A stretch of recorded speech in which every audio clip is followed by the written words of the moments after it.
Evening everyone, how are we all? Hope you're okay. Welcome back to the channel.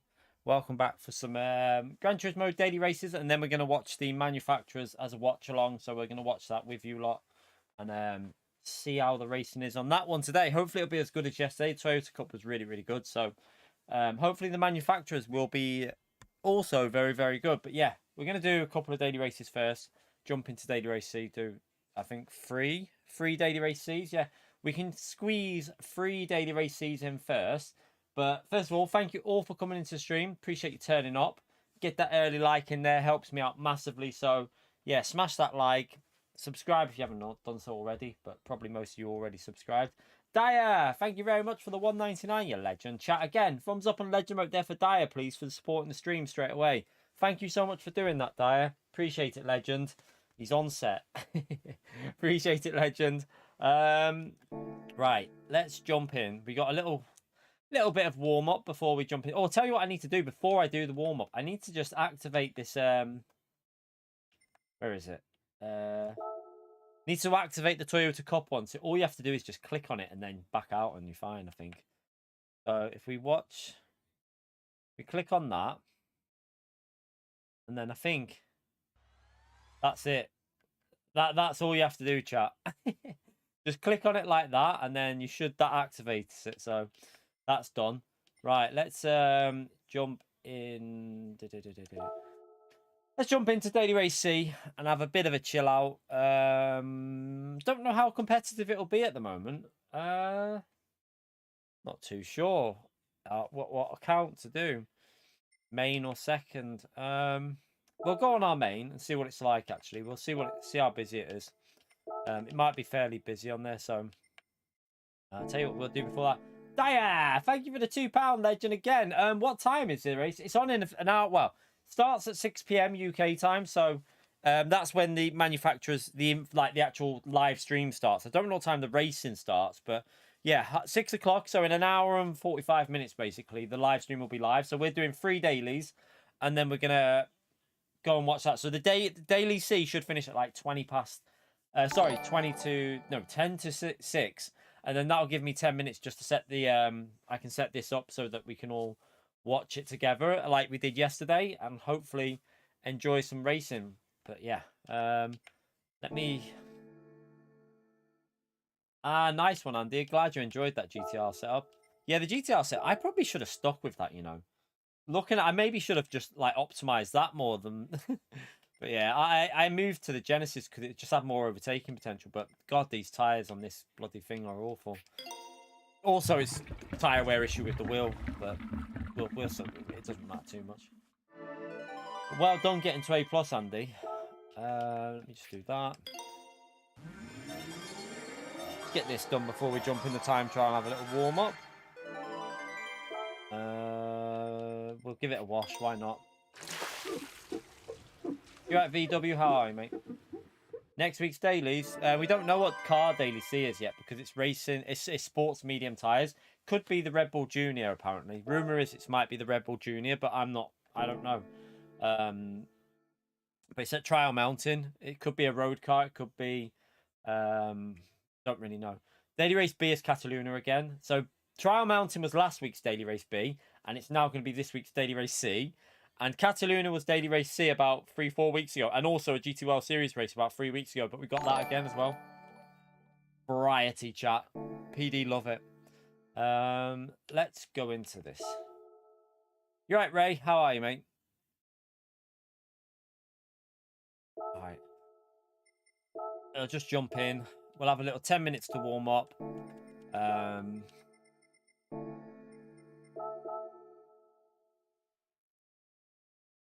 Yeah, Daily Race A in Lake Louis should be interesting. Very interesting. Did I put... Oh, yeah, I need to do the car setup. Let's do that now. Right, so we changed this, didn't we? We'll leave that like that.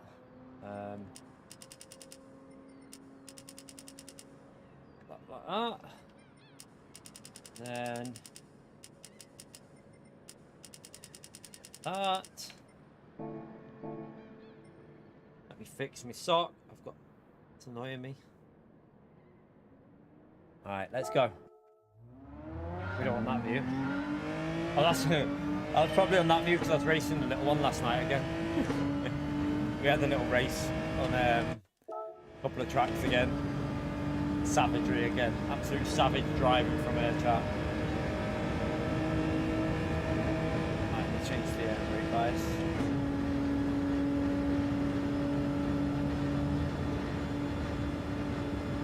Alright, let's get warmed up on this one.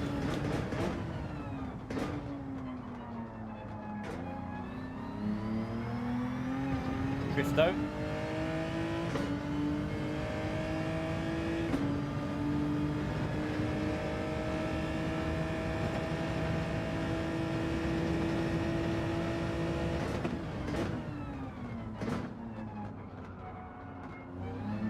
Oh, hello. Gotta get used to that, the way this car handles. It always takes me a little bit to... This car's such a weird car. I'm fingers crossed on the next update, chat. We have a BOP for this car to stop it being so bloody strong with setups on.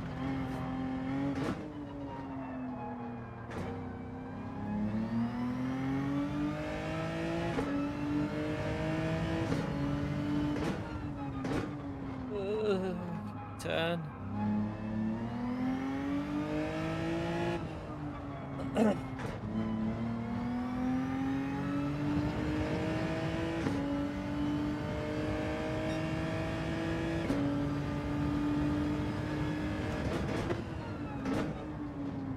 You right, Neil?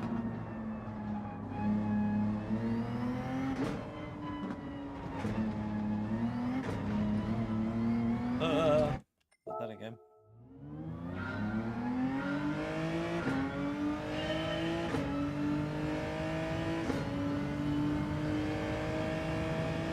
Yeah, the Mazda's a bit too strong also, isn't it? Yeah, I agree. Mazda and... I mean, the Genesis is a problem though, because if you don't have setups on, the Genesis is not OP. That's where there's a little bit of a problem with that, because with default setup, the Genesis is not really that OP. It's only when you allow the same with the GTR, like GTR and Genesis just become super strong when you allow the frequency and the anti-roll bar. But without them, really, they're not OP. That's where the problem with the game is at the moment. Like, it's a hard one, really. PD kind of brought that on themselves, though, by allowing setup. So, kind of their own fault, really. Wow, this feels really sketchy. Can't get the throttle right on that corner.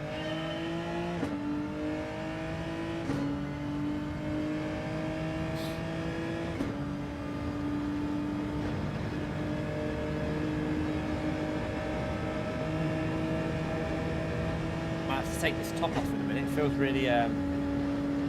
I don't like it. I don't really like driving when I've got a tracky top on.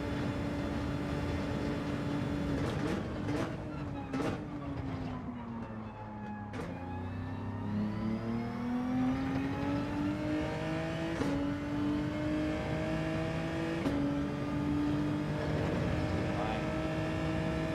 Through it. Left.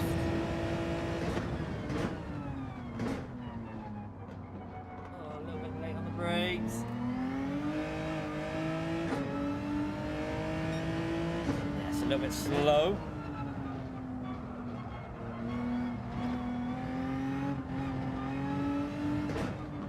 Anyone get any snow in the UK today, by the way? We got a little dust. Well, we didn't get a dusting. We got like it just drizzled for about 2 minutes and then that was it. Nothing settled. But I know that some places in the UK have had snow today, so I mean you might have had some.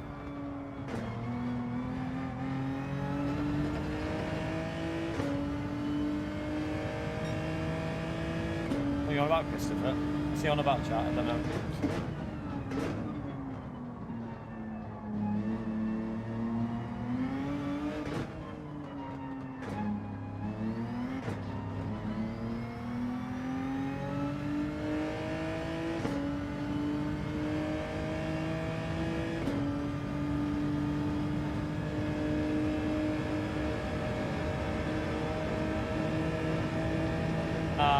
You got a little dust in this morning, Mad Max, and it was gone. Take as much as you want. You got plenty of it.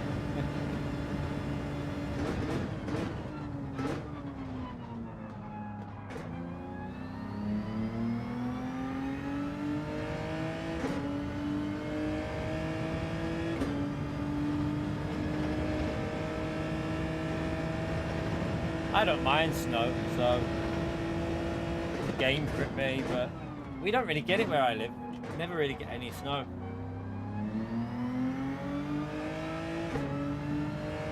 Can't seem to find the pace at the moment, like way off.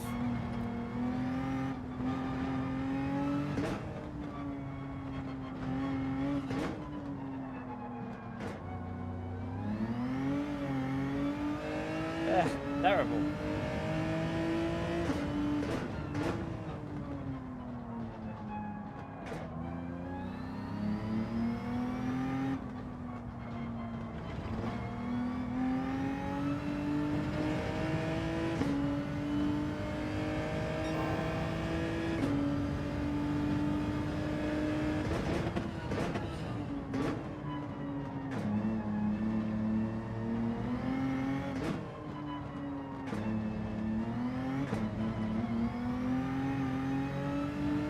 Gradually try and find a little bit. We're not very quick at the moment, but I want to get back into the 45s like we were doing. We were doing 45s easy with the setup the other day, weren't we?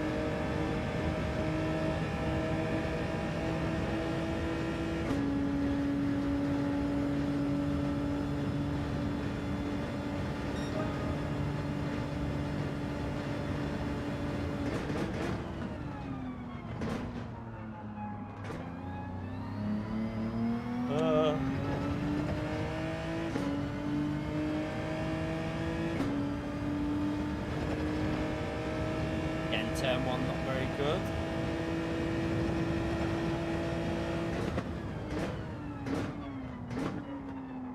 No.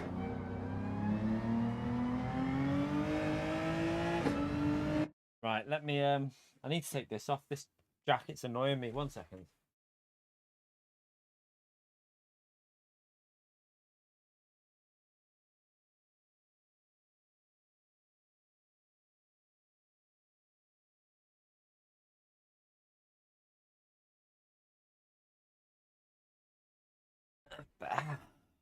Better. I don't like wearing I hate having like 2 layers on me. It annoys me.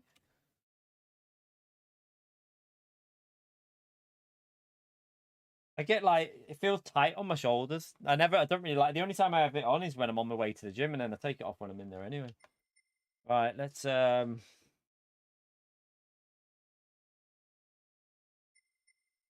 Right, let's start that again actually. It'll take us probably by the time we get to the last race, we'll be just warming up. With this car, it always takes me about 3 races just to get warmed up with it. So by the time we get to the last race before the World Finals is on, we might just be getting warmed up with it.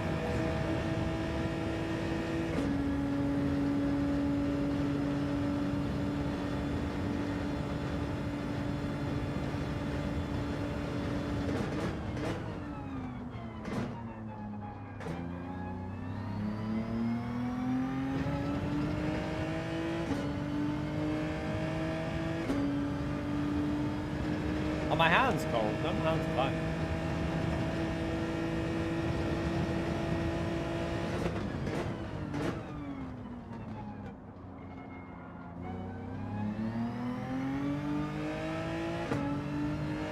That's a little bit better. Let's see Apex there though.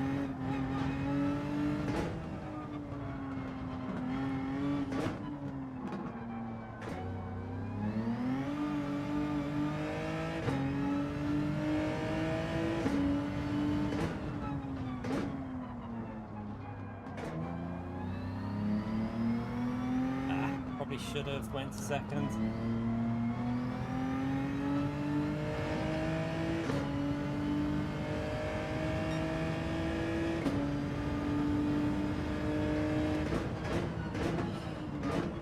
Race starting now anyway, so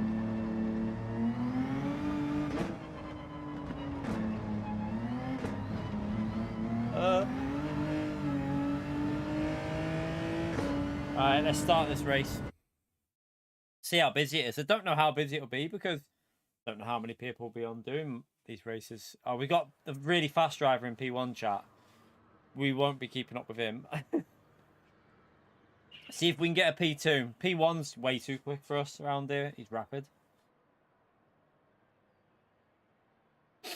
So we got anyone at the back? Hopefully we can get a P2. Hopefully we can get a P2 anyway.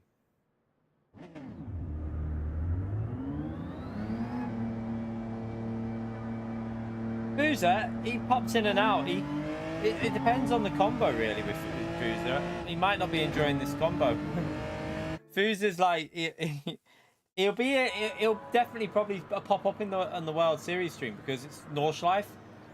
Because yeah, he tends to just like pop up when it's combos that he's really into. I thought he did like Grand Valley, but maybe the Supra's not as good, so he's gone off it a bit. He tends to like the Supra, doesn't he, Boozer? If you ever have Nordschleife as a daily race, Boozer's on it all week. Nordschleife or Daytona, and Boozer's there. Yeah, I'm not a big fan of the Genesis, but it's just so bloody quick on acceleration. The guy behind us was quite quick the other day, wasn't he? I think, if I remember. P3 was pretty quick in the M race.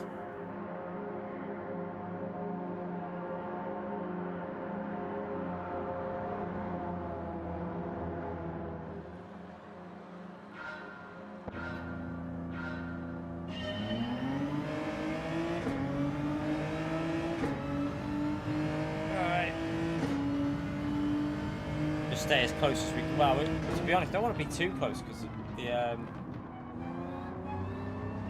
yeah, affecting the tires on the front. My tires die with this wheel, so be a bit careful.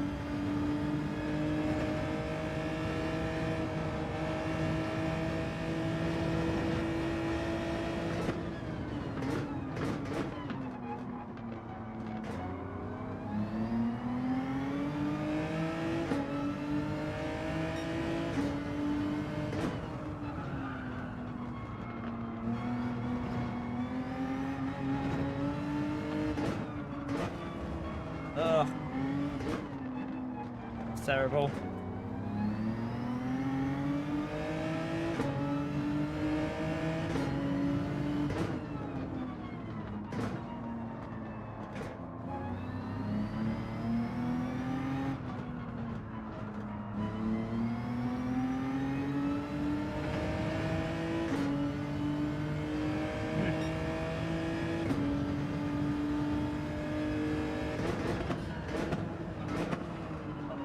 Late.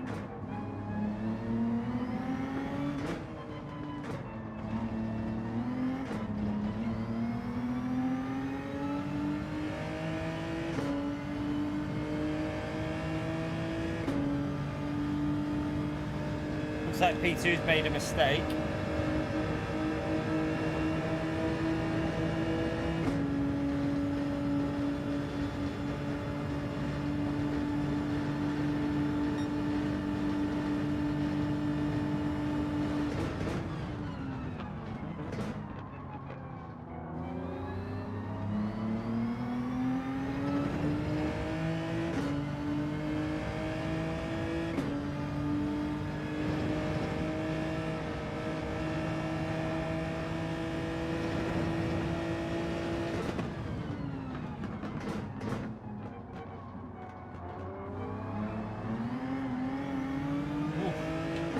Dodgy.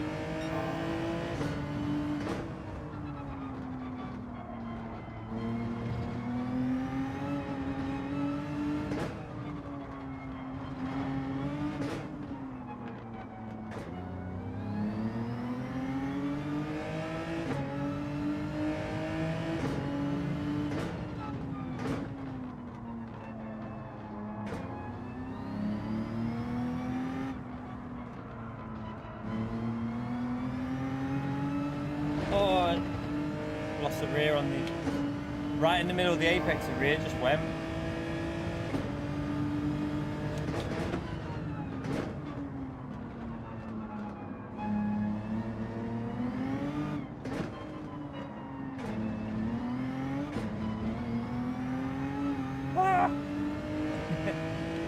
over the place.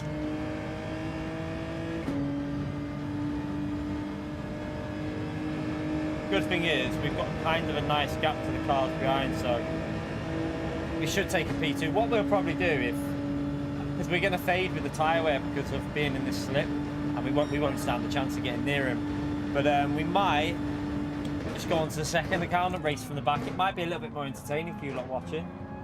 But I don't think we're going to be able to stay with P1. He's too quick for me here.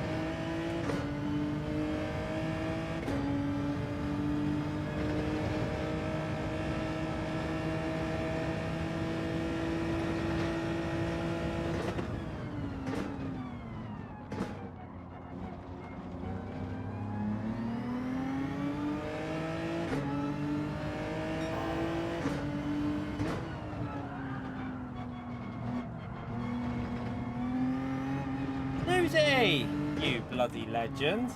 Chat, you know what to do. Can we all give Susie a big thumbs up and legend right there for the 5 gifted memberships? Absolute legendary support, Susie. Thank you so much for doing that. Insane support on the channel. You know what to do, chat. Big thumbs up and legend right there, please.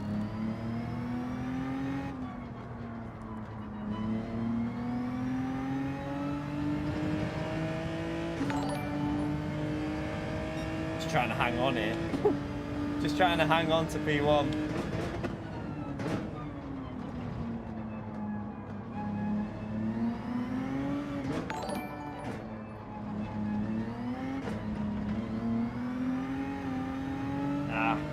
Got too much wheels. I lost the rear of it on the exit.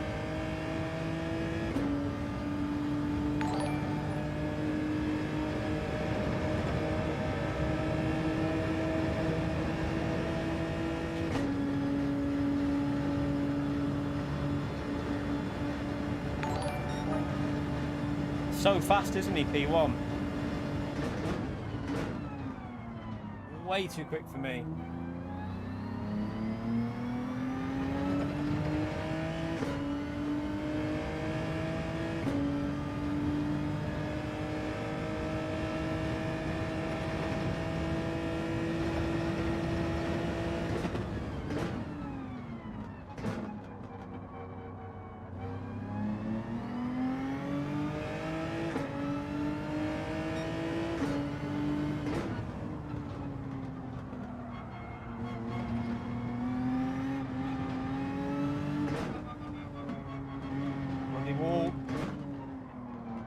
Pops me up through there then.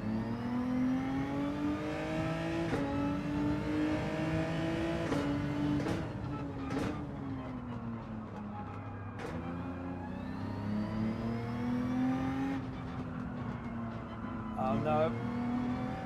Just understeered all the way through that. What was that? That's the most bizarre understeer. I get that all the time with this bloody car, it just doesn't rotate.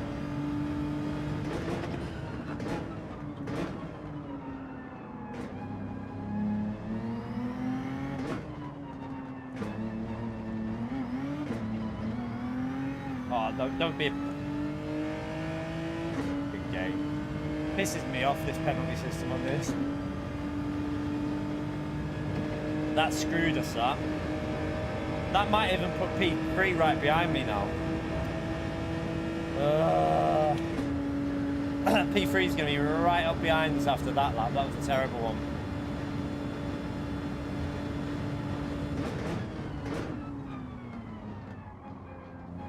I drove alright for the first 2-3 laps, but this lap 4 was awful.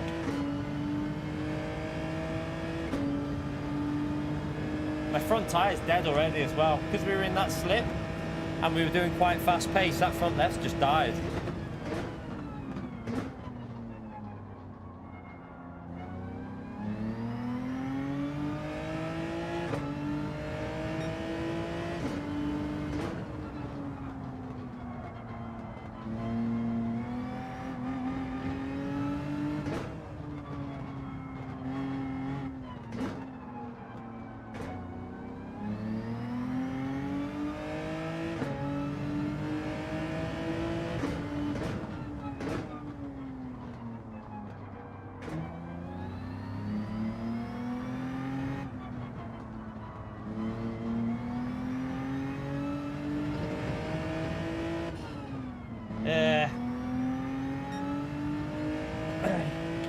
right up behind us now, isn't he, P3? Look.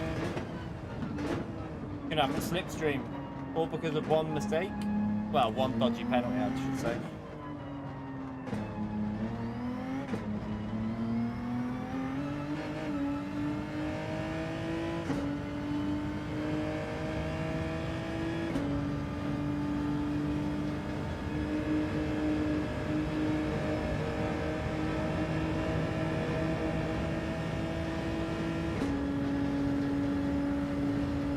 Quite annoyed because I started pretty well. The first few laps were pretty strong, but then it's just gone shy. I'm gonna go from the back anyway because I've got to be honest with you, it's boring, isn't it? We'll go from the back, make it a bit more entertaining. Although we got this guy catching us up behind that looks pretty quick, so we're probably gonna lose P2.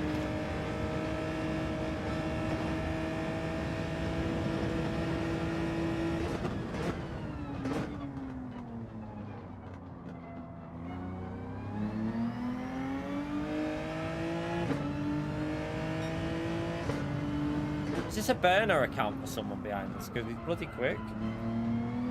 Oh shit.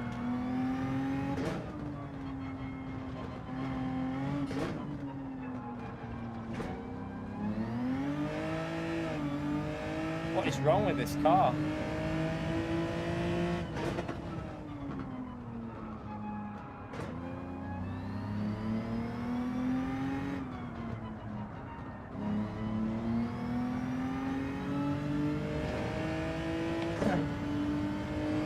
Gonna go flying past us here in that Genesis. Whatever setup he's got on that, it's rapid.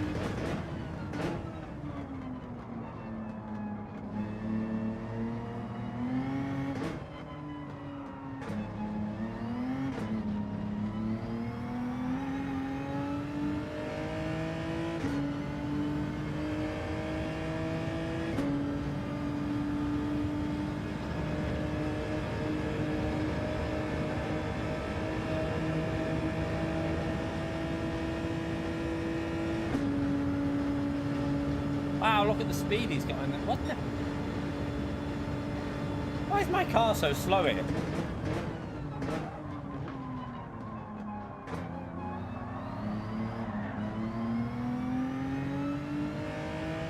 Incredibly slow. He'll probably pit early because my tyres are dead.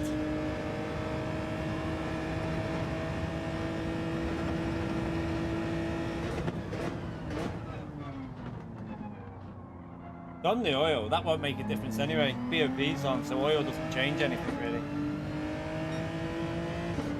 Just seems really slow, like on the straights. Am I getting 100% throttle?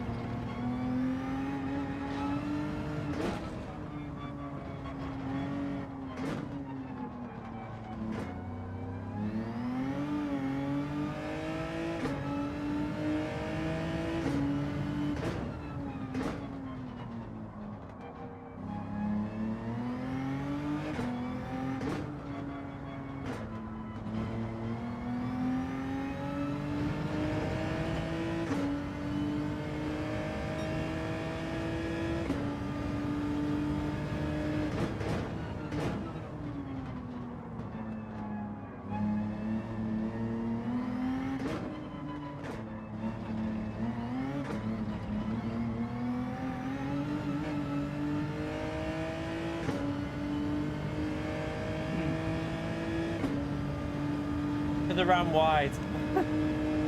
I hate this track for penalties, you know. I hate it. It's stupid. It's so stupid for the track limits. It's possibly one of the worst tracks in the whole game for track limits.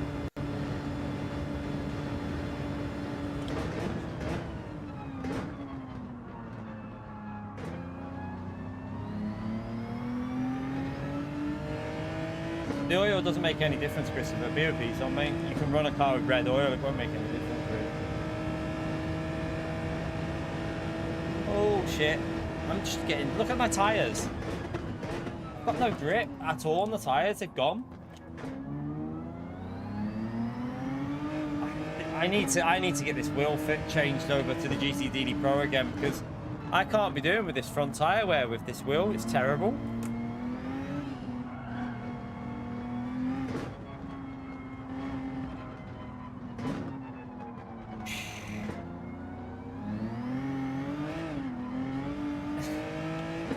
Maybe the setup's not as good in the race as it is in time trial. It's the only thing I can think of as well. Maybe them setup changes are not very good. Although it does always take me about 3 races just to find any sort of understanding of this car. I normally take ages, don't I? So it's probably just that first race on where I just can't get used to it. And then by the 3rd or 4th race, you start finding pace. Yeah, the front tyre, though, it's so dead. It's completely gone.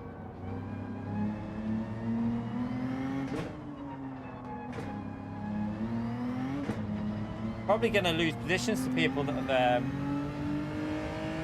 that pitted and changed tyres, because we've lost 12 seconds in about 5 laps. It's terrible.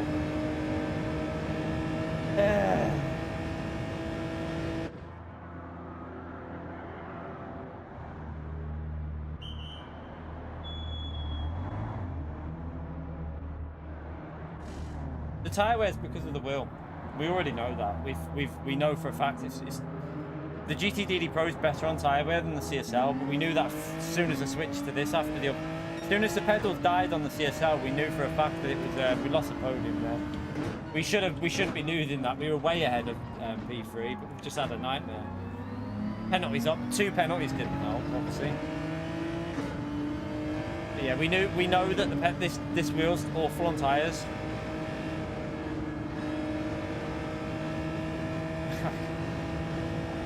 I just don't think they're gonna, Ray. I don't think they will. I don't think so. Even though I've sold them so many of the GTDD Pros, like I'm talking like so many, I haven't heard from them since. So yeah, I mean I can ask, but whether they'll actually respond, I don't know.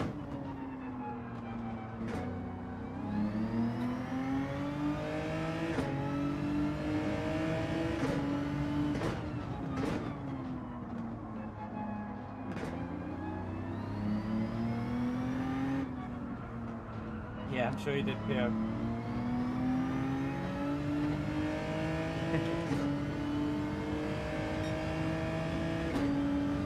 Fanatec Racer, thank you for the 21 months, Legend. Chat, thumbs up on Legend right there for Fanatec Racer, please. Appreciate support, Legend. Right, next race we're going to try and drive a bit better, because that was awful. We should have got a P2 here, really. Thank you very much, Fanatec Racer. Spam that Legend mode, chat. Nearly 2 years there, Legend.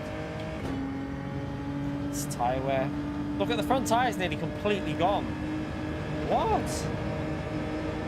That's not normal.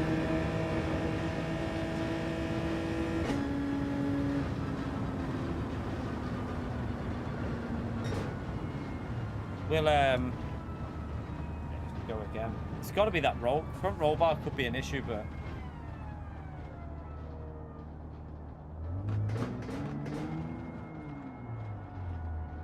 yeah, I've got a GTDD Pro, but it's broken. I'm normally on the GTDD Pro, but I had to switch to this about a month ago because the pedal port's gone loose at the back, so it doesn't recognize the pedals. Right, that was. I mean, we should be doing it in 26, 27. What was that finishing time? Yeah, that's just a bad race. We did that from the back of the grid yesterday, so that's just a bad race, isn't it? Right, let's go again and try not to cock up. I might even let P1 go and get out of his slipstream because I think being in the slipstream kills my tires massively. Yeah, we're back on the CSL at the moment because it's just the port. It works. The GTDD Pro works. It's just the port at the back where the pedals go into. It's lost connection. The pedals won't connect to it anymore. So I don't care about DR, Christopher, man. We're not asked. It's only DR, mate. There's nothing on at the moment in the game anyway, so that is not a concern. Tell you what I will do actually. Do what I did yesterday, and it worked. It seemed to make the wheel a bit better. So let me recalibrate it in the menu.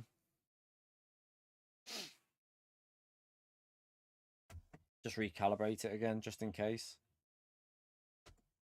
Yeah. Right. Load it back up. Go straight back in.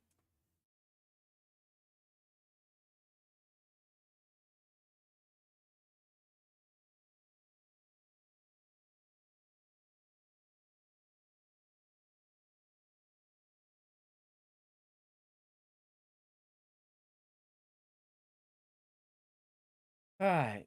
Oh, 1 minute. Let me just do that.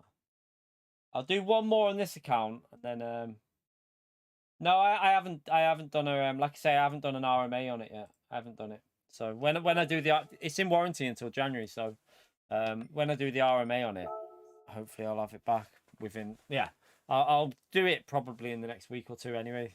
To make sure I do it before Christmas, the RMA, so that they know that it's once, as long as I've registered it as a fault before the warranty's out, there's nothing they can, they can't really argue it. So we'll do that.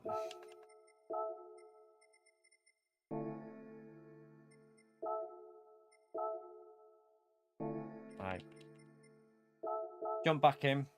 Try and see if we can figure this tire wear out.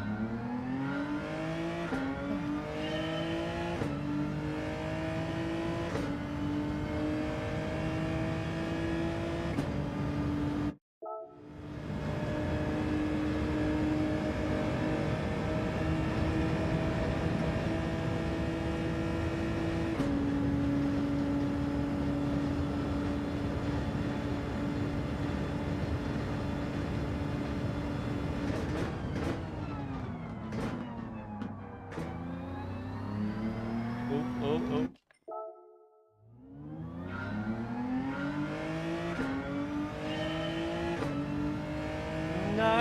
No, Infinity. We about a month now, probably. Why? We've been on it about a month.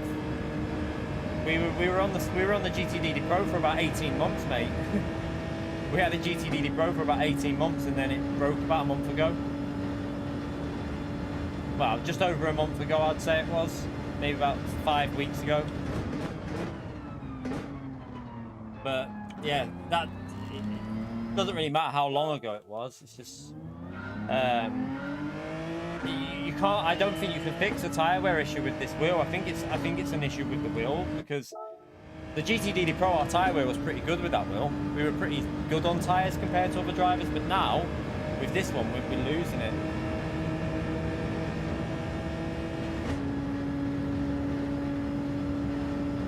No, just people ask every day about it, to be honest. They always ask, but like people keep asking if I've done the RMA yet, which I haven't. And I always say I'll let you know when I've done it, but people keep asking. So yeah, as long if I don't, I might just say from now on, if I don't let you know I've done it, I just won't say anything.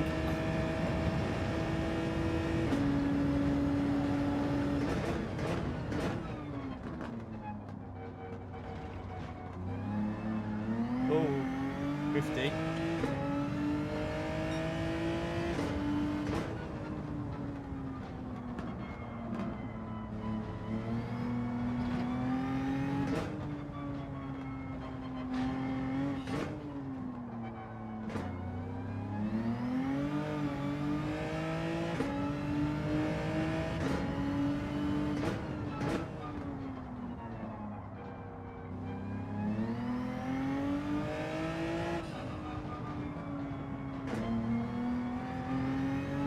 You're right, Dwayne.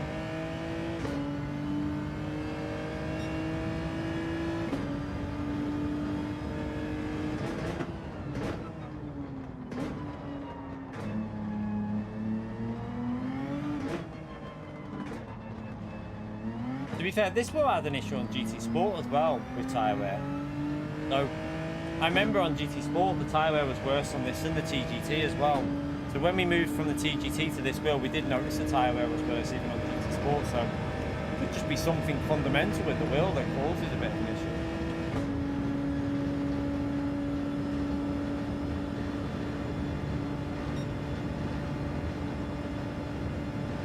Still think I was better in the GTR though, you know. I was way more consistent with that GTR, wasn't I? It's just the problem with that GTR is you lose the slip really easily.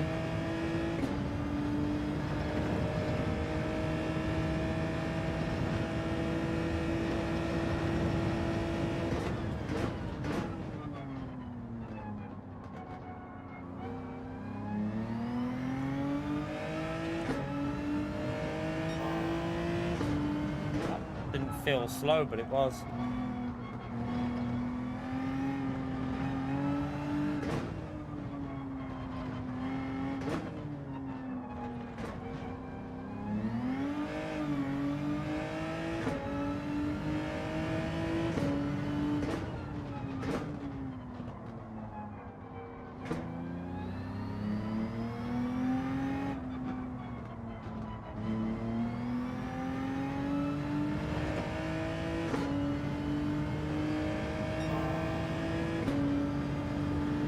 I'd probably be faster changing tyres the way this tyre works.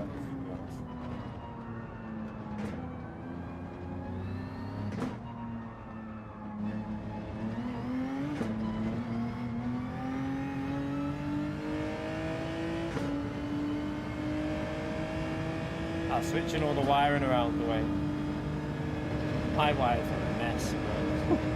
I gave up on the wires ages ago because they're constantly moving stuff around, so it just stays a permanent mess.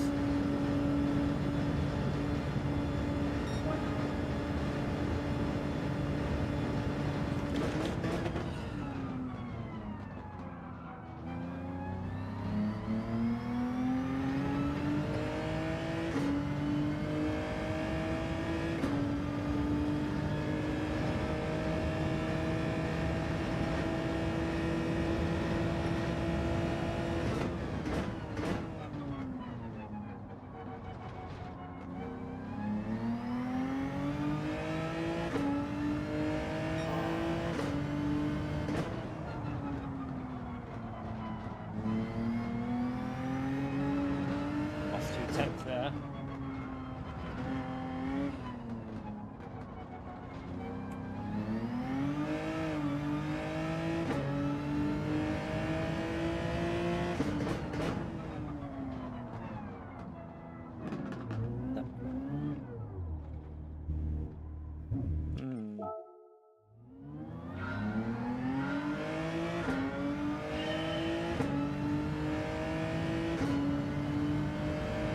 Let's go again anyway and see if we can drive it.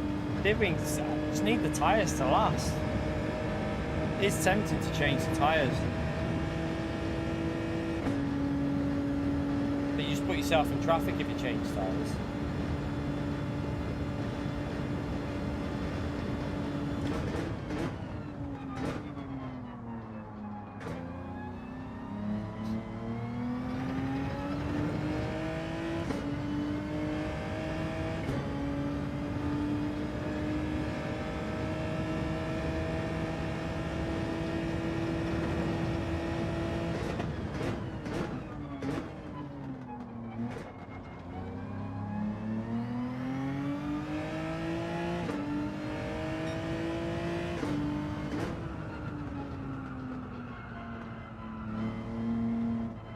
Right.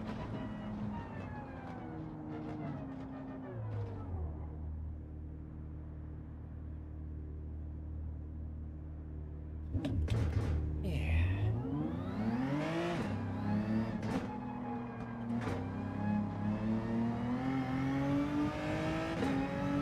To be honest, I was looking with next week's Daily Race B chat at Trial Mountain. We're probably going to be quite off. Well, saying that, we found a bit of pace there last time, didn't we? In the group 4. I think at the group when it was group 4 there, I found a bit of pace with the Citroen. So see how it goes with Trial Mountain. I guess it's one of them tracks again that will just take me a bit of time to get up to pace. Hopefully we'll be okay. I don't know what car it's going to be next week. No idea. Got no idea what car it's going to be. Right, let's try again. Try and... Oh, do you know what? Have I not? Yeah, I've done that.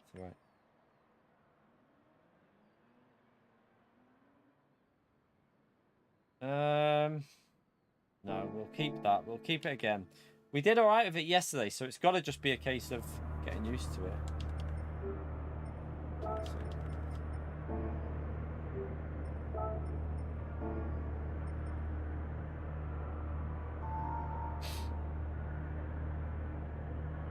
Who said it wasn't? Who said it wasn't Trial Mountain? I'm confused. What's John on about? Who said that Daily Race C isn't Trial Mountain? I don't know. Did someone in the chat write it? I don't know.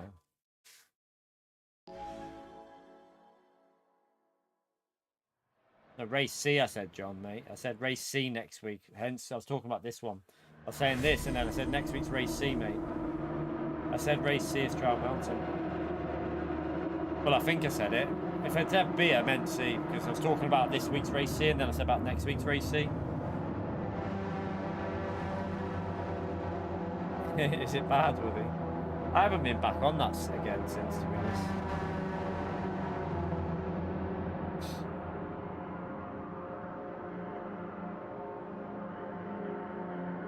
Although, some people think it might be mixed up, them daily races. James thought it might be mixed up, but I don't know yet. We'll wait and see. Really don't want to be behind this slip here, you know. It just kills my tyres. The only thing I could do is pit early, but then I'm going to get into traffic, aren't I?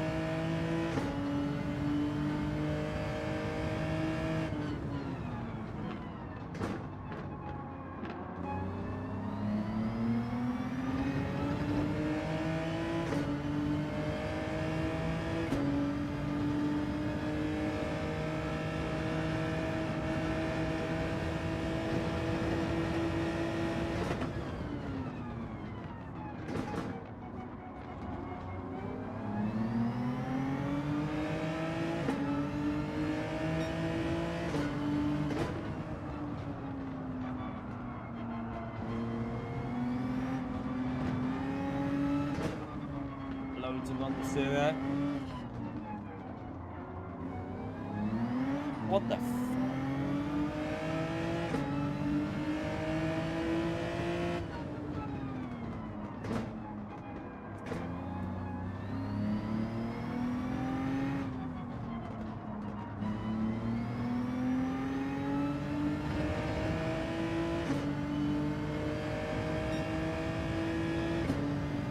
If we pit early, we're going to end up in traffic, so I can't do it. I've already just, like, you can tell by the spread already. We can't pit early.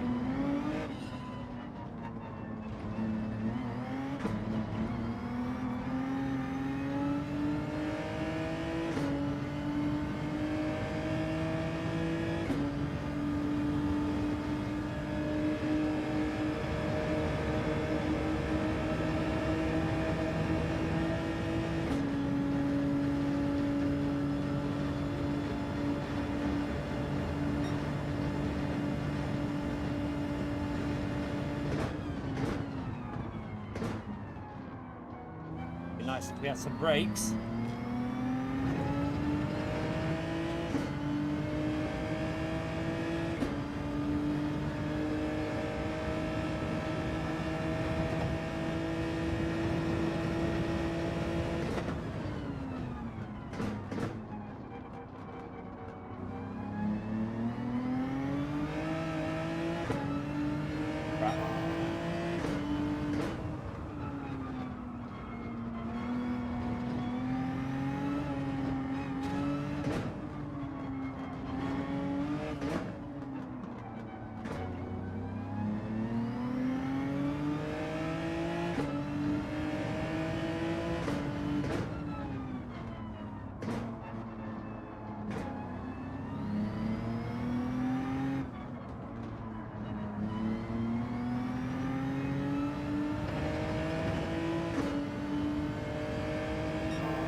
Try not to get any penalties this time and just kill our tyres in his slip. That's all I can do and try and survive at the end.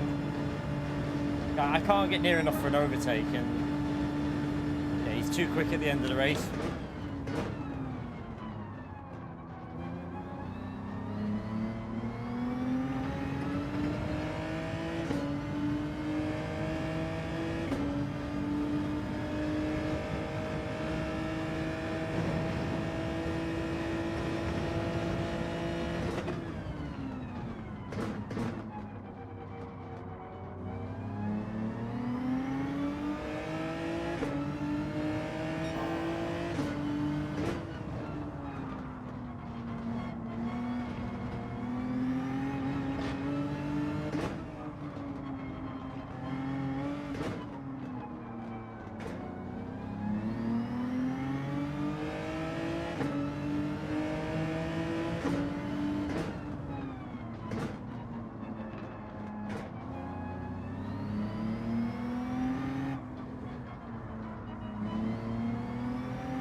on the steer there.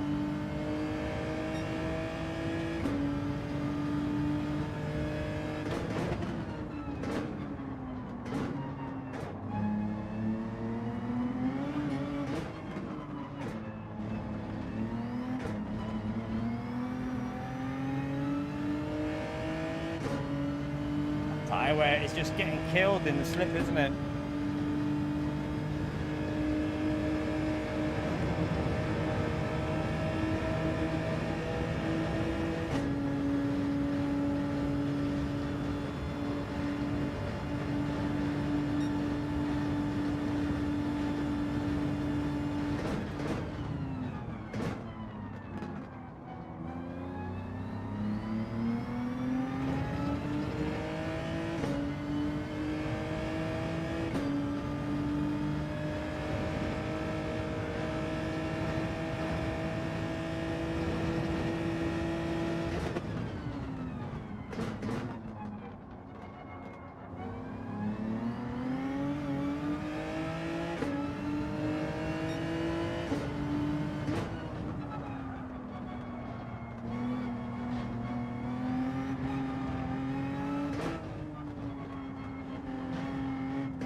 Too late.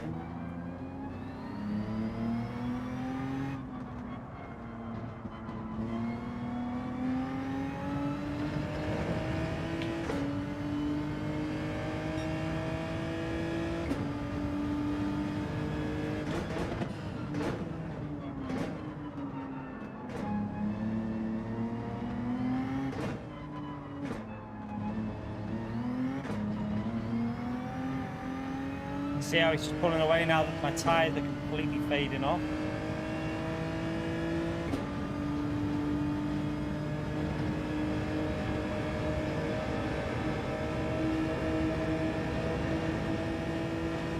Luckily, we're going to get a P2 because it looks like someone's just crashed.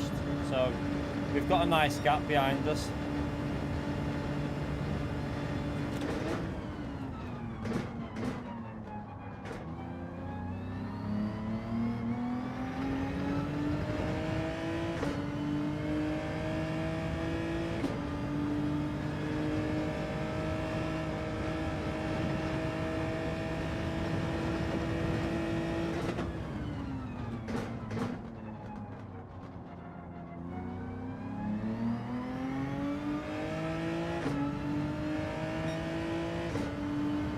Tyres are just gone.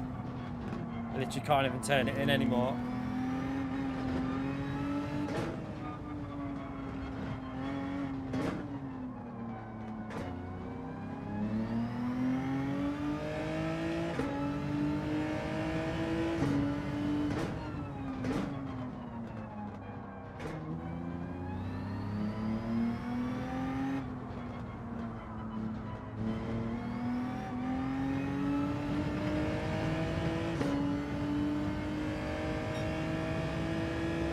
Try and survive to the end now.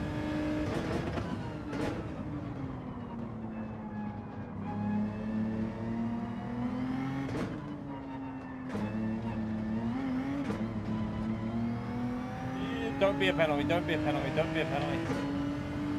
I was a bit worried that might have been a pen.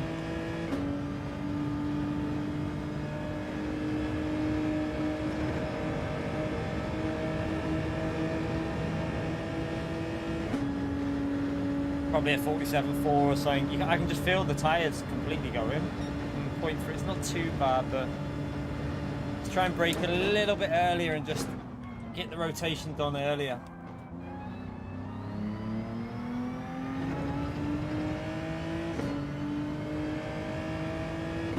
Who do we think is going to win the manufacturers, by the way, chat? Get your guesses in that chat now. Who have you all voted for?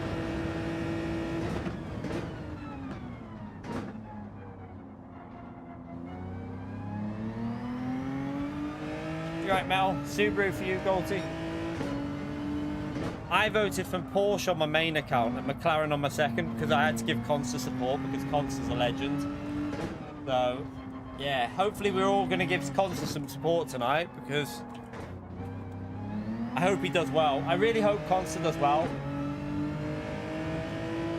Not sure the McLaren's got race-winning pace at Nordschleife, but if it rains, who knows what could happen.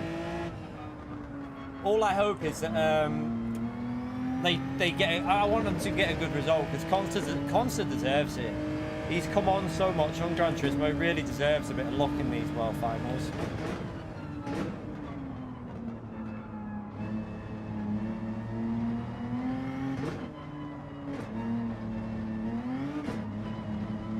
That might be a penalty. Don't understand track limits there at all, me. Don't get it. That tyre's going to be really bad again, because obviously I was doing really fast pace behind D1. I think when you're doing that kind of pace, like 46.2s and 5s and 4s, and you're in a slipstream, it just destroys the front tyres on this car. Probably would have been better just literally just not doing that pace, letting him get away and then saving the tyres.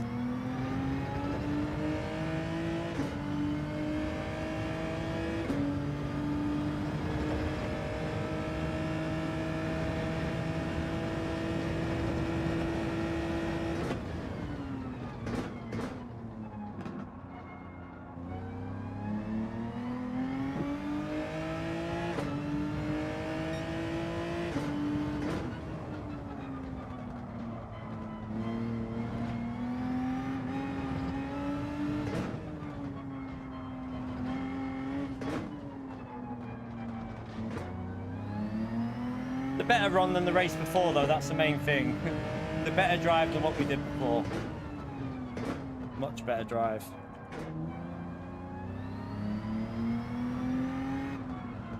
So far, anyway. Plenty of time to cock it up.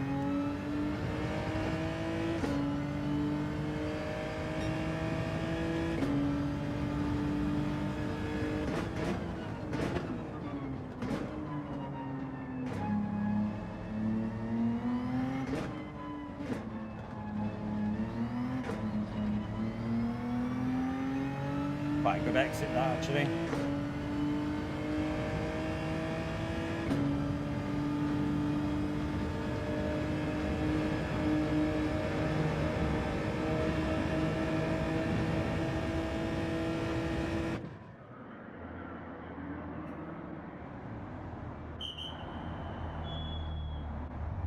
You're right, Hole, mate. How are you?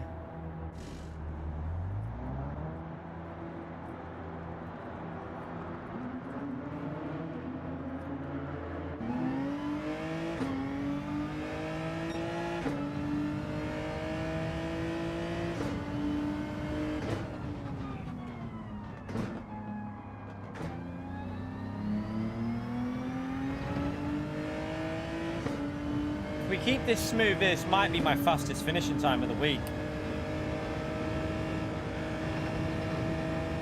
Just try and keep it smooth on this lap here.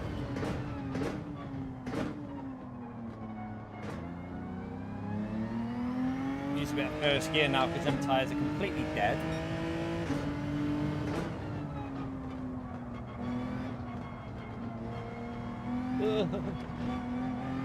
Hello on the step.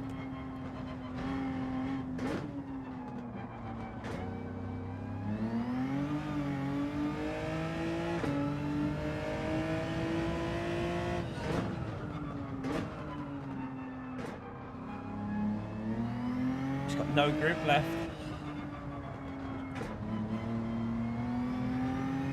Look how dead that front left is off them. That early pace was too fast. For me, anyway.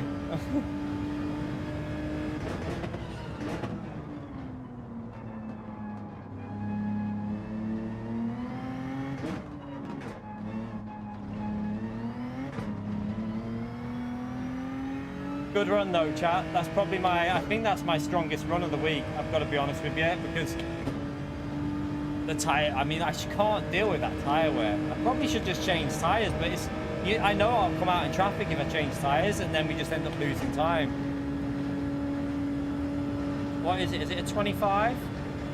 Yeah, I think it's still our quickest run though. 26 is our quickest run. The better run than the race before. That's the main thing. Much better run than the race before. How many likes are we on, by the way, chat? We are on 132, and we're 1 hour into the stream. Let's see if we can get it up to 200, chat. Thank you to everyone that's already hit the like button. Appreciate you taking time. Let's see if we can get up to 200, chat. We watch one more race, and then we're going to put the manufacturers on. It doesn't start until 6 p.m, so we're just having a bit of a chill out with this, and then we'll jump and watch the manufacturers. So yeah, smash that like button. Subscribe if you haven't already done so. We stream every day, so hopefully you can find some fun on this channel. The GTR setup was really good, to be fair, David. I think I could make that better as well if I would have stuck with it. Half of me thinks should have stuck with the GTR and made the setup better, but this car's just got insane. Like 46.2 for me is not possible with the GTR. That's a problem, and I did it in that race. So yeah, the Genesis potential is so much higher, but yeah, do you know what probably would have been better for me with this wheel? It's a McLaren. That's probably why the McLaren suited me in manufacturers, because this wheel kills front tires. McLaren looks after front tires, and you end up with a better system with the McLaren because your fronts are lasting longer. So that's probably why the McLaren was suiting me when I went McLaren. Might go McLaren again next season. Well, the next season that's on. Might make more sense for me, that. Right, Spain, oh right, in the nations, that'll be tomorrow, that, yeah. Spain, I think Porsche's got Rossetti and Inestrosa in though, hasn't it? So they're going to be rapid in manufacturers because they're the only two driving as well. I think it's an advantage for them to have them two, not a disadvantage. I think they're going to be in a better position with just two drivers because Rossetti or Inestrosa are going to double stint. They're both pretty much equal on pace and they're both rapid, so I think one of them I think they might have a little advantage with having two people doing it as well. Right, let's jump out and do one more. Should we do one race from the back of the grid or stay from the front, chat? What do you want to see? Do you want me to go to the back of the grid and have a bit of chaos from the back to finish off with? It's up to you lot what you'd rather see. Oh no, Golty. That'll be. We tried that. It was chaotic on the rear. It was really chaotic. They are, Blaze. They are missing a driver. They are. One of the Japanese drivers is missing, mate. So, and it's just Rossetti and Inestrosa. So one of the Japanese drivers didn't make it. So they are missing a driver, mate.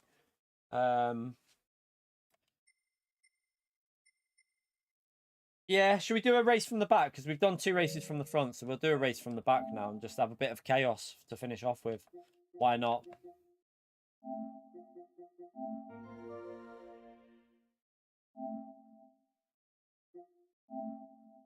Yeah, it's more entertaining to finish off with, isn't it?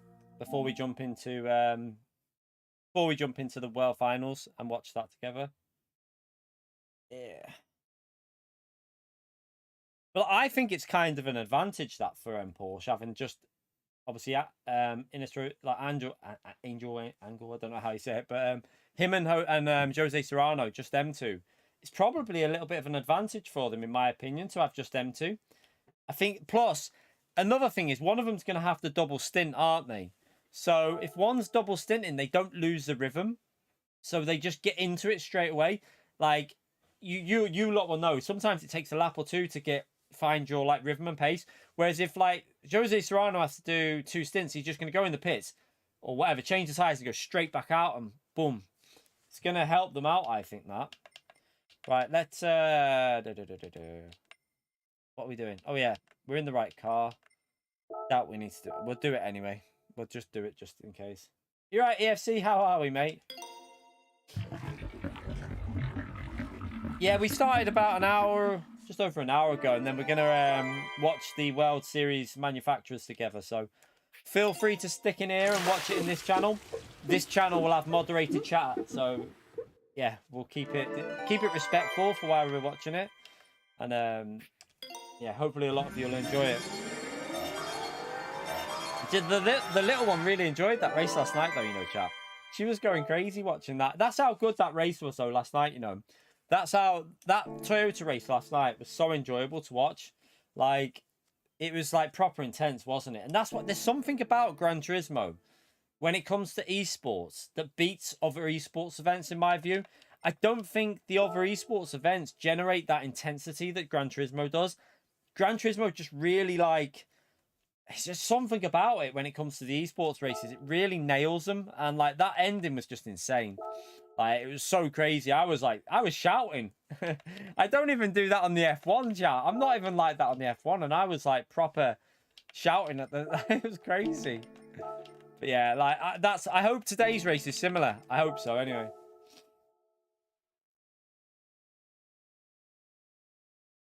Yeah, the commentators help as well. I agree. Commentators help. But yeah, I don't get that sense from a lot of the other esports events that I've seen.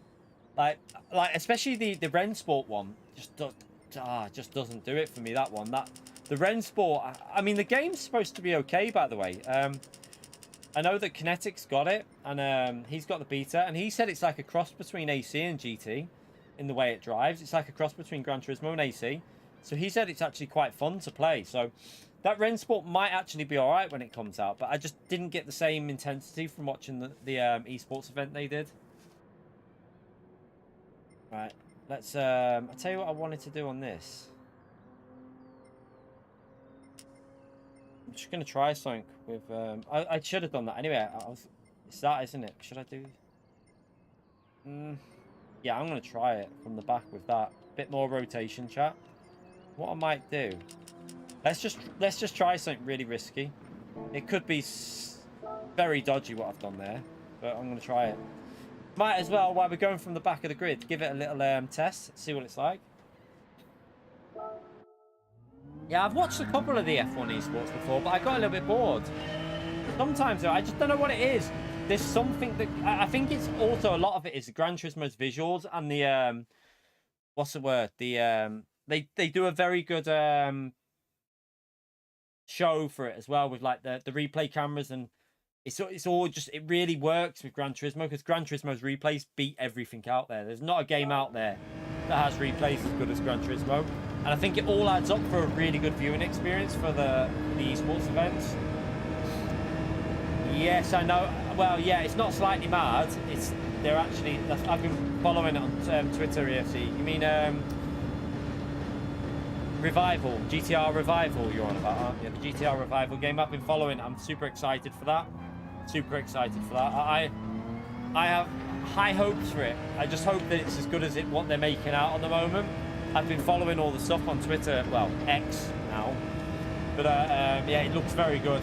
That could be a game to keep us going through till Gran Turismo 8 as well, to add in there, because I do like their games. I've always liked Slightly Mad. Like, I know it's not Slightly Mad anymore, it's a different studio technically, isn't it? They're not under that thing anymore, because obviously EA bought them out, then they sold, and then they've recreated a group. But I've always liked their games, like Project Cars 1, Need for Speed Shift. They've always done really solid games to play, so I'm hopeful for that GTR Revival, you know. I think it could be good. From what I've seen of it so far, it looks very good. It looks very, like, the visuals look good. I just hope that the physics are good as well. I don't mind if the physics are not like iRacing ACC level of detail. Like Project Cars 1 and 2 I found pretty alright to drive. I enjoyed driving Project Cars 1 and 2. So they don't need to go all out for that if they, you know, as long as it's a sim and not... I hope they go more sim than they did with Project Cars 3, because Project Cars 3, although it was fun to play as an arcade game, I think it failed with the Project Cars branding. I think if they'd have branded that game as something different and branded it as like, you know, a totally new game, not Project Cars, it would have done alright. But they branded it as Project Cars and everyone got pissed off, so that's the mistake they made with that one. 2,100 likes. I mean, if it's got 2,100 likes, I'd be very happy, but it won't have that.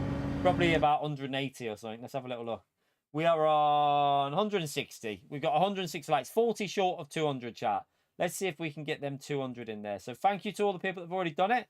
Let's get 200 likes. I'm going to go for a week before this race. This is the last race now before we watch the manufacturers. So, yeah, if you're waiting for that, one more of these races from the back of the grid, and then we're going to chill out.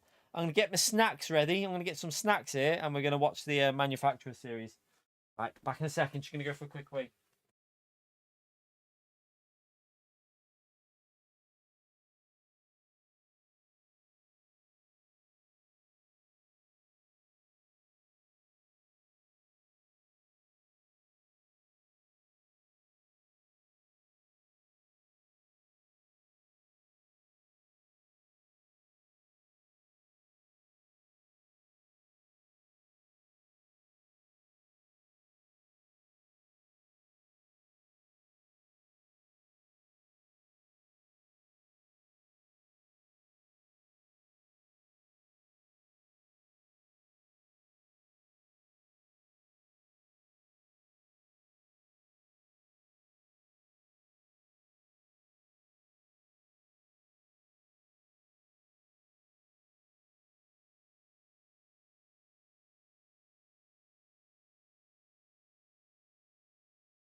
Do you get a free car for watching the things? Possibly. I think you do. I think you get three different VGT cars, but you have to watch each one. You only have to watch a minute of it on the. You click it in game, watch it for about 2 seconds, then come out of it, and you should be fine. Right, let's try this out then. See what it's. Let's see what this setup's like. It could be really sketchy, but who cares? We're at the back of the grid, and we're just gonna have some fun and just see how it runs from the back.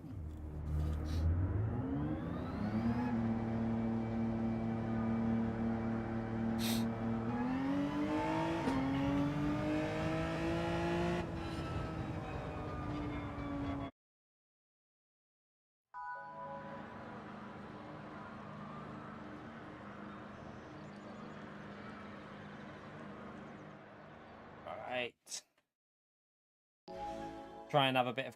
Let's see if there's anything crazy going on in this race. It's going to be interesting. I think it's going to be really sketchy on the rear because I've gone 9.8. I've gone 9.8 and I've gone lower on the front as well. So if anything, this is going to rotate a lot.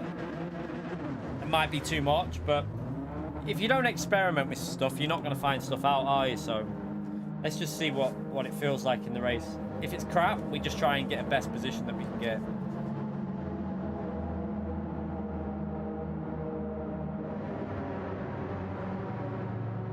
You're right, Idaz. I think there's different tracks. I think the last race is at Nordschleife with dynamic weather for today. So the last race is Nürburgring 24 hour with dynamic weather. But the races before that, I'm not 100% sure where they are.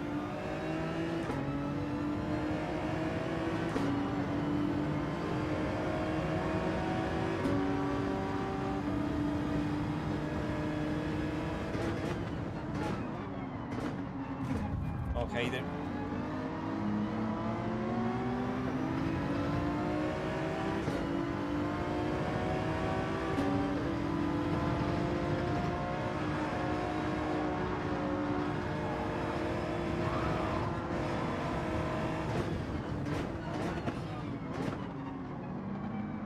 Oh mate, keeps pushing us a bit, man.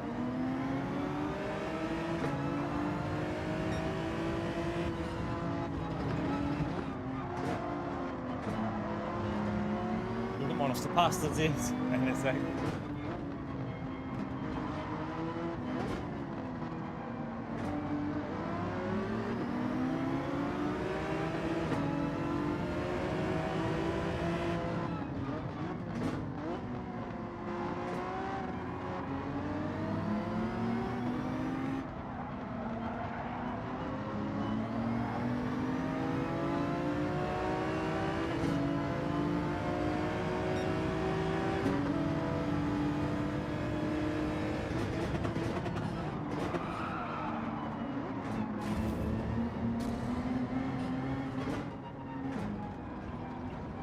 Sneaky. Sneaky little overtake, 2 of them at once.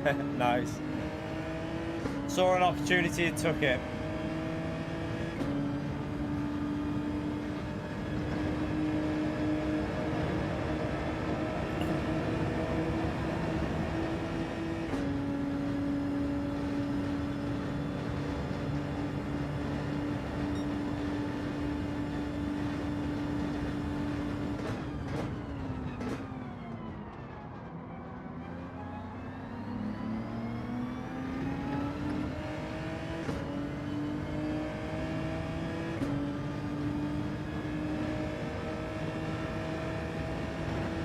Hiya, you legend. Thank you for the £5, man.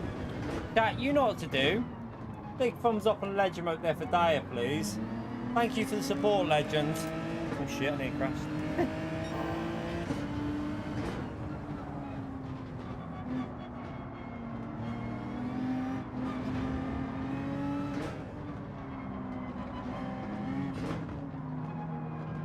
Put these up a bit quick. We might have to pit if these 3 don't pit, I'm pitting because these are quite slow. It's just too much chaos here, isn't there? We should have pitted really before.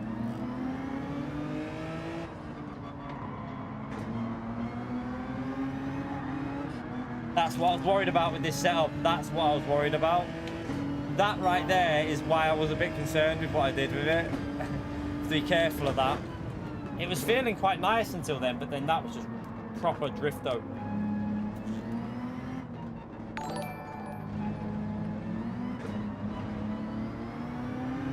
Yeah, it's sketchy on the rear.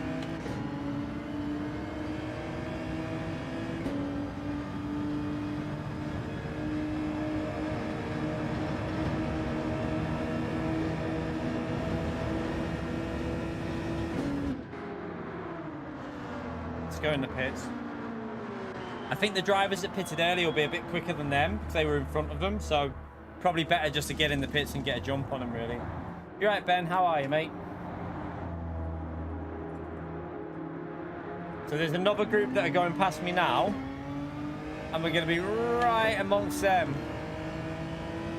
We're going to be ahead of one of them, though, there.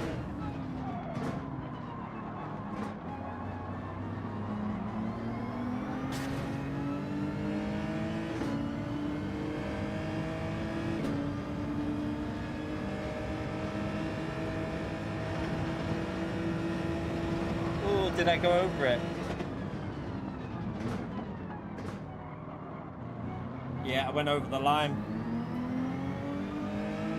I don't think I went over the line. I just think it's that dodgy track limit on that corner. I bet you the car was still on the white line. 2 tyres were still within it, but it's just Gran Turismo.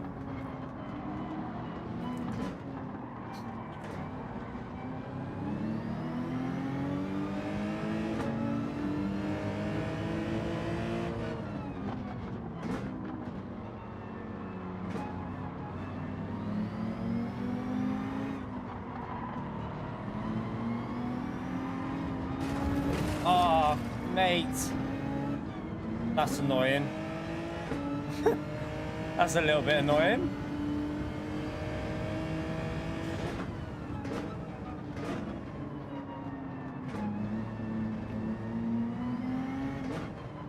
Screwed over there massively.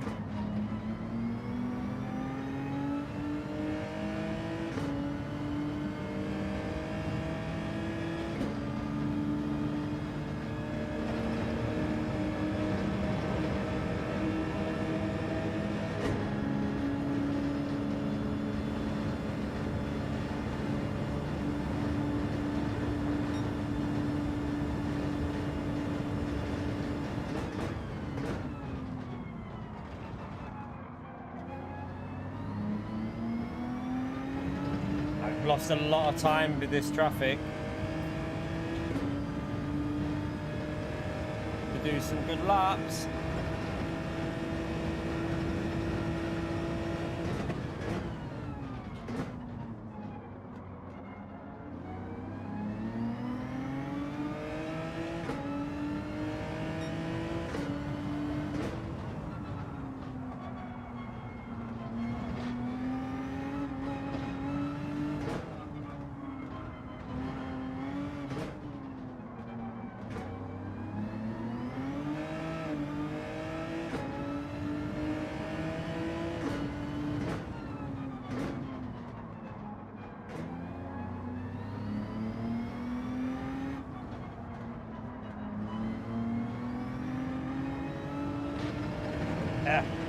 Man wide there.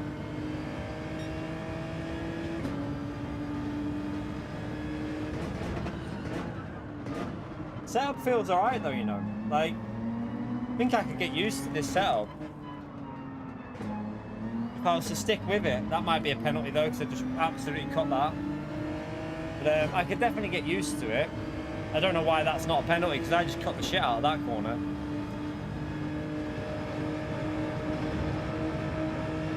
It's got more rotation than the other one I was using, way more.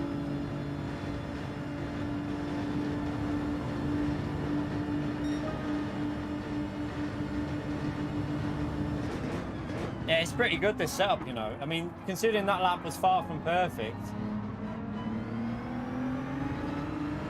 And it's also the fourth lap.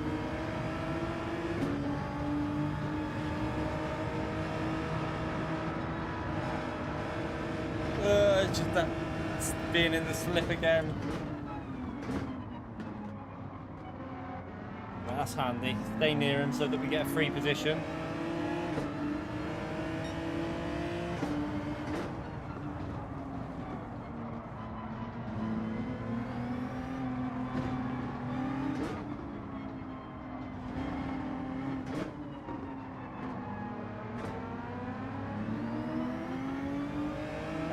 That.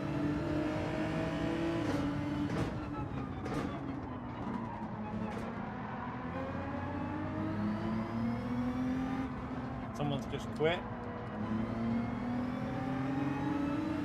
I think it was the car behind me just quit.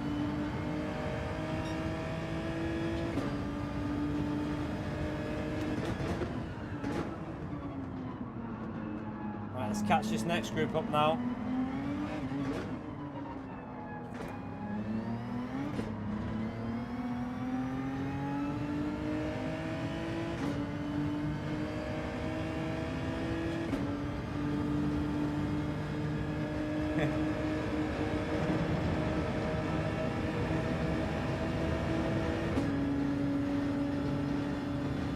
Gonna lose some time with this battling in front of us. Oof. Oh, it's getting a little bit feisty here. Really good in that corner. Oh! Thank you very much. I'll take that. Right. This car's got really good rotation in turn one. It'll probably be quite good for time trial, this setup, you know.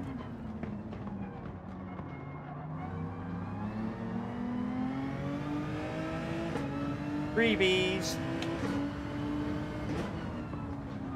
Right, now this car's not got no one to slip, we should be able to just, like, if we stay close to him, once we're in a slip chat, we should fly past him, really. You need to time the slipstream, that's the only thing. You got to time it for the straight.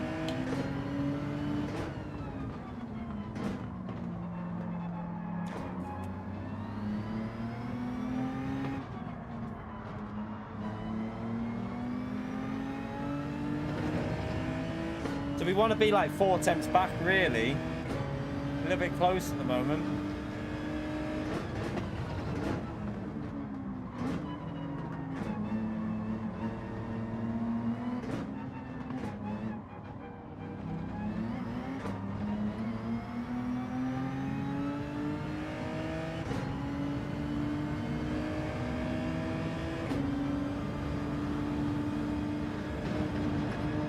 Lift a bit because I don't want to be that close there. And now we accelerate and use the 6th gear with a slip.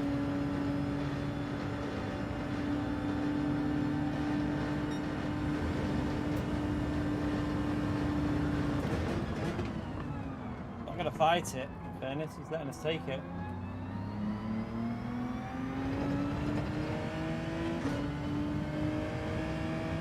Thought he might have defended that a bit.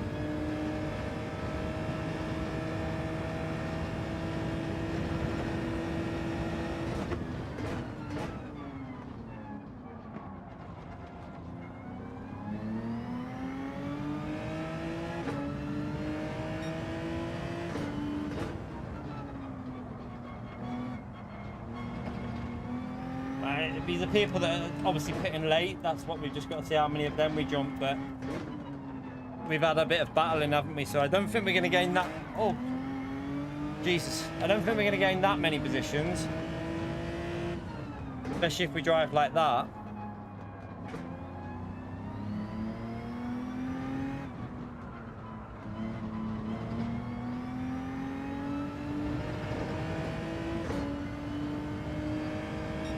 Maybe a P6? P6 on the cards, maybe?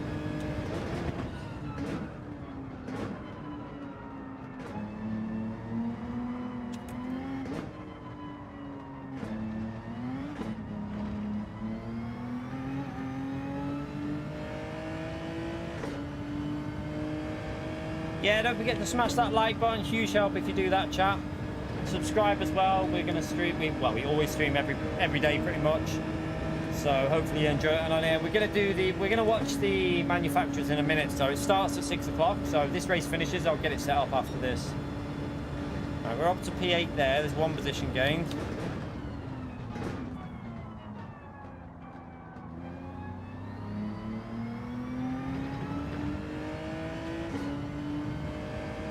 I think we're gonna finish P6 or something here. Looking at where they are on that. P5 or P6 is probably where we're at about. Not too bad from the back of the grid.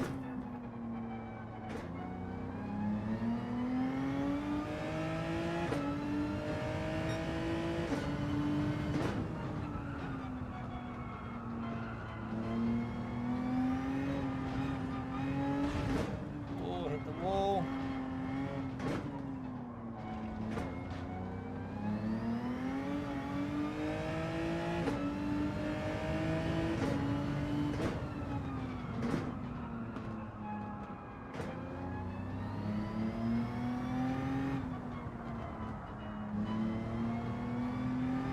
I think I could get used to this setup though, you know.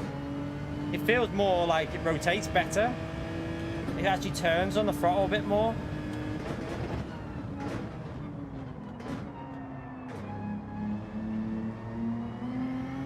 I'm quite enjoying experimenting with changing these different things, because next time this car's OP, at least we'll have an understanding of what to do with this car now, because quite a few different things that seem to be working with it.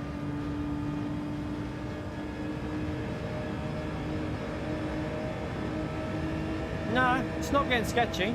It's alright, Ray. That's just me trying to get used to it. I mean, the lap times are still not bad. I mean, what is it? 47.5? It's not too bad for the lap 8, that, really. It actually feels safer than what it was before. It's just I'm just got to get used to it, because on throttle here, it feels like there's plenty of grip. Looks like we're going to get a P5 from the back of the grid anyway, so we got our guess about right.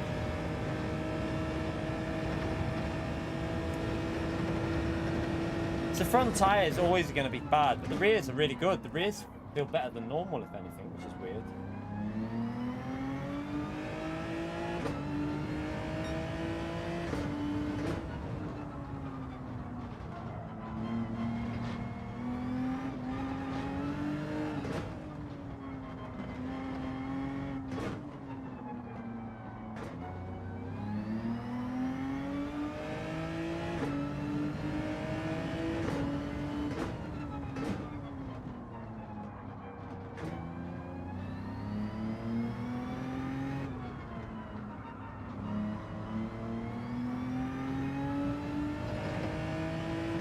Not bad.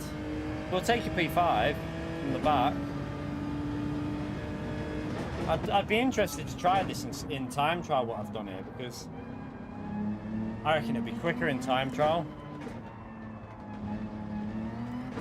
Also feels better on there, like over the curbs. Doesn't seem to unsettle the car as much. It seems a lot smoother on the curbs.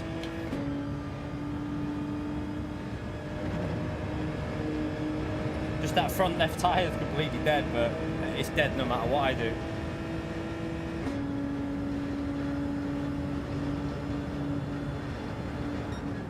Not bad. Not bad, not bad.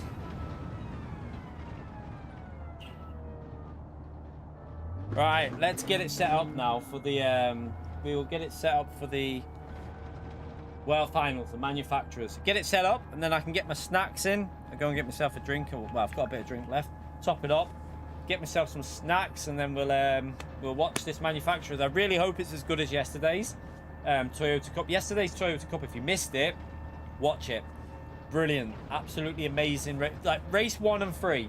Race 2 was alright. It wasn't the best. It was alright. But race 1 and race 3 were really entertaining. So make sure you give it a watch. Good stuff last night.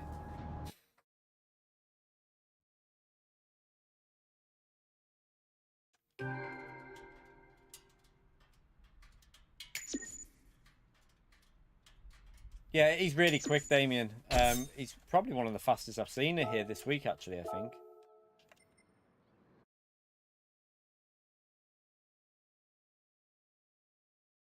Right, let's get it set up. I'll just leave that screen on while we're just got to set it up on my monitor.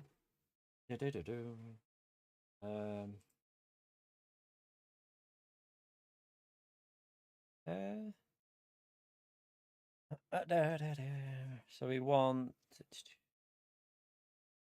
channel subscriptions, Gran Turismo. Where are you? So we are looking for the English version, obviously. Meet Displate Lumino. The new generation of illuminated art is... Mute that a minute. Why is there no audio on that? Right. 1 second, chat. I just got to mute this while this advert's on so that you doesn't come through on the stream. Right. Skip that. Right, we want it to be live, so should be live now. Right, let's go 4K. We want 4K on.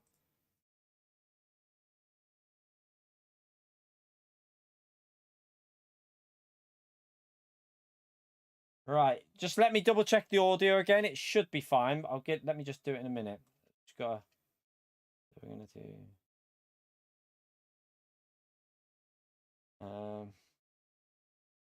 You know what? Actually, I'm gonna record this.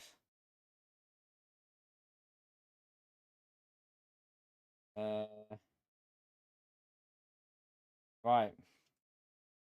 I tell you, oh, 1 minute, chat. Let me just go back to my thing. I'm just gonna turn this off so that just so it doesn't start doing a replay and I start getting the audio through, and you don't want the audio also, so. Right. Yeah, I've done my vote. I voted for Porsche on my main account and McLaren on my second to give Consta some support. So yeah, let me know what the audio's like, whether it's too loud, too quiet. It should be alright because it's the same as yesterday, so as long as their audio settings are the same, it should be identical. Take them off now.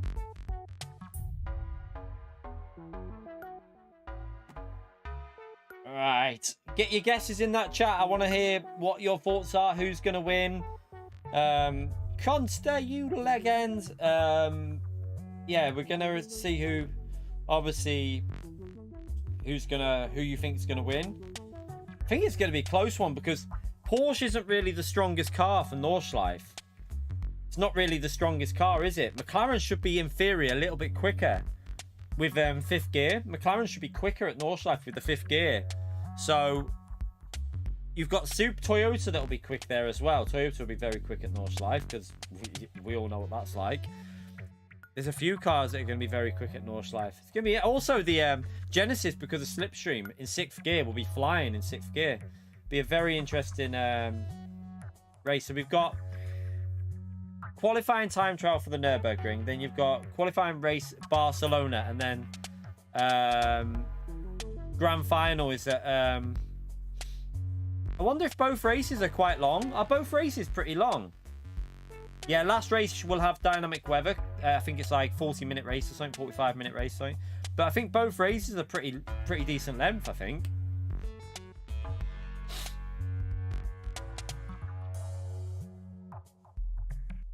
Right, let me go and get the snacks in, chat. I'm going to get myself something to eat.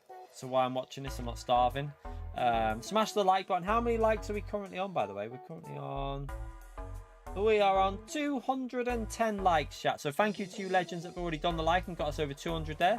Let's see if we can push it on to 300. It'd be amazing if we could get up to 300. I'll be back in a second. Get subscribed if you're not already done so. All right, won't be long.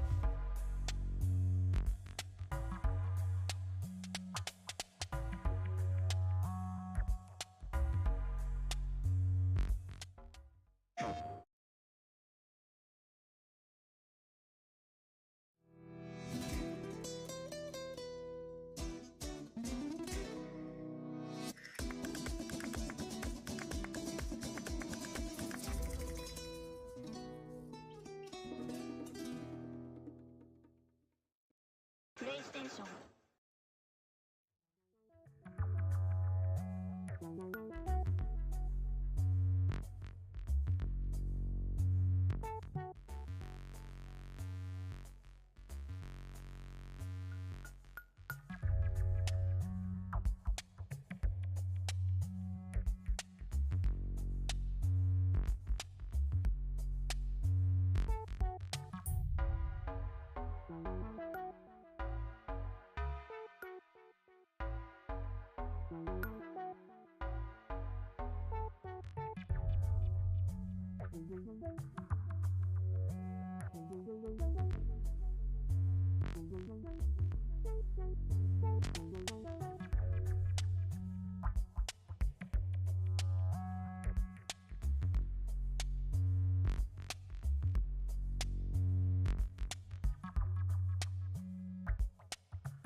Ah, right.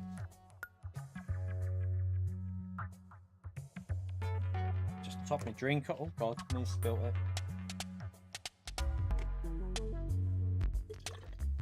Use that one.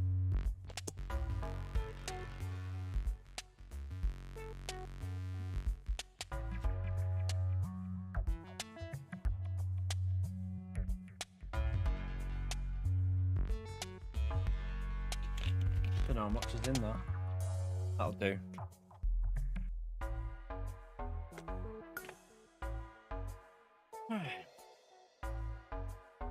Right, Theo. Right, snack time. I can't open my mouth enough.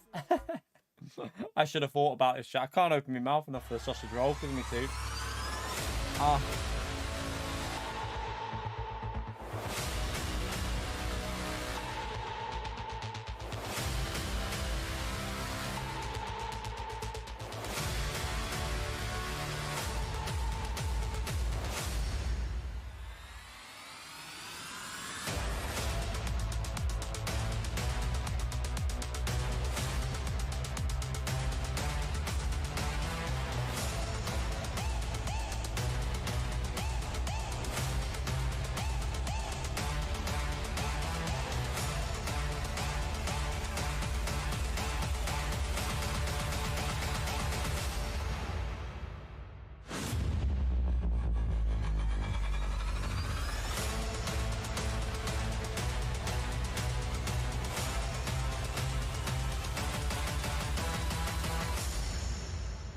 Very dramatic.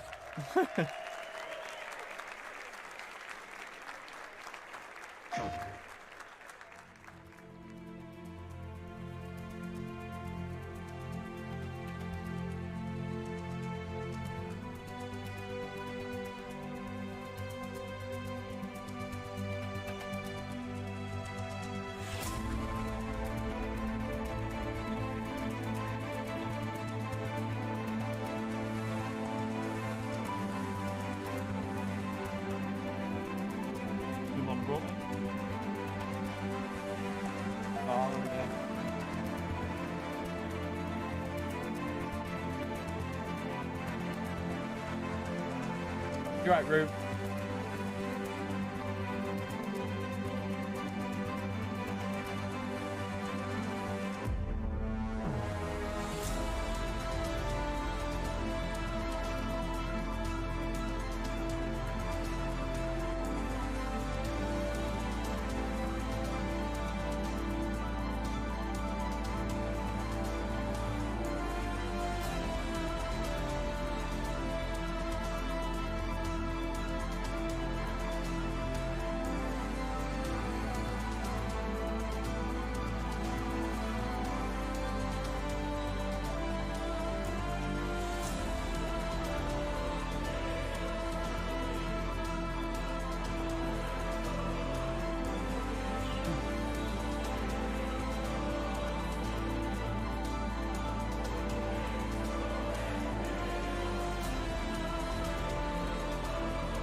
It's a bit dramatic, isn't it? This year celebrates 10 years of Vision Gran Turismo. And in that time, over 30 automotive collaborations, over 3 GT titles. Each car being utterly unique and the fruit of a collaborative, creative endeavor like no other. Welcome to Barcelona. This is the Gran Turismo World Finals. My name's Jules Hardy, and we thought, why not add one more brand new Vision GT car into the mix? No problem, Bella. What do you want?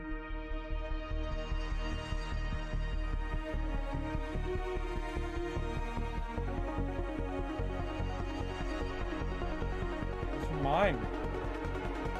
Mine.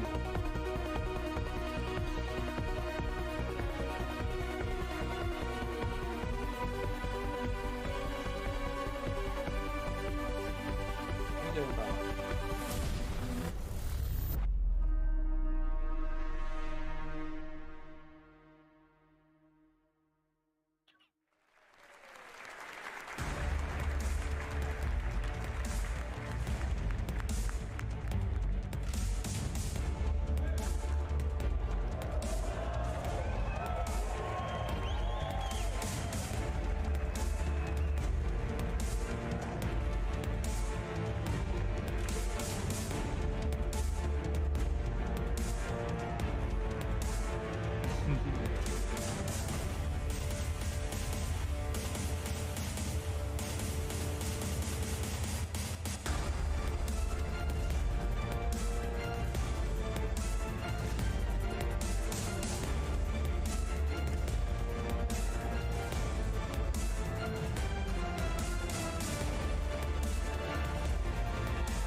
like the alloys.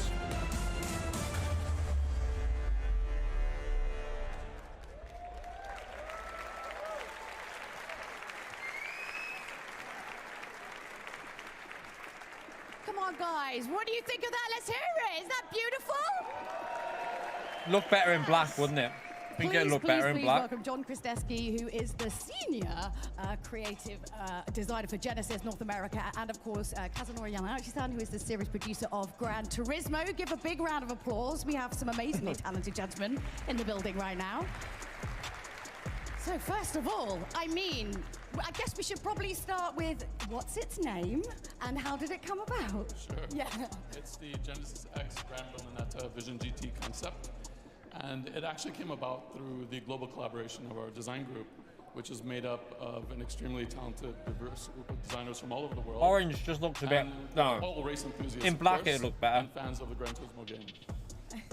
And of course you have other, cars in Gran Turismo. We do. We were really excited in 2021 to bring our G70 into the game, as well as a GR4, GR3. And now we have our latest addition to the family, which is our boldest expression of dynamism, and it fits within our Genesis brand design ethos of athletic elegance. And of course, you create some incredible cars. I mean, how does it differ, creating a Vision GT car versus, well, I was about to say run-of-the-mill Genesis car, but I don't think that's really right. Yeah, that's a great question. It's actually pretty intense because you've got a blank sheet of paper, which oftentimes is a little bit more difficult than having the whole through. Of course, too much choice. Too much choice. Too much choice. But we really wanted to capture a level of realism with this design. So with that, we made sure that we went ahead and put the same level of intensity into the design and level of precision that we normally would with our production cars. I mean, it's absolutely beautiful. Like, talk Bet it us ain't got through an some of, engine. like your fave kind of exterior, things Absolutely. that like. Yeah, I'll actually, since I'm looking at this, I'll start with the rear of the car. Okay.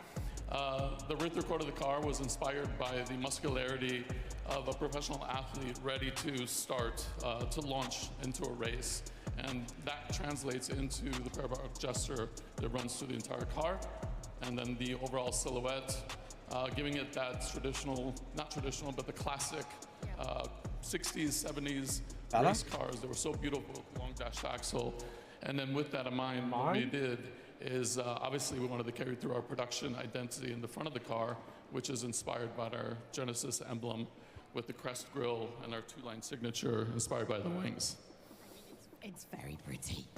And of course, you've got a beautiful interior there as well. Like, what was the kind of idea behind, like, how did you want people to feel when they, if they sat in this car? What was the idea? Yeah, no, that was great because with a car like this, when it's all about racing and performance, you want to create a singular purpose, which was all connecting the driver to the car. So we literally wanted to make the interior feel like it was a reflection of the body of the driver. And a beautiful orange. Yes, yes, we recently showed the Magma Orange with our GV80 Coupe concept in New York, and we definitely wanted to bring that to you here today.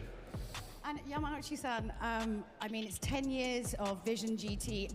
How did you feel coming up the escalator outside and seeing all of the cars that have been created because of this idea? 10年間さ通じたビジョン GT のプロジェクト、エスカレーターが登ってきてあれだけの車が並んでいるのを見てどういう感情を感じましたか？さっきもね申し上げましたけれども、一台一台本当に長い時間をかけて自動車メーカーのたくさんのデザイナーの方が、本当に命を削って作ったような車たちなんですよね、一台一台が。でそれがいっぺんにこんなにたくさん集まってるなんてちょっとやっぱ信じられないですね。Yeah, so as I said earlier, each one of these cars have been taken a very long time by designers to really pour in their lives to create these beautiful, beautiful creations, and it's incredible to see them, 10 of them all together at once in a stage like this. Did you ever think you would create sort of such a legacy when you first started out the idea of Vision Gran Turismo? ビジョングランツーリズムのプロジェクト最初に始めた時にここまで続くものだと思いましたか？もともとビジョングランツーリスモのプロジェクトは、マニファクチャラーの皆さんが1社かあるいは2社か、参加していただければもうそれで十分だと思って始めたプロジェクトなので、結果的にねこれだけたくさんの、マニファクチャラーの皆さんが、賛同してくださったっていうのは本当に嬉しいです。So, you know, the Vision Gran Turismo project was something where in the very beginning, I thought it would be, you know, fantastic if maybe one or two manufacturers said that, you know, they would, you know, produce a car for us. But having all these manufacturers and all these designers, you know, really being involved in a project like this really makes me happy and, you know, and thankful for them. Do you feel like a proud dad, like a proud father, a little bit? 少しはなんかこう誇らしくお父さんみたいな気持ちになりますか？いやもうただただ光栄だなと思います。I'm simply just honored by you know, having everyone, you know, being involved like this. And what do you think of the Genesis Vision GT? What do you think? 僕ねこの1分の2スケールモデル、昨日初めて見たんですね。拝見させていただいたんですけれども、やっぱすごいエレガントですごいクリーンな車で、いやぜひねプロダクションモデルを作ってくださいってさっきお願いしちゃいました。I presume it's electric, isn't it? I saw the 1/1 scale model in its real. I get the, is it an electric or is it actually like? And it's so elegant and so clean. And the first thing I asked was, you know, please make a production version of this. I mean, come on. I think that's a pretty good idea. What do you reckon? Well, I'm asking you guys. You tell him. Yes, absolutely. Let's do it. Amazing. Well, look, I think we've got a beautiful a video now showing some of the design process. But let's give it a beautiful big round of applause for our guest, please. Thank you so much. Yeah, Thunders, I know. Give us some cars that we might actually drive. I'd agree with you.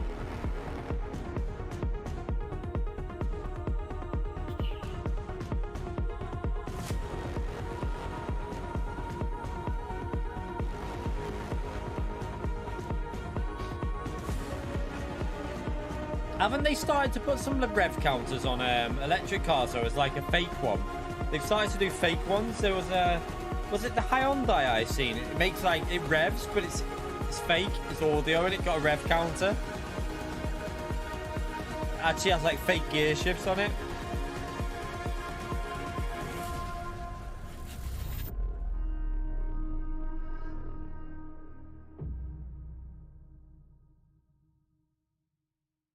I think the cat's found their comfy spot here now, chat. It's not moving.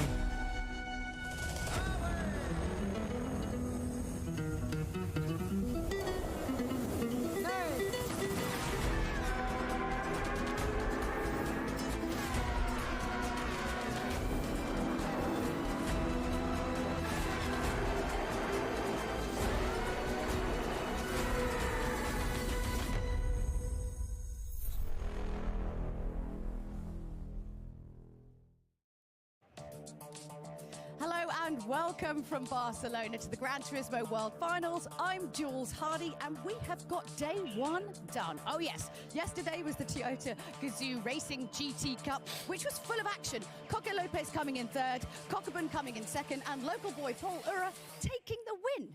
Okay, but today is all about the Manufacturers' Cup, and this has been a bit of a roller coaster for Porsche. So in Amsterdam, Engel Industroza was out with injury, but they still went on to win with just two drivers. This time, he's back, but Takuma Sasaki isn't here, so they are back to two drivers. Does this mean they're still going to win with this rather unusual strategy? We shall find out. Why don't we take a look first, though, at the competition format? 36 drivers are split across 12 teams, with one from each of the regions listed. From these 36, 12 drivers are selected to compete in a single hot lap time trial session. The results of this determine the grid positions for the qualifying race. For qualifying, once again, the teams will select a single driver to compete in qualifying. This driver holds the responsibility of getting the team the best race grid position possible. Now comes race time.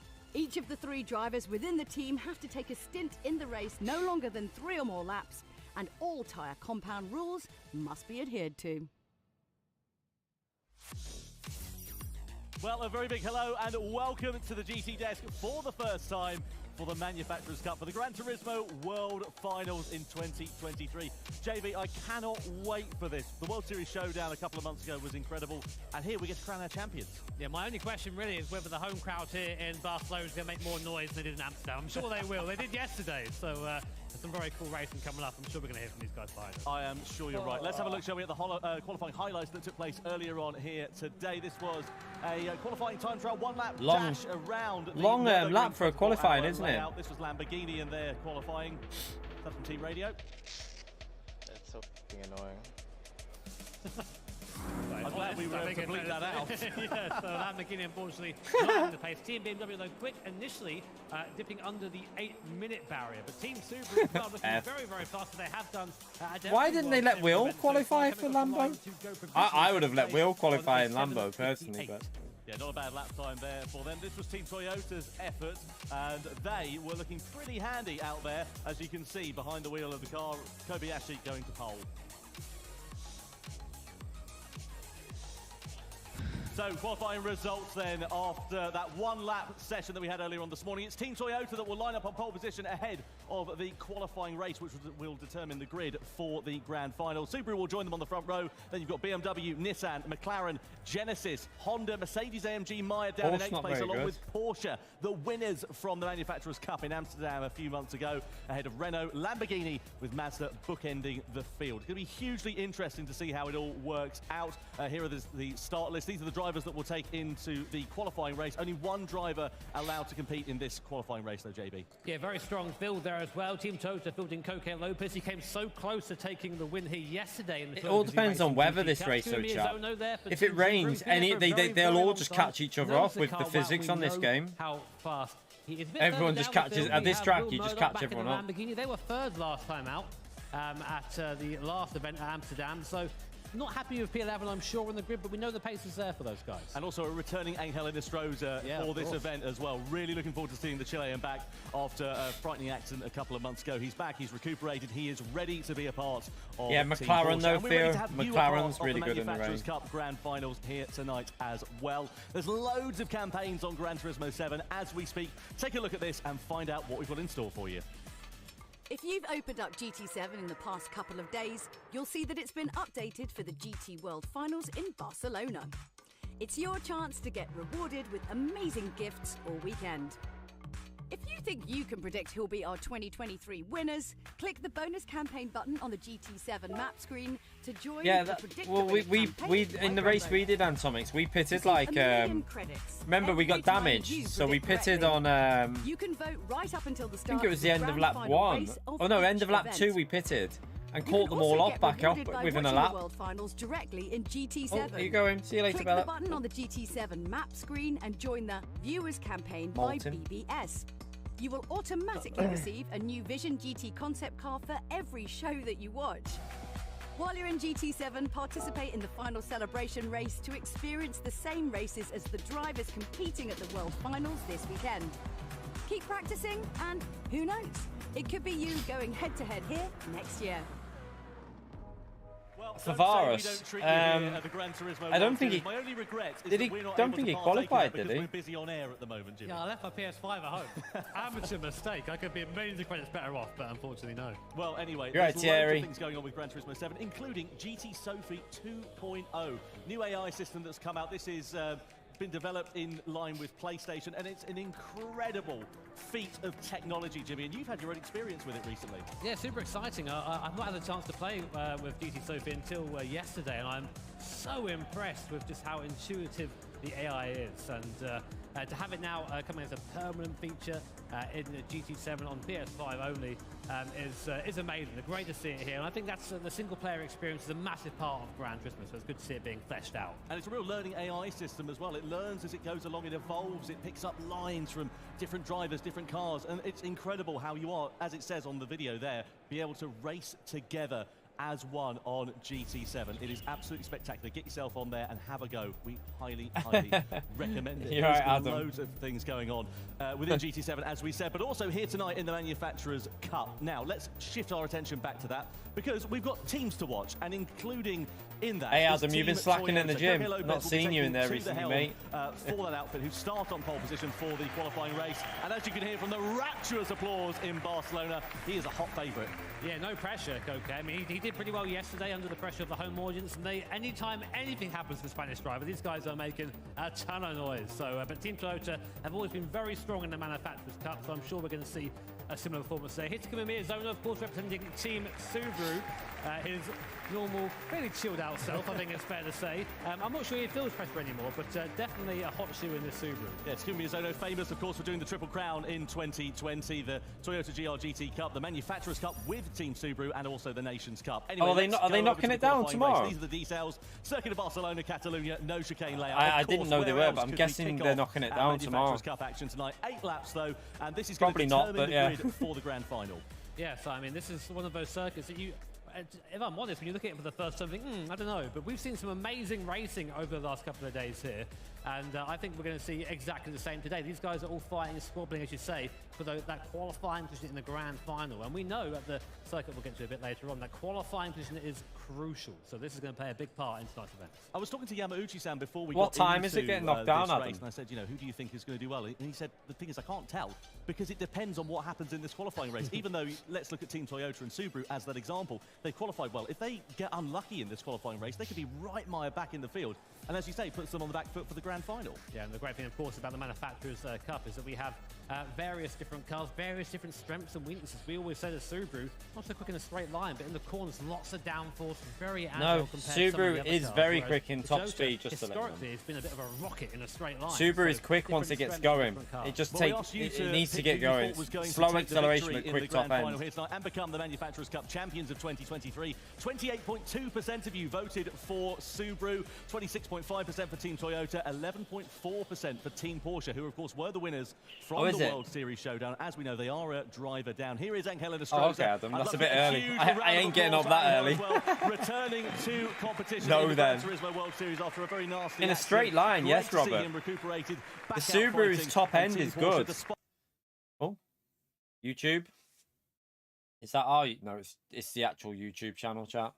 I just checking if it was mine. Being a driver down, right, it always seems to be the way in their circumstances. So yeah, they don't fall in the their Subaru direction, is slow on acceleration, but once it gets going, it's pretty quick it's on great top to see him end. back, and we know it's cliche, but we're one big family here at GT. And the moment everyone saw Angel, let's go over, give him a big hug. You know, everyone's just really pleased to see him. So. But will it be an advantage again? I mean, that's not my end. That was on the mainstream. I mean, the rules are very much in place, so it isn't. But having two drivers, it wasn't my end, Pierre. It was the mainstream. Possibility to go wrong? Would you say maybe? Otherwise, I would have. Otherwise, I would have lagged. To go wrong if you make a mistake when you come into the pit lane. Don't select the right driver. Don't select the right tyre. All of those sorts of things have to be taken into consideration. And of course, there's two different types of races we've got tonight. We've got the qualifying race, and we've got the grand final. Now, the qualifying race is just one driver from that manufacturer who competes over the course of it. The grand final, you've got three different drivers. Driver changes, tyre strategy, fuel strategy, possibly a bit of inclement weather coming into that final race too. Yeah, so I mean, it's about using the right driver at the right time as the crowd very much getting warmed up. I think our cameraman knows what he's doing. He's finding all the Spanish drivers. Okay, look at it, and then the big cheers from the crowds as he drives us down. Just getting the last little bit of warm-up on circuit. This time is essential, really. Just getting yourself zoned in, getting yourself calm for the race. It's very easy to get. It's very easy, I think, to get a little bit on edge when you've got a big crowd like this behind you. Yeah, absolutely. Well, let's have a look then, shall we, at the starting lineup. Just once again to remind you for this qualifying race. In fact, indeed, for the possibly because Mehdi's an expert at Northlife, so Lopez, who finished on the podium yesterday in the GR-GT Cup, and Adriano Carrazza as part of their lineup. Team Subaru, you got Takumi Miyazono, Roberto Sternberg, and Kylian Drumont, the very fast-flying Frenchman, who we know has been incredibly fast. A couple of new names in there, though, Jimmy. I'm looking at Team BMW. You've got Kalen Roach, the American driver. This is his first World Series event. Great to have him here, just 18 years of age, and he has been held in very high esteem amongst his competitors. I'm not sure about that, Ahmed, mate. This time from P9. The Toyota Racing GT Cup, but not quite able to get through to one of the podium positions, but incredibly strong lineup. It's what we're used to really at these GT events. I mean, Manufacturers' Cup, I think for me, is always been my favourite because of the different cars involved. It's very much how real-life racing Const's is. A lot quicker than me, Theo. A lot quicker than me. It being an endurance-style format as well. It's not down to one driver. It's Jimmy. Pure team effort. I think that's really what pure racing is. And what about Team Lamborghini as well? Last time we saw them at the World Series. I'm surprised Will didn't qualify for him. They're mired down in 11th place. We saw some very visible frustration in the qualifying highlights a few minutes ago from Randall Hayward. Do you think they were going to be able to turn their fortunes around? I would have had Will qualify. A bit earlier on, actually, after the qualifying, he said, well, you know, listen, the car wasn't too great in qualifying, but in race trim, we do have quite a bit of pace. So I don't know, maybe watch them for them to come through. I mean, Catalonia historically isn't always one of the circuits we go, okay, this is an overtaking track. But from what we've seen in the Pro-Am races earlier on, which you guys will see at some point, and some of the racing yesterday, actually, it seems to be a good track for racing around here for these guys. So the drivers are sitting there waiting to go racing at the moment. The tension's sort of beginning to build. There's a lot of pressure here. I think they can change their force feedback and all that. AFC, I think it's individual. They're allowed to adjust all that. It's just about trying to sense yourself and calm down. You know, I've had it a couple of times. But they have to adjust it for their team, obviously, because you can't change. Well, no, they probably can change the presets on the wheel, because you have presets, don't you, on the GTDD Pro? So they've probably all got their individual presets. In the zone, you're in the car, and these, tell you what, these headphones. I actually drove on stage the other day with these headphones these guys are using, and you cannot hear anything apart from the game, which is what you need here. I tell you what, that's what we need here in the GT desk, because we can hear everything behind us here at the moment. Anyway, we're about ready to go for the qualifying race for the Manufacturers Cup for the GT World Series. I think he's played it like casually. He's not really. He's not played it properly. I wouldn't say he's done like the license tests and stuff like that, but he doesn't really play sport mode properly. He might have done a few online races, but I don't think he's not like playing as much as we are, for example, stuff like that.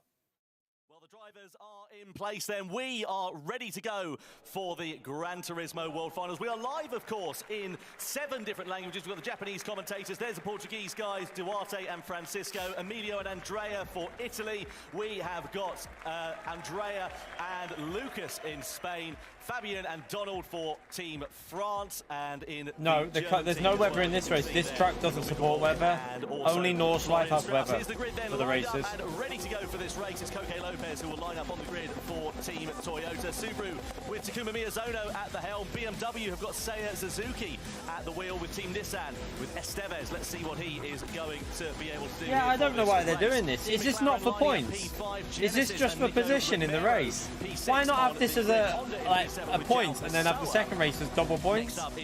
Seems a bit stupid. So this race doesn't count for points. What's the point of qualifying then? Alex Lopez at the wheel, Lamborghini with Will Murdoch in 11th place, and the grid is completed by Okamoto in the Mazda P12. Now, no tyre strategies to worry about over the course of this particular race here, Jimmy. A rolling start at the Circuit de Barcelona, Catalunya.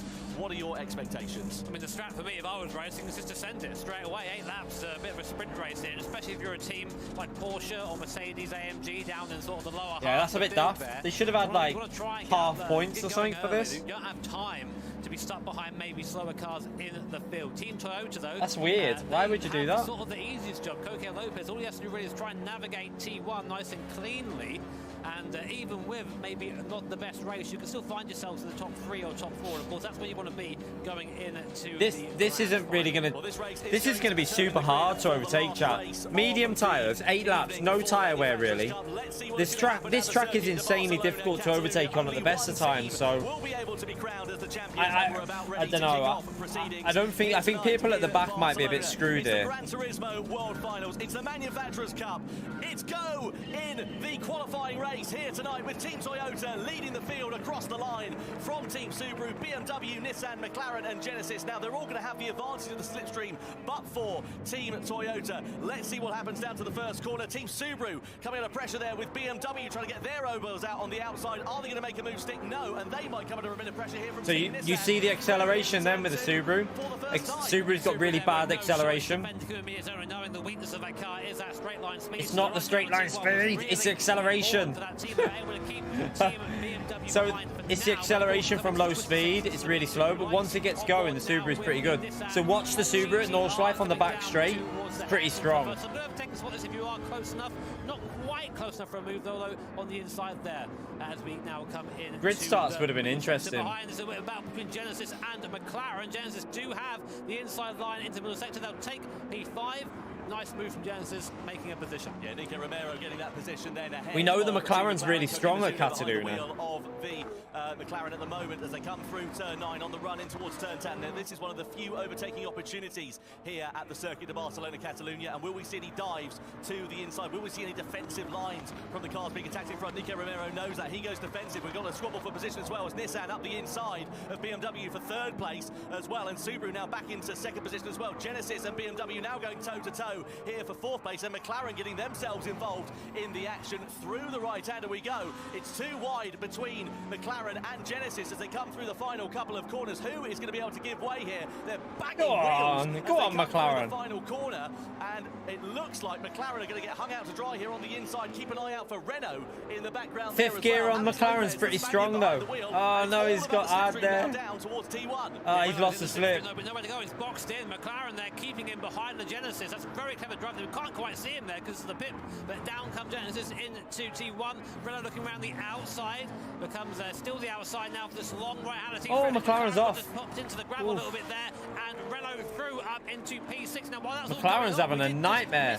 In the back of our picture, down to the hairpin on the back straight, Team Honda and Team Porsche came together. Honda losing 5 spots there, down to P12. We'll get a replay of that when we can, but contact there also being investigated by the stewards at the moment. So difficult start to the race for João Pessoa for Honda, down into 12th position, 1.3 seconds off the back of Team Mazda. On board we ride here with McLaren, Koki Mizuno behind the wheel of that machine as they come out of turn 5 through 6 into 7 and 8. Wheels in Lamborghini, David. Very much one a time.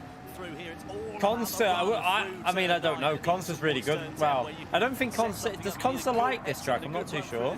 Slightly wide there for Renault and Alex Lopez. Is that going to compromise his traction? I don't think Consta particularly likes this track. I'm not sure. He's going to try and squeeze the Macca to the outside as they go 2 by 2 on the brakes into the left-hander. Renault holding station in 6th place for the time being. Yeah, nice defensive driving there from Alex Lopez. He was, of course, beating yesterday as well. Very fast driver. And, of course, a bit of a home hero as well to this Spanish crowd. A little bit of a slide there from McLaren. Koki Mizuno there at the wheel of that car. And maybe we should unlock to complete another lap. Coming on to lap 3, your race order as it stands. Toyota P1, Subaru in P2, fairness though, Adam, McLaren's one of the best round here. In fairness, it's pretty strong. It's not the best, but it should be a top 5. Coming down towards T1. This happens to go to defensive in the background there. Will there be an overtaking opportunity? See what I mean by the Subaru there? Unsurprisingly, once it gets going, chat, look how fast that Subaru was on the straights. Jimmy, because I know that you've been a big fan of this, but they are coming under ever-increasing pressure from so this track will suit the Subaru because out of the final corner, it's flying, so it's already got its momentum. We see out here on the grid, but Suzuki, with the balance of performance regulations, able to really harry that BMW round. And of course, they won the World Tour back in 2019, back in Paris for that event. And let's see whether they can be able to get themselves onto the podium. Of course, this race doesn't count towards the grand final and the overall standings, but it will count to the grid for that grand final. Let's see if we can piece together what happens here. Porsche versus Honda on lap 1. Yeah, there it is. Porsche dives in there, causes contact between Honda and AMG. Oh, nice move by the Renault. Base, I think, yeah, that's a pretty slam dunk penalty to Porsche, I think, there, Tom. Yeah, Jose Serrano making a pretty ham-fisted attempt of that, unfortunately, and dropping into 8th position. We'll see whether the stewards do indeed award them with a penalty. Through into the hairpin we go, slightly wide there for Nissan. That could compromise their exit. Don't think there'll be anything immediate for them to worry about. I wish they'd use the 60 FPS replays, you know. I don't like these 30 FPS crap. It looks so much better with the 60 FPS. McLaren, Porsche, even Lamborghini to a certain extent as well. They're all sort of queuing up behind this Nissan, waiting to go through. In this hand train here, we saw Mateo Estevez driving a little bit earlier on. Very, very smooth driving stuff. It's very close to the wheel he does as well, which can't do his back any good, but you know, I'm not a back specialist. I'm hopefully a motorsport specialist, fingers crossed. But we go back to that battle between Nissan and BMW. We see Team BMW getting a little bit closer on the straight. Here comes Genesis, though. Big break in the background. Porsche and McLaren fighting. It looks more like TV, my arse. Porsche will have the inside here for the long right-handers. Angel and Stroza battling away there, and just about keeping the place for now. Lamborghini went through there as well, Jimmy. They managed to pick the pocket of McLaren. You can see them there now on the inside, looking for a move on Porsche into turn 4. I think the Porsche just sent it, really. Once again, inside line kicking up a bit of dust on the curb. Rear end just begins to step out. McLaren. Oh, McLaren's having a nightmare. The corner there, and eventually relinquish that position, going for the outside line into turn 5. It's going to be a brave driver who can manage to hold. Like, we know the Porsche is pretty good at Catalunya. I don't know what's going on with that McLaren there. Tighter line. Meanwhile, BMW really all over the rear wing of Nissan as we come up the rise through 7 and 8 now. Here we are then on the midway through lap 4, looking back from Matteo Estevez. Is Nissan GTR. Possibly, James. Here comes the BMW M6 looking to the outside. Will he dive to the inside there? And Suzuki looking up the inside. He might be able to make a move stick just on the rear quarter. He's got the move done pretty much now. Drag race up to the next left right. The Nissan's got some grunt though, and just about stays on the inside line. But look at the background. Genesis there and Nico Romero behind. Very, very close to making a move. All it takes is one of these guys to have a little bit of an issue, and they're all going to end up shuffling places. Speaking of which, Porsche has been given that penalty, unsurprisingly there for that move there. I mean, it was a slam dunk in my book. Genesis might get them here with the slip. We know how good the Genesis is with slipstream. Look. Here from Genesis down the start finish straight. This has all begun to concertina up as they come down in towards turn one. Genesis on the you outside. can't really go around the outside there. Who's going to be last of the late breakers? Are Renault going to be able to join in on the party as well? They're going to try and pick the pocket of Genesis on the exit of turn two. They go to the outside line through turn three, but they're going to have to duck back inside, I'm sure, and indeed they do. Porsche sitting right behind in the wheel tracks there as well, but of course they have that 2-second penalty to serve in towards four. We need to watch that again. We need to watch that move. See if the Porsche, because yeah, if the move was on, then the Honda cut across him. In this race, and of course this, to remind you, will determine the grid for the grand final race. I mean, it's an overtaking place, so the Honda should have defended it, really. But we need to see it again, really.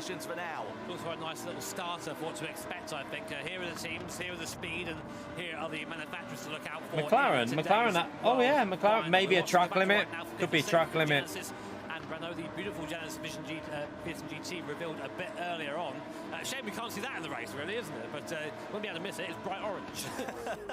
Yeah, it certainly is. Oh, BMW, they're closing up once again onto the back of Nissan. Genesis, like a Dan Dare on the brakes into turn 10 there. It's just one at a time at the moment, but Nissan looking a little bit raggedy, if I may say so, taking a few different lines. We know that car's got brilliant mechanical grip, and it's fairly handy in a straight line, and that seems to be keeping them in third position for the now. Nissan's not that good in a straight line. Themselves and Subaru in second place. It's 2.7 seconds as it sits now, and it seems to be a case, in my opinion, of when and not if these drivers are going to be able to find their way through, as long as those behind don't get involved in their own little squabbles. They're all getting bunched up on the straight behind, and this has nothing they can do. They don't have the power to get by on the straight line here. But looking back from the BMW, the gap has somewhat increased, and that's side by side. BMW looking for a move. The problem you've got here is the Nissan and the BMW are both quite slow, but the BMW's got the slipstream to the Nissan, but it can't get past the GTR because the BMW is pretty slow on top end. Not usually a place to do it at this point, but having a go anyway. It's getting desperate at this point. Yeah, I need to see a replay of that penalty for Porsche. To the right-hand side to defend, but is he going to have the momentum to keep it there? Yes, he does. This is great driving by Estevez and Nissan. Yeah, superb defensive driving. This is exactly what he needs to do, not defending fresh air when he doesn't need to. Into turn 5, bit of a bump on the back there just to signal and warn he's there now. Look at this, wider line from the BMW of Seiya Suzuki, trying to get a better exit on the run out of that corner through the kink of turn 6 and up in towards turn 7 and 8, behind into turn 1 and 2. We saw Genesis and Renault going 2 by 2. Those positions have stayed as they are for now, but Nissan looking a little bit raggedy with Matteo Estevez behind the wheel through that right-hander. It's going to be the run through here and down in towards turn 10, but we know that Nissan's got good straight line speed. He's just going to park that car towards the inside very briefly, and Suzuki doesn't have an answer in that BMW as it stands for now. Nissan holding in third place for the time being, as Renault have now got the better of Genesis for P5, or have they there, knocking one at each other through the left and the right-hander. Renault are now on the outside here. Genesis going through, Lamborghini ready to pick up the pieces as well as McLaren running down the hill. I mean, the servers work quite well on Gran Turismo, to be honest, Kevin. I think the servers are fine. We haven't had many issues with GT World Series, really. As now McLaren have picked their pocket, so from going to battling for the top 5 places for Team Renault, they're now down into 7th. Looks like a great drive so far. +5 on his start. Yeah, wheels up to P6. Now looking maybe for P5 on Genesis, down towards T1. Genesis and Nico Romero goes defensive, keeps the inside line. Telling you, they should have let Will qualify for that Nordschleife one. I'm telling you, wheels are so quick. T3, still sit with the inside, it's Genesis. Lamborghini, though, completely just stuck to the rear spoiler. So Will was right, the race pace of that car is good. It does have that pace, it just lets itself down a little bit over a single lap. 11th on the grid, to remind you, that's where Lamborghini started this one. They're knocking on the door of the top 5 as it stands for now. This is fantastic driving from Will Murdoch. In the background there, you saw Porsche versus Renault going side by side. Porsche on the recovery following that first lap penalty that they suffered. And they don't manage to get themselves ahead of Renault. McLaren are right up Lamborghini as well. Up the hill, in towards the climb of turn 7 and turn 8, into the right-hander of turn 9. Mizuno keeping a close eye on what's going on in front of him, but also, I'm sure, keeping a beady eye on his rearview mirror and those battling behind them as well. BMW versus Nissan, part 354 as we come down in towards turn 10. On the outside go BMW. It's going to be a tall order from there to try and level peg with Nissan in towards this series of corners. And absolutely fantastic defensive driving from Matteo Estevez, once again putting that car in exactly the right positions and not allowing the opportunity for Suzuki and the BM to find his What the way past. BMW needs to do is drop off here a little bit, let the gap go to more like 2-3 tenths and get the run on the straight. To the final lap of the race, a flash of lights there, but Takuma Miyazono saying, you know what, I've had enough of sitting behind you, Keiko Lopez, I'm going to go for a move. Looks to the outside there. Will he have the downforce in that Subaru to go the long way around? I don't think so. The Toyota, very, very quick, of course, 2019 and 2021 Manufacturers Cup and Series champion there. Here comes Subaru. Is there going to be a move in? No, not quite close enough for now. In the background as well, BMW have Oh, he's got the tighter line. He's got the tighter line. At the front, it's 2x2 on the run in towards turn 4. Oh, aggressive chop over there from Toyota. Subaru having to be forced around the outside in towards turn 4. Surely, Jimmy, if the move's going to come, it's going to come in towards turn 10 into that hairpin bend. But Miyazono trying to invent something on the run down into 5. Going to try and look the long way around. It's a very long way around down to the hairpin, though. You see just the agility of that Subaru, able to put the car in places that Koke Lopez cannot. But now we're coming up to where the Toyota is strong. The back straight here. It's got a nice, nearly 600 horsepower in this Toyota. So very, very fast down the back straight. Here we go then. One last right-hander. Look at the difference in cornering speed through there. Able to carry a bit more speed now deep in the toe, deep in the slipstream. Koke Lopez tries to break the toe. I don't think we're quite close enough. Goes defensive anyway. Are we going to try and go around the long way, around the outside with Miyazono? He's going to try and cut back now. Lopez sits on the apex, and I don't think he's got enough time, Tom. He's so close through here, coming through into the final sector then. Miyazono trying for the outside line here on Team Toyota, but I don't think he's going to be able to do it unless... Well defended there by Lopez. He is holding firm for now. It surely will be a drag to the line as they come through the final couple of corners. Toyota versus Subaru, Lopez versus Miyazono. It's Lopez with the advantage through to the final turn in the qualifying race in the Manufacturers Cup. It's a drag to the line, and who takes the checkered flag? Good it's race. Toyota by just a tenth of a second over Team Subaru. BMW finishing in third place ahead of Nissan, Genesis, Lamborghini. Not very good for Honda, was it? Porsche and Mazda inside the top 10. What brilliant racing everywhere you looked, up and down the field, and a fantastic final lap.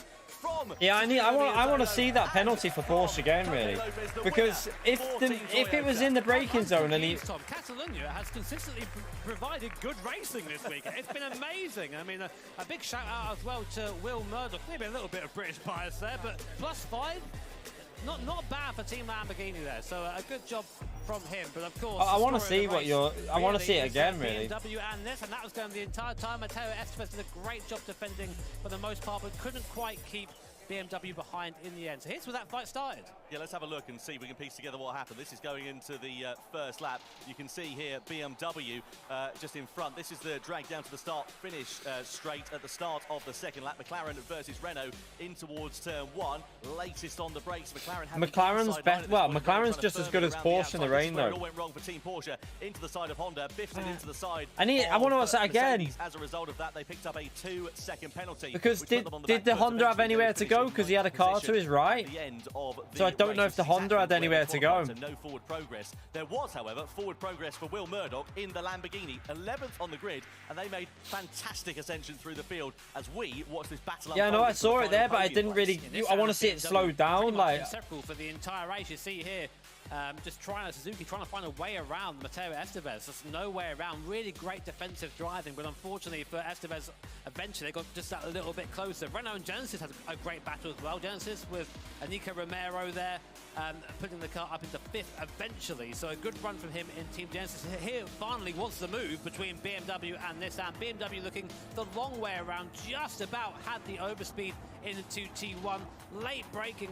Matteo Estevez didn't give it up though, but on the second part of the corner didn't have the inside line there. BMW a bit rude in the way through, but to be honest, that's racing. A good overtake from me. Yeah, Sai Suzuki getting that one done. It was a drag to the line though for the race victory between Toyota and Subaru. Eventually Koke Lopez taking that by just a 10th of a second. What a fantastic final lap it was between the two Japanese manufacturers. It does mean that Toyota will start the grand Depends if it final rains. on If it pole rains, position. Here are then the results from McLaren and the Porsche will be qualifying very race then. strong. Toyota, Coque Lopez take the spoils ahead of Subaru, BMW in third place ahead of Nissan, Genesis, Lamborghini, McLaren. Subaru's Renault, okay, Porsche, and I Mazda, don't think it's the best in the rain, Mercedes, they're really. down in I don't think 11th it's the position, best. and Team Honda, penny for their thoughts as well, in 12th position at the checkered flag. Anyway, that's all done and dusted. We know the grid now for the grand final. Let's head over to Julia, who is with Coque Lopez, the winning driver from Team Toyota. Well, that seemed nice and that seemed quite comfortable. And you know, I'm gonna go and watch that on my phone now. Until The pretty much the incident. end of the race. How was that drive for you? Well, I was just trying to replicate and do the same basically as I did yesterday in Toyota Cup semi-final. Just I was with Takuma behind instead of Josete, and yeah, it worked well. I knew he was saving a bit the tires to try to overtake me in the last couple of laps. I also knew that actually first or second for the grand final is not a big difference because of the dynamic weather. You know, it will also depend on how we manage the nerves. And yeah, I tried to defend to try to get the victory for the Spanish crowd as well. And thanks a lot to them for the support. I mean, you knew obviously that Miyazona was going to come for you, but you just kept like nice and calm all the way through, and like so you're a little bit of fighting, but nothing too crazy. That was quite calm. Well, that's maybe what it looked like. I think. Right. I'm on the replay bit now. I'm having a little look at it again. The gap with the P3, I was watching that it was just increasing every lap, so I knew Miyazono-san wouldn't try to overtake me to not let them catch us again. And yeah, at that point I was calm. I also tried to save a bit my tires, but in the end it was a bit stressful because I know even if Toyota is very good on straights, Subaru is that really was the NSX. That wasn't the Porsche's fault. That wasn't. That shouldn't be a penalty, chap. I've just watched that shouldn't be a penalty because the NSX had a car, but it was ahead of him, and he saw the Porsche going for it and just cut across him. That's on the NSX. I can't believe the Porsche got a penalty for that. What do you reckon? It will depend on that shouldn't be a penalty for the Porsche. Before the start of the race. We shouldn't be, because the NSX was behind and there was no one. He could have just gave space. The weird one, that. On what the competitors do, no? Try to get the best of our potential. I think it's very huge. We will just. The NSX should have defended it if he, you know, you can't just cut across like that. I think we are ready to try to fight for the victory. Of course, you reckon they're gonna do it? What do you guys think? Yeah. Yo creo que no están entendiendo mucho la mayoría. All right. Well, it's time we find out. Congratulations. Well done. Thank you. Yeah, thank you very much indeed, Jules. Very much looking forward to that grand final after a fantastic qualifying race. Couldn't really ask for more there, could we? And like I said in the booth, I'm quite confused. Catalonia's given us such good racing, but awesome to see what we have in store, of course. That's just you're right, Flash. What we've got coming up for the grand final. Yeah, absolutely. Let's shift our attention over to the Nations Cup, which is taking place here tomorrow night as well. Don't forget to join us for that because, well, Team Spain, they took the win in the World Series Showdown. Coque Lopez, whatever he seems to touch at the moment, it turns to gold. I'm going to buy a lottery ticket off him tonight. I bet the Toyota reps the other day they're having a good time, definitely. Let's have a look at the starting grid then for this grand final. So you can see Team Toyota will start on pole position. Rikuto Kobayashi ahead of Coque Lopez with Adriano Carrazza in the mix there as well. You've got Team Subaru in second place with Team BMW in third. Nissan, Genesis, Lamborghini elevating themselves from 11th on the grid at that qualifying to 6th position. Work to do though, Jimmy, for Porsche, Mazda, Mercedes, Honda, all names we're expecting to be fighting sort of up the sharper end. Yeah, definitely. You know, strategy is going to come into play here, I think, and maybe you know, we've heard things about today's race, and I've got a feeling that it's not going to be as simple as just put a guy in the car and drive to the end. But as you say, Honda there, right at the back of the grid. AMG, we're used to seeing them usually in the top 5, so starting P11 for them is not going to be where they want to be. Yeah, absolutely. And now going over to the grand final, let's have a look, shall we, for the first time. Lambo should be pretty good in the rain as well, shouldn't it? Competing on, it's the Nordschleife, the 24-hour layout. Group 3 cars once again. But as you can see, crucially there, racing medium, intermediate and heavy wet tyres. A possibility of some inclement weather coming in for this one, Jimmy. How on earth are the drivers going to manage this and work out their strategy? It's a real tough one. You might tell I'm a bit of a fan of this circuit. I like this track a little bit. Have you raced there before? Oh, don't mention You've never spoken about it. Never talking about it before. But yeah, I mean, one of the worst things that can really happen when you're there and racing is suddenly you're hit by just a shower out of nowhere. When you're on slick tyres, especially on these Group 3 machines of all that downforce, all that power. Yeah, it should have been 6 laps. I agree. It's spooky when you hit a damp pad. So it's going to be take all our drivers skill today. It certainly is. Don't forget, you can get involved in the action as well. We want you to vote and predict who you think is going to win. This is how it sits at the only moment problem with before that the is if grand it's going to final. rain, that 28.2% could of mess you up. think Subaru's going to win. 26.5 for Toyota, 11.4% for Team Porsche. I have to say, after Porsche's performance in that first race, I wonder how much of an opportunity they've got, because they're going to be down in 9th place on the grid. That's a good chunk of the vote there, just for 3 teams. So yeah, you guys definitely have decided who this you like could be there, like but, really I'm not awkward quite if it sure rains, who because the favourite is here. It is hard to say. I mean, of course, we know Team Subaru, we know Team. At least Toyota they are haven't very put a quick compulsory indeed. tyre Team on this Porsche time, chat, won, like of course, Suzuka. last time out in Absolute Amsterdam, donkeys so last time. A lot of very fast teams here, but what about a bit of an outside chance? Well, that's the thing, isn't it? The Nordschleife is a very unpredictable track, and it really does punish those who try to mistreat it, shall we say. Try to mistreat it. I like it. Well, you know what I mean. Anyway, let's get ready then, shall we, and get the 12 teams on to the stage ahead of the grand final for the Manufacturers' Cup for the 2023 Gran Turismo World it's going to rain, Finals. isn't We'll it? do them in reverse Obviously. order. Please welcome It's going to rain. from Team Honda. It is from Japan, Suki Nabati. Then you've got Valerio Gallo from Italy and João Pessoa from Brazil. Did Gallo just nearly trip over them? I think he nearly tripped over.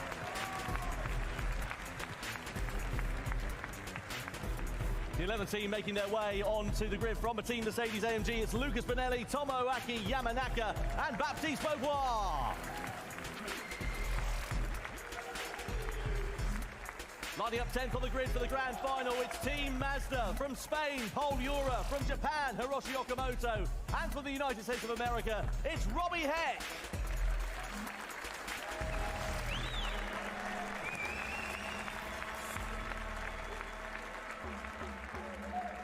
Work to do for Team Porsche from 9th on the grid.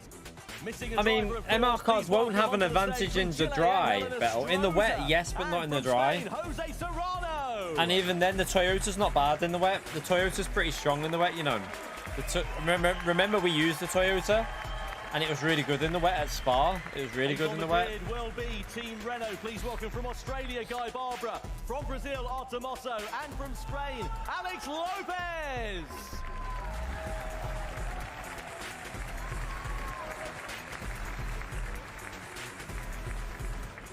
Team McLaren 7th on the grid for the grand final. Please welcome from the USA, Donovan Parker. From Greece, Konstantinos Konstantinou. And from Japan, Kokei Mizuno.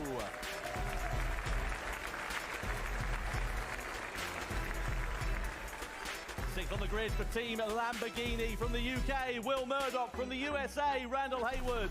And from Japan, Yuki Kadaka.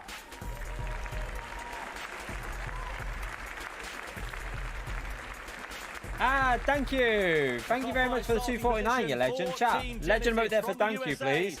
I just love this kind of event. So good. Yeah, they are good to watch.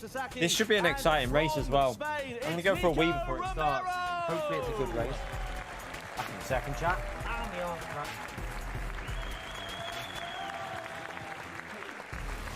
Second row of the grid for Team Nissan. Please welcome from Japan, Ryuta Kokuman, Mehdi Hafidi from France, and from Argentina, it's Mateo Estevez.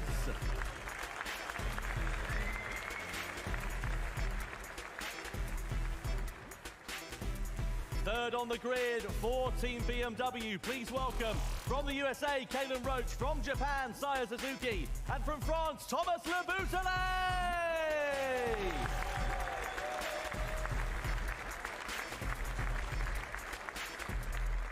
Second on the grid for Team Subaru. Please welcome from Japan, Takuma Miyazono. From Brazil, Roberto Sternberg. And from France, it's Kylian Drummond!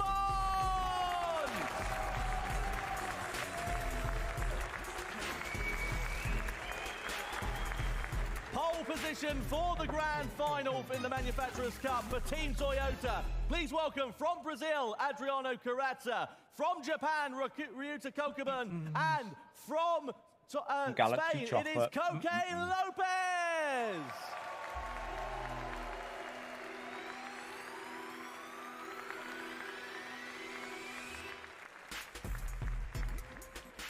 And ladies and gentlemen, we now ask you to please stand if you're able for the national anthem of our host nation here in Spain.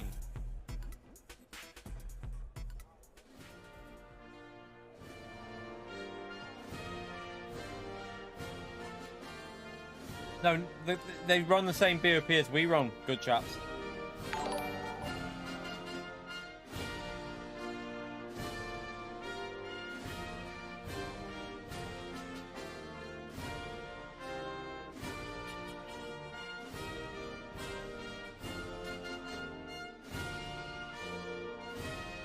Although Lamborghini has had a boost.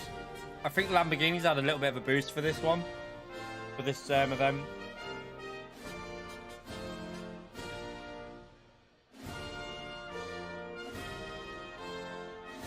No, they use the normal brakes. I think.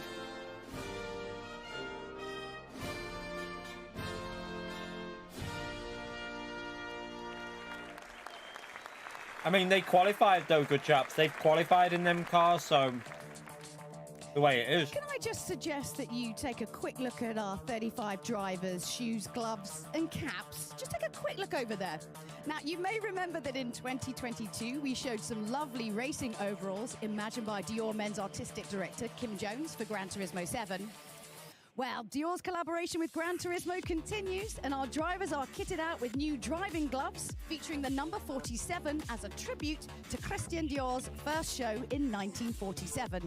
Now, as well as the gloves, they have some pretty cool special Dior racing shoes and a cap too. Now, I like the looks of this. Now, is anyone here? I wouldn't want to wear them. So, you know, maybe a 37 euro, because yeah, I might. They're way I might too. have that. I couldn't race with them, you know. I wouldn't be able to use them. Please stand by. Maybe I think I will do another lap and I go to pit for the hands. Being on a team, you have more pressure, yeah. Sorry guys, sorry. That's okay. No, they don't use Thrustmaster, Richard. If you have three They're on solid drivers, Fanatec, you have a really good shot. There can't really be a weak link. Come on, McLaren, accelerate, more speed. They're using the standard CSL pedals. Anything can change from race to race. Oh no! Big H as well. Thank you for the £5, you legend. A bit of GT evening for me. Enjoying watching the finals with you. We'll then put on the GT movie. Enjoy you. Thank you very much, Big H. Chaps. Big thumbs up on legend mode there for Big H, please. Legend. Stay off the wet stuff. Follow the line. Rain is very slow at coming. Pues yo en mi caso intento no distraerle, intento hablarle en la recta que no hay ninguna curva. Yeah, I saw that on X before. Plays they have to wear them. I couldn't wear them. They'd be so uncomfortable on the pedals. A new experience. Gonna talk my head off. You continue. Yeah. No. Chat. Cars are not equal. You never know what the team capable of. You have to be ready at any moment to take the wheel to replace your teammate. I love you, beautiful. I do feel quite confident. What I always seek is winning.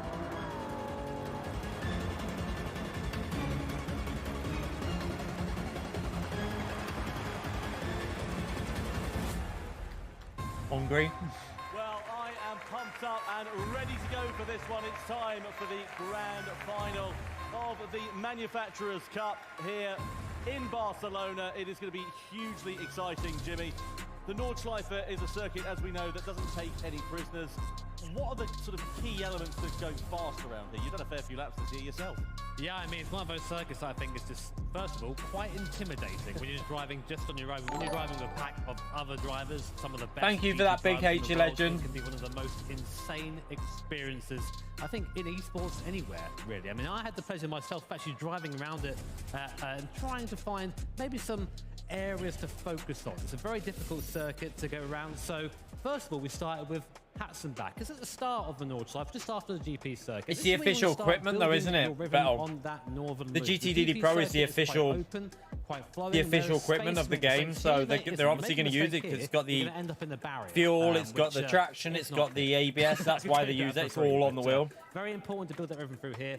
And now coming through at Bergwerk, very important. Yeah, load cell pedal would have made sense, I would think, but right-hander here, you carry the mistake for a very long time. It's an uphill acceleration zone. You can see this J Broadbent character not quite doing it perfectly, but you know, he'll get there eventually. Now we have one of the most iconic corners on the circuit, the carousel. Use that concrete. That's where the grip is, that's where the camber is. Chuck the car in, it will stick.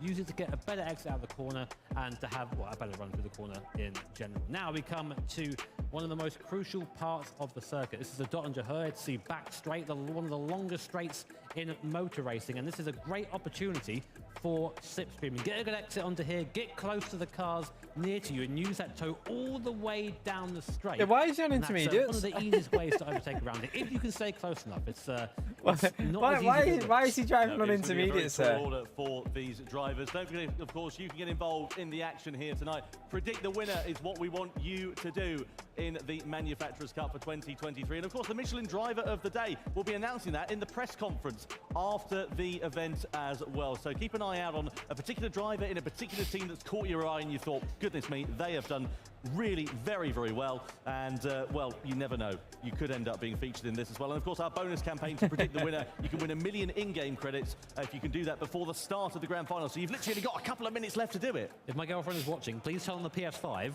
and predict for us. This will be scripted, Weather. I think this is scripted for this race. This won't be dynamic. This will be set up to be scripted, like the Suzuka one was. To this one, though. Of course, strategy is going to be the first thing to consider in this race as well. As we saw in the track details earlier on, we've got mediums, intermediates, and wet tyres. No snow for us. Possibility of inclement weather, which isn't far from the truth at the Nordschleife. I mean, the thing is, you look at the circuit anyway and think, oh, actually, no, I don't want to do that. And then you add in wet weather as well. It becomes a whole new challenge, especially if it's a progressively wet or progressively drying circuit. There's a dry line you've got to try and follow, and not all patches dry equally as well. So, yeah, we're basically giving these guys the toughest challenge we can think of, because we're nice here, aren't we? Oh, yeah, exactly that. Well, let's get ready then, shall we? It is time for the grand final of the Manufacturers Cup in 2023. We're about ready to find out which of our teams will be crowned as the champion. It's going to be 5 laps at the Nürburgring. Winner takes all stakes. Who will take the crown this season?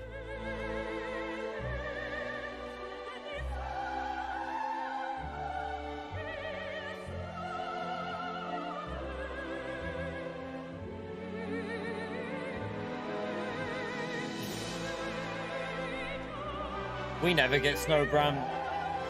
Always misses us. By the way, chat, how many likes are we on?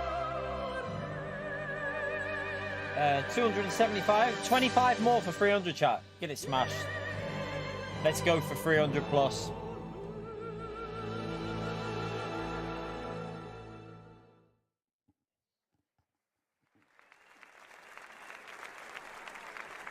We are ready to go then for the grand final of the Manufacturers Cup in the Gran Turismo World Series. And we were talking about inclement weather. It yeah, started wet already. Now this is going to throw the cat amongst the pigeons, because the drivers have had no idea what the conditions are going to do, and how on earth do you figure this one out? Starting for Team Toyota, it is Rikuto Kobayashi. For Subaru, Takuma Miyazono, wet weather specialist. Intermediate start, chat. Alongside on the second row of the grid, you've got Thomas This will help Labutte McLaren. for BMW, This will Nissan, help McLaren and Porsche and Lambo at the start. This is going to be massive. Although the problem here is, chat, everyone will be so close on this track. The leader basically makes the grip for everyone behind them. So everyone further back will just be, they'll just be super close. Remember the races we had where everyone was in with like 2 seconds of each other? I don't think so, Zach, because you get more grip the further back you go, so they'll all just catch up. It'll just be really close. For the Japanese mark in 12th position. All of them going on the intermediate compound of tyre here, Jimmy, for the kickoff. Yeah, I mean, it is raining right now, and there is water down on the grid. The weather radar isn't. There's no rain just from the start. But it dries out very slowly. So you might have to do 2 laps. See Team BMW, they're already trying to figure out what tyres to be on, but it is bright. It is bright there. And as I say, it's not raining, it's just a damp circuit. So I think after a couple of laps, thank you for the 2 months, Legend. We'll have to wait and see. Team Toyota will be the first people exploring. It might have been Susie before Lizard. Could have been Susie on the gifted. Appreciate it, Lizard. The crown, the first time we've seen a manufacturer taking the double in the Manufacturers Cup. Can they make it a triple here this evening, or will Team Toyota reign supreme? What about the likes of BMW, Nissan, Genesis, Lamborghini. It is all to play for. Unpredictable conditions.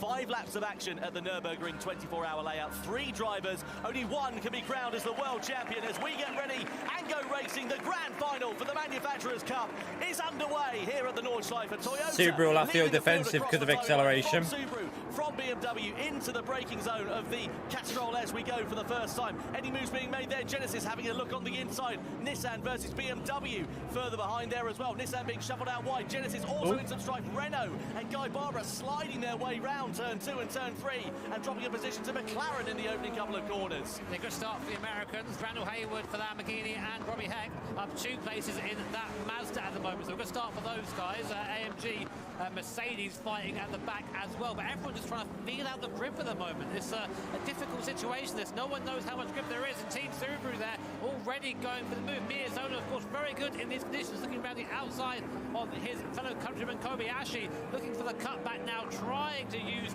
the drive out the corner. But on that dry line there, it's still slippery. You can see there the Subaru struggling for traction out the corner. Team Nissan, Hafidi has got by BMW Labutale there up in 2P3. We know what that Nissan's like. You don't want to be behind that going on.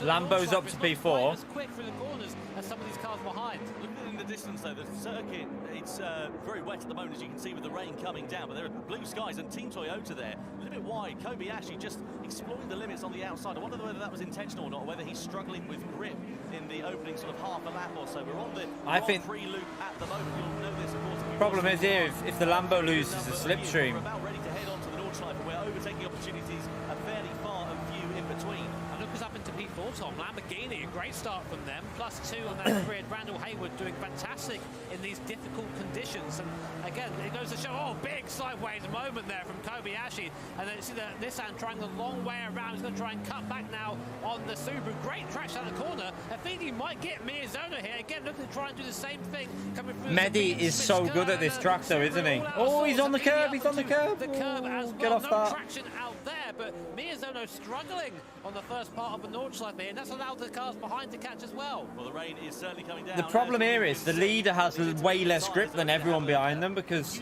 with this game, it just dries the track up for every car behind them. Sliding is Rikuto Kobayashi. Subaru and Miyazono looking a little bit on the back foot here. Hafidi has had a couple of nibbles already, but is he going to be able to have the full bite of things as we come through in towards the flag put section? Lamborghini signalling their intentions now all over. Lambo's up to P3. Up through into third place as it stands for now. Around the outside there went Randall Haywood and up through into the podium places. So the mid-engine Lamborghinis, no problem with traction or grip at all at this stage in the race. It's only early doors, but they've managed to make up 3 places from where they qualified. Great start to the race for them. There's seemingly no stopping this early charge here from Randall Haywood. As you say, +3, and now looking onto the back of Takuma Miyazono. Now Toyota with Kobayashi, they've pulled away a little bit through that first section there through Hudson back, and I think that actually it's fair to say Miyazono, who we sort of put down as a bit of a specialist in these conditions, is struggling quite a bit. Haywood now within a couple of attempts behind, so going defensive now is Team Subaru. Haywood looking to the inside. Where's McLaren? I expected McLaren to make its way through a bit. Down towards the foxhole for the first time. Very much one at a time down here. McLaren really need to get forward in this phase. This is one of the downsides. We're on board now with Haywood in that Lamborghini. You can see the spray being kicked up by the Subaru in front. It doesn't help visibility around here. Lots of commitment through here. Too much. He's into the barrier, just got onto the slippy part of the circuit, and a great first lap from Haywood unfortunately comes to an end. He pushed it too much. Shame for Lamborghini. Pushed it too much.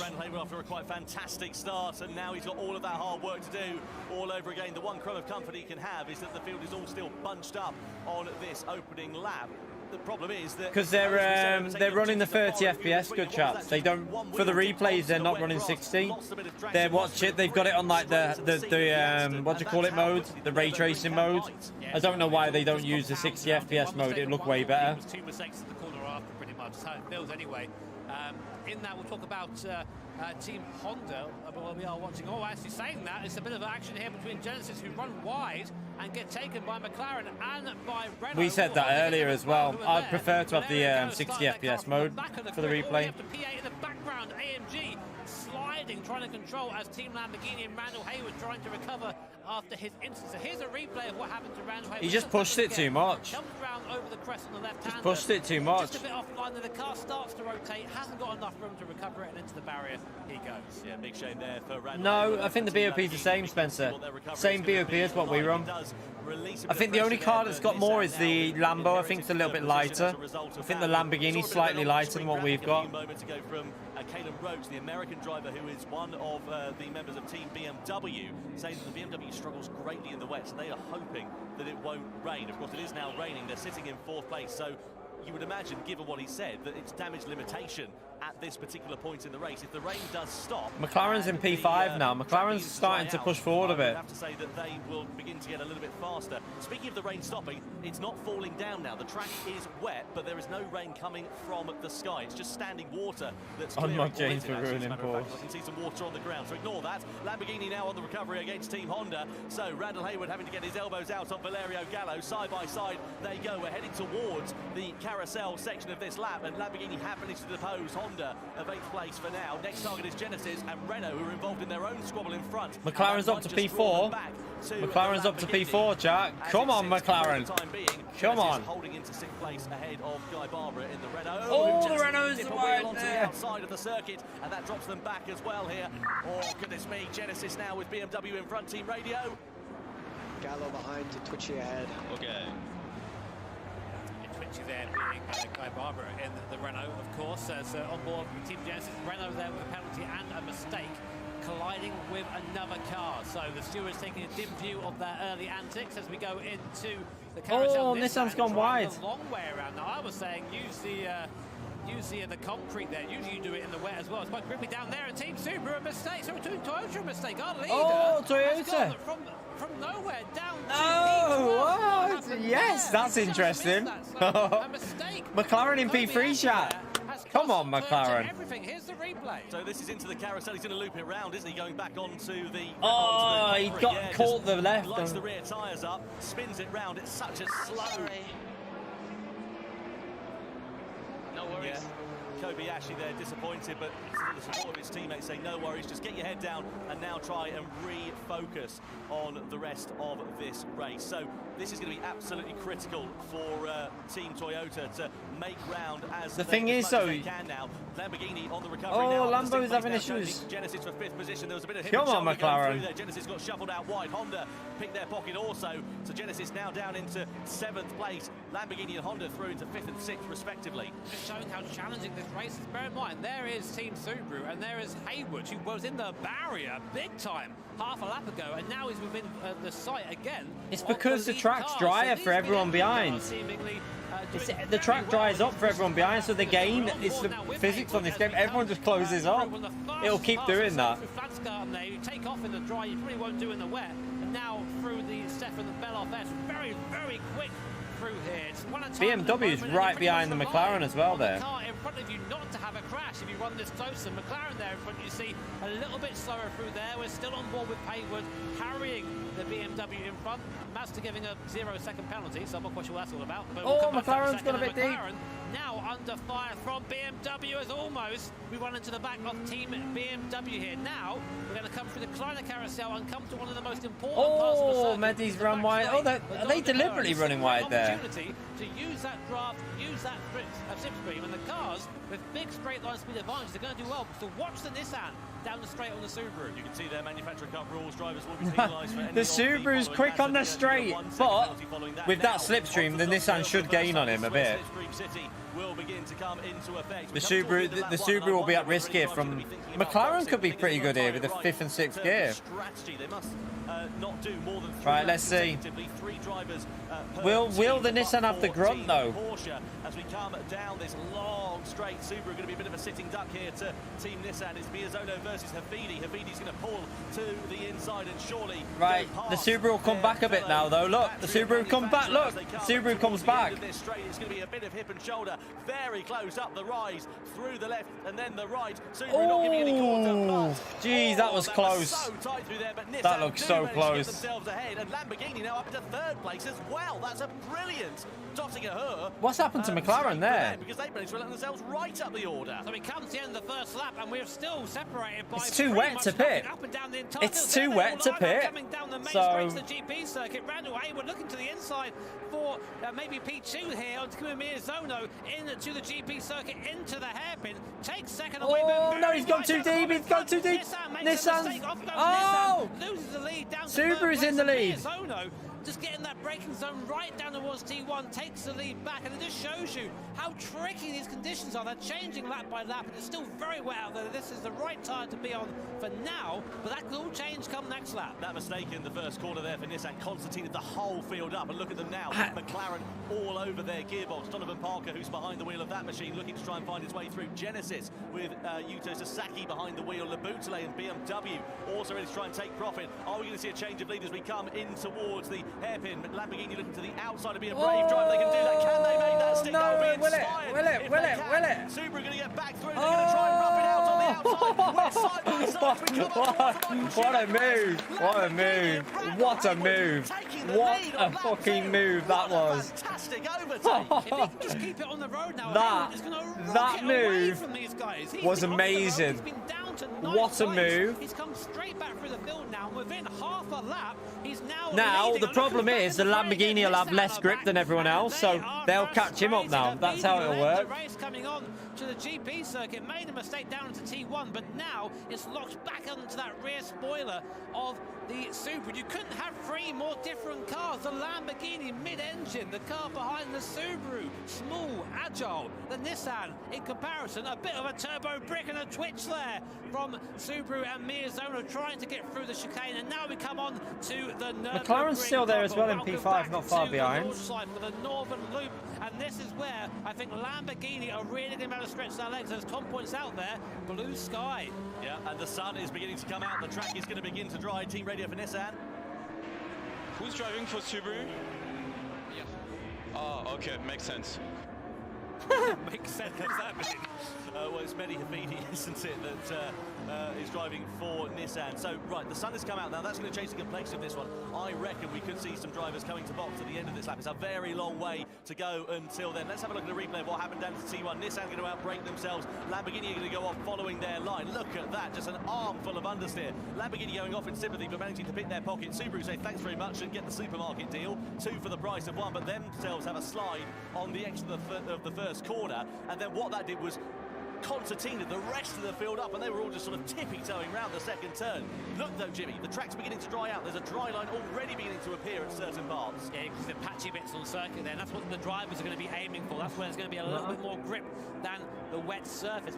We're seeing history right now on merit. Lamborghini is leading a Manufacturers' Cup Grand Final race, but only just behind Team Subaru, Team Nissan. They are just flying by. Might be snowing Great later shots tonight, here. Spray being kicked up by the cars coming down now to Arenberg. Big braking zone down here. Who's best on the anchors? Nissan. You see the dry line on the outside there. You could try and utilise that. Lamborghini staying ahead for now, though. Mazda having had a brilliant second lap as well. They've got themselves up into 5th place, so that's really good. Careful out there, you know. Robbie Heck, who's at the helm of that car. You can see in the background there, you've got Porsche.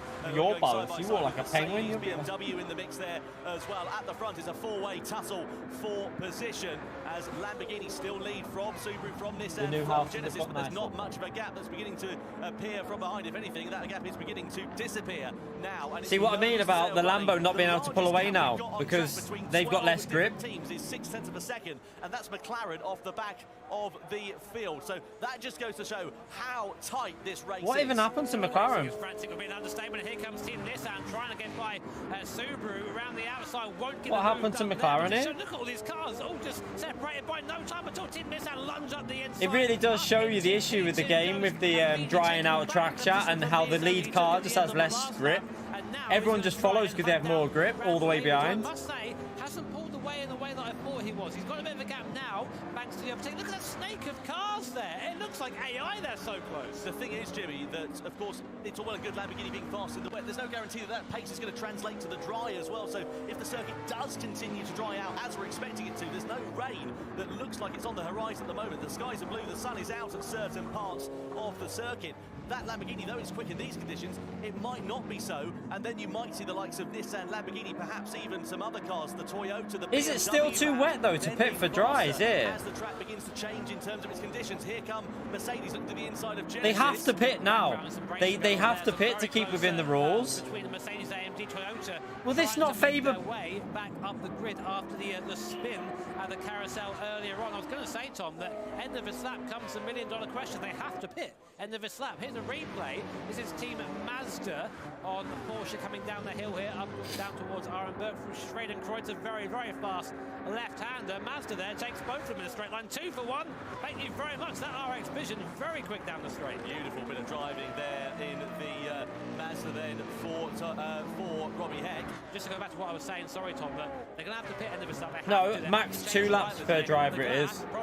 They're not allowed to do more than 2 laps per driver. Go onto a slick compound. I think given how that track is drying up, you just chance it on a slick, you have to. Look at Mazda here on Subaru as well. 2 Japanese manufacturers going toe-to-toe. Contact off onto the grass there for Mazda. That's going to put them under threat here. It said 2. It definitely said 2. I saw it say 2. Into 4th position.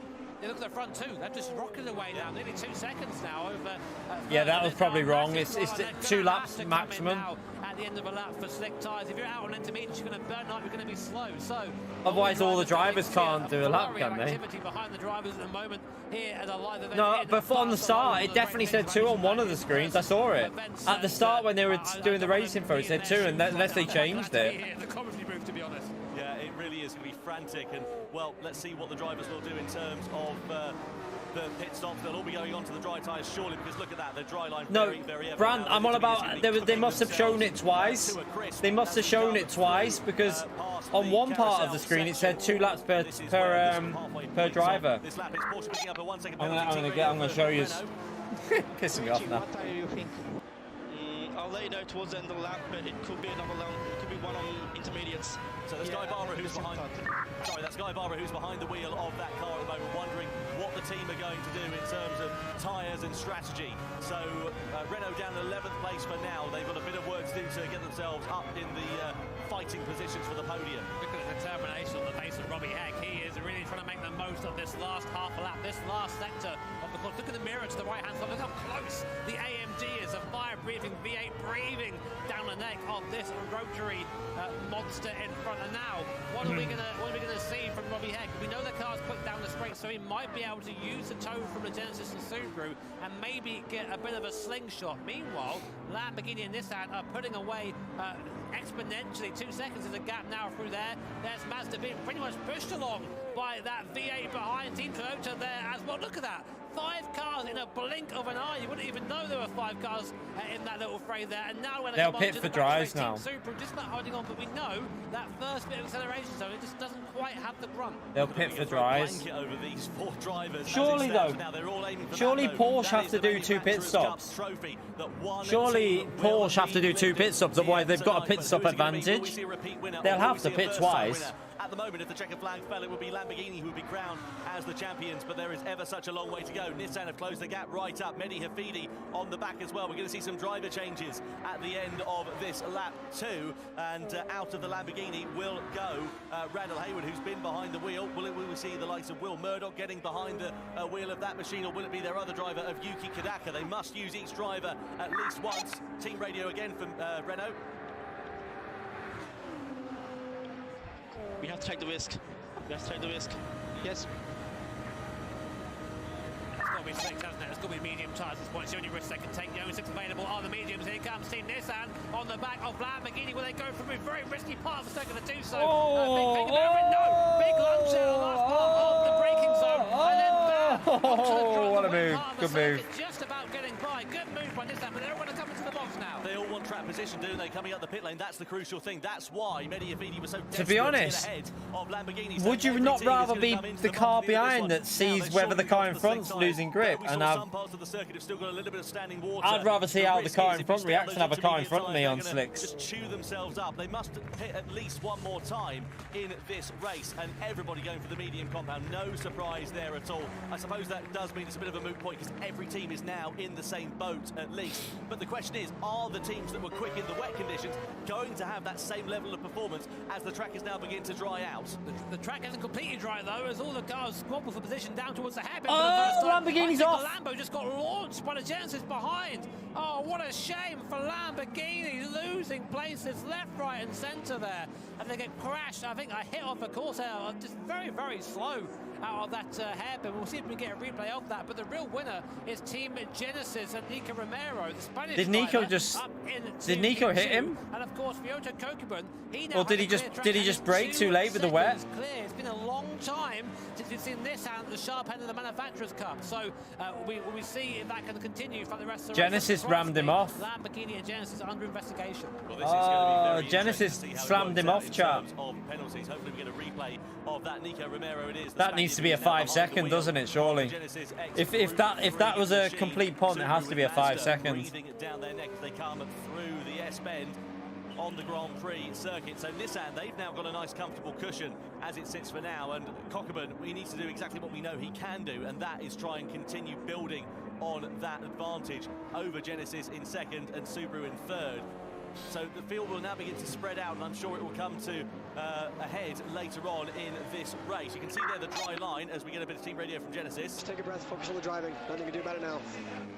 So that indicates to me that they think Nico could have been possibly at fault for that first corner incident. Unsurprisingly, so do the stewards there. A 1 second penalty, I think, fair, given that. I mean, obviously, I don't think it was intentional. I think everyone's very bunched up, and unfortunately, Lamborghini, their race went from very good That's to fair. Not so great down in 10th position. Meanwhile, this fight for second place is now between... No, I'm sorry. I need to see a replay of it, though. We need to see a replay.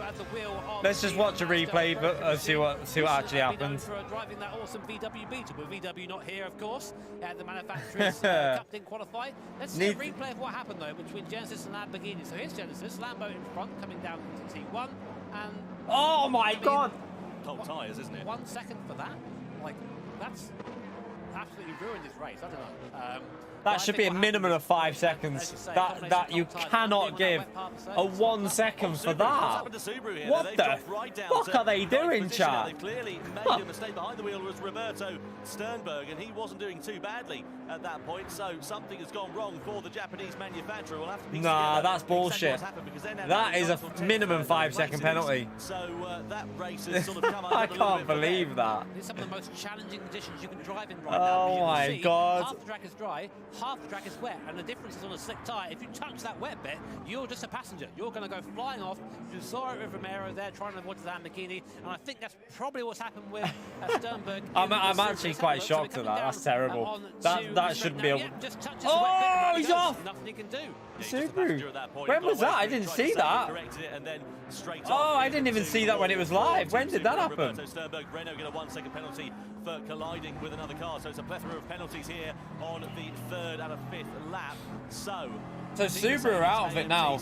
Oh, what a shame. Like Lambo, McLaren, Subaru and Porsche, they're all out of it, chat. They're too far behind, I think. Nissan's got this.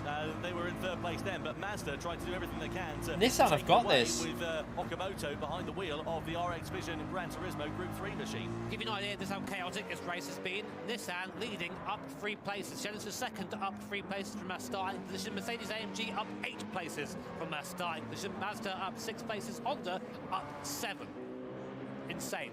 It really is. So let's see what these penalties are going to work out like. Genesis got a 1.5 second advantage over Mercedes-AMG, but of course the penalty zone, as we know, it's on the Dossi-Gahura. It's the worst part of the circuit to serve a penalty, that massive long straight, because you don't only lose that 1 second or whatever the penalty is, you lose all of the time that you... It's all right. The Genesis will get back. The Genesis will get back up to speed in about half a second. How close the field is, you could lose 2, 3, 4 places for Genesis at the moment. Meanwhile, it won't lose. It 1 second penalty. He might even be able to get back in the slips to the Mercedes there if he builds up a 2 second gap. Quite a spectacular race for Nissan, considering how it's been so far for them over the last couple of seasons. The thing is with Ryota, we know how fast he is. He has so much pace, but it just seems recently he's not really had the luck or the I don't really know. Maybe the brain's been in a bit of a different spot for him recently, but really today he's putting in a great performance. One of the most difficult circuits in the world, in some of the most difficult conditions you can drive in. Dry to wet, a wet to dry circuit whilst driving on slick tyres. Here comes Team Mazda though on Team AMG. Will they be able to get by on the dry line without any sort of contact? They drive by Mercedes AMG in a straight line, and Team Mazda up into third position. So a great move there by Okamoto. Now the question is, does he have the pace to catch the Genesis and try and get by? And then of course look for the Nissan in front, who's gapped the whole field now by 3.5 seconds. Here comes Team BMW looking up the inside of the M6. Of course, very successful here in real life. Right now struggling in the midfield though, with Team Renault behind.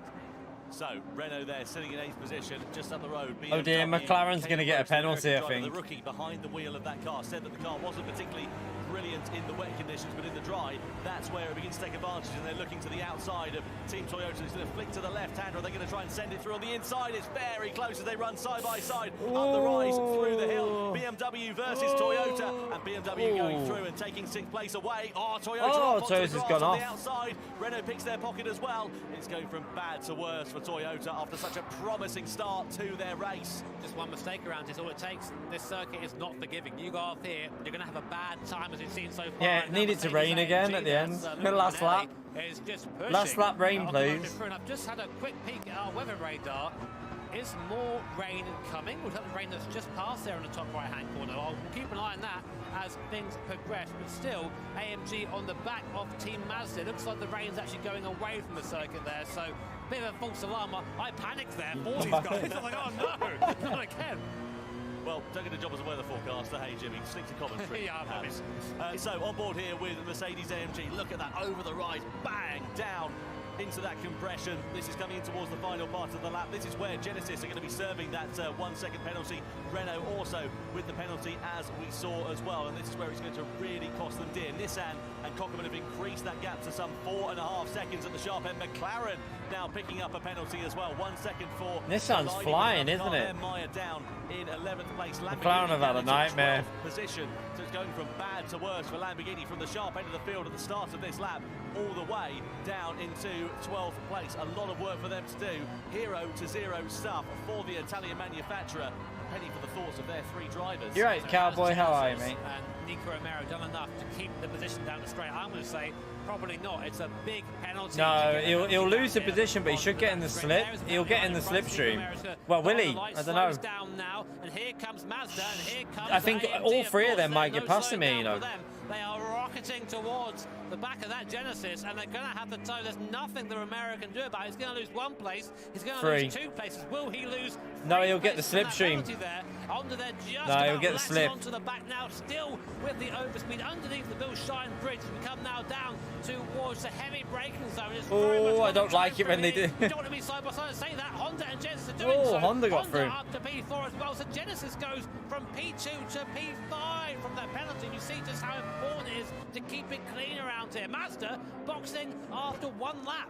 Yep, so they're coming into the pit lane then, because of course they've got to do a minimum of, well, they've got to come into the pit lane because they want to get their next driver out at the end of this one. BMW and Toyota also in the box there, as well as Subaru. So this is going to change the complexion of things, because different strategies are beginning to emerge. Honda, let's not forget, started this race in the back of the grid. They were down in 12th position. They're up into 4th place and now harrying Genesis for the final podium position as we go on to the GP circuit once more at the beginning of lap 4.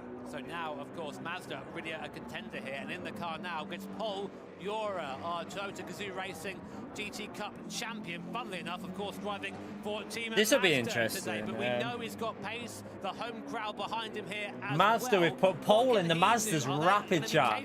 Of chasing down Oh, I tell you what.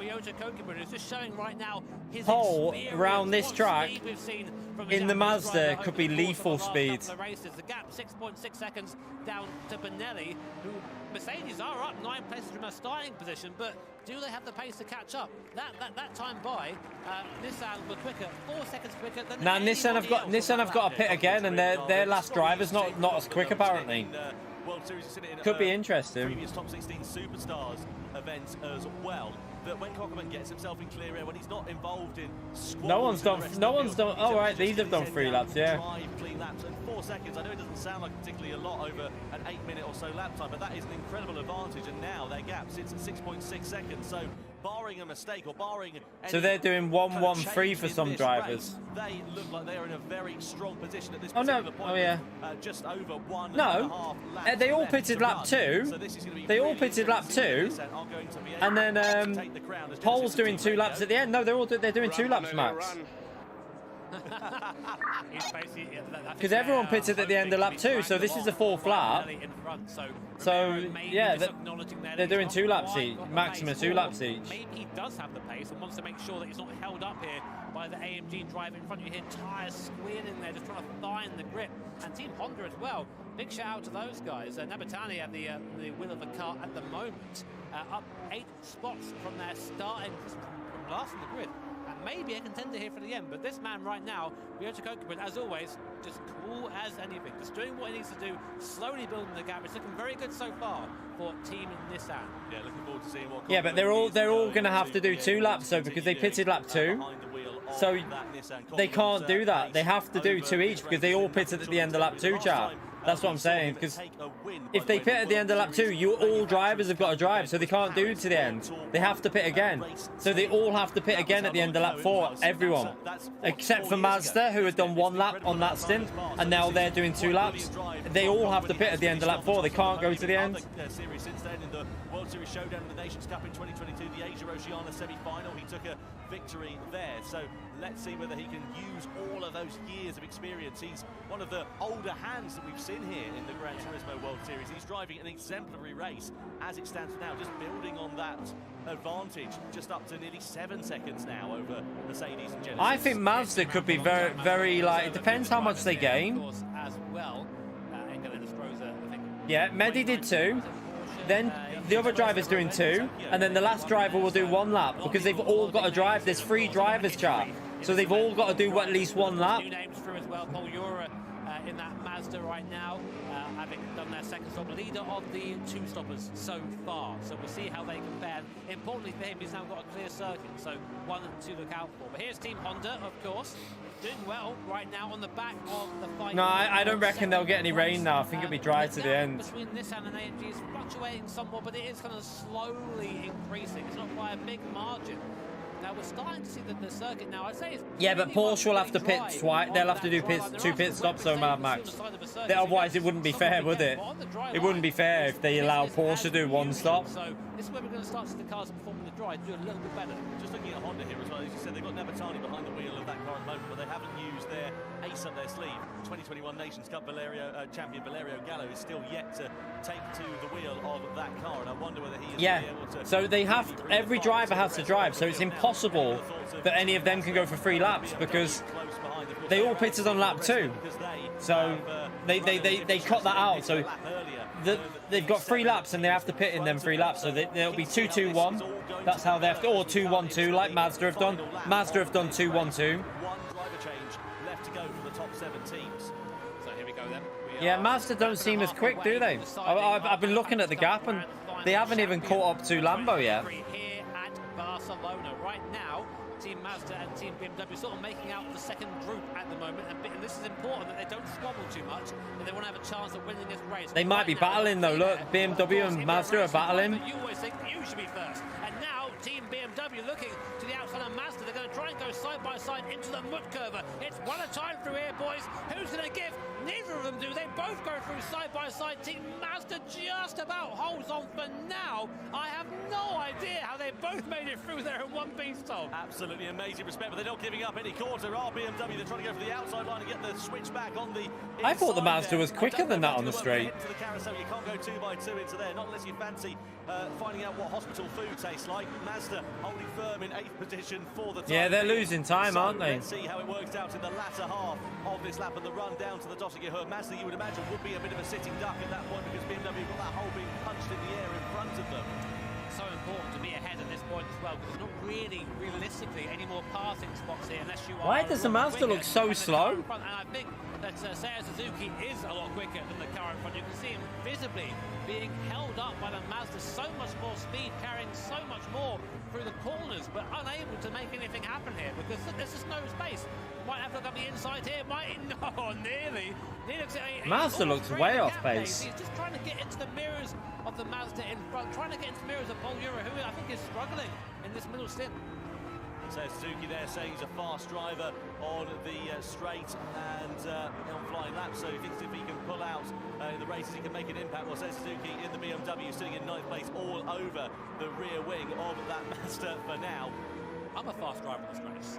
Aren't we all? Yeah, I mean, exactly. aren't we all? Really? Exactly. Yeah, it's the corners where I struggle. That's always been my downfall, JB. So coming through towards the Dottinger Hill, the compression just before. Oh, it's all about the exit out of here, isn't it? But you would imagine that we're going to see BMW taking that position away. But the thing is, if they go too early, they could leave themselves under threat. No, they're not allowed setups, no. It's default setups. They've already made their final pit stops in this race. They don't have to worry about anything in that respect. But it's a question of how it's going to work out when those remaining 17s make their final changes for the drivers. We're going to be interested to see how much of that time BMW have lost here behind Mazda. I think no doubt they are the faster car. But look at the front of the field, Nissan and Ryoji Kokuben have Nissan have 8 seconds. Even I could hold on for 8 seconds. I think the Nissan's got this. Nissan's got it. By the Mercedes, like they are standing still. So Nico Romero, the Spanish driver, great applause here at our venue at Barcelona, goes up into second. Honda as well looking as well. They all slipstreaming down the straight. Coming now into the last part of the lap. Nice, neat, tidy round here as the sun begins to set here at the Nordschleife. Name a better circuit in the world, I dare you. You can't do it. This and in the pits then, I'll lead it in.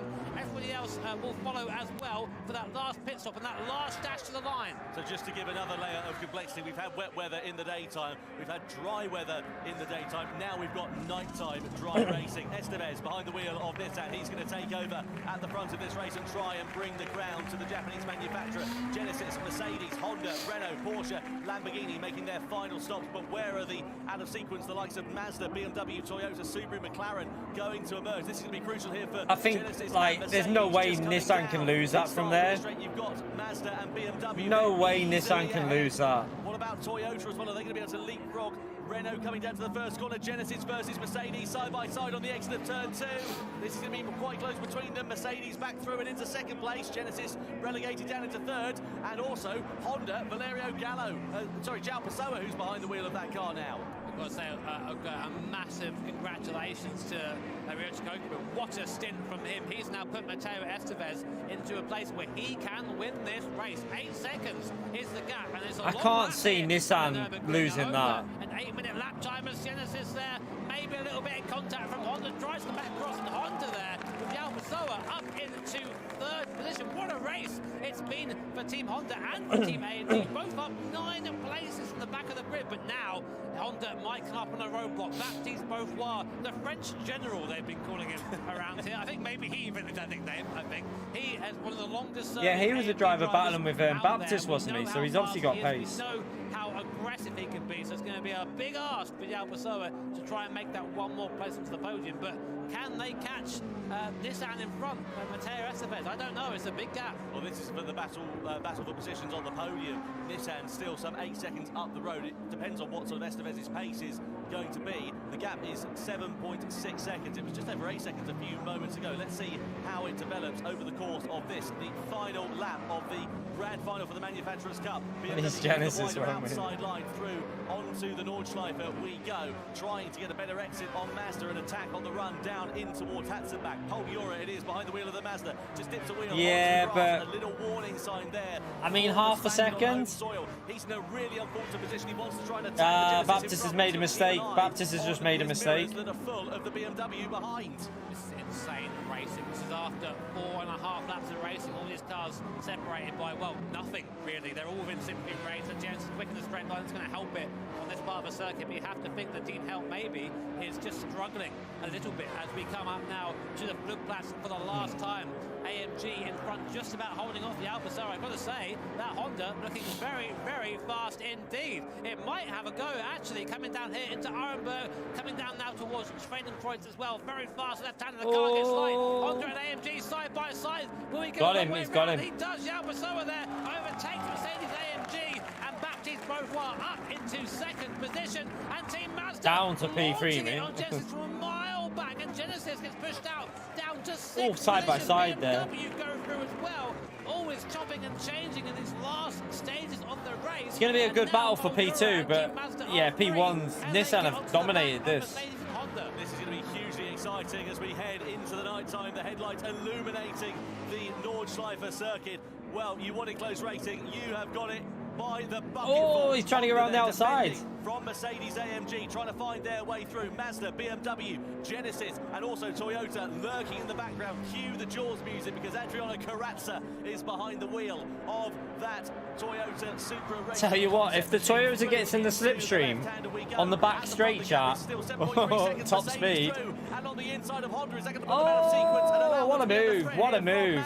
What a move! It's mightily close between them. BMW ready to try and pick up their pieces. Honda do eventually only lose the one place as Mercedes and Baptiste Beauvoir elevate themselves up into second. Was there contact there, Tom? I didn't see that there. Maybe a little bit of a nudge between the two, and they're trying to go too hit the curb. Miss. That never works out. Not in real life anyway. Not quite in the center. Oh! Mazda and Paul Euro ejected. Look, there's Team Toyota recovering still from earlier on. Luckily, able to rejoin fairly quickly there was Paul Euro. But of course, just as I was saying, you can't really go 2 by 2 through there. And there's still a little bit of wet surface right on the outside of the circuit.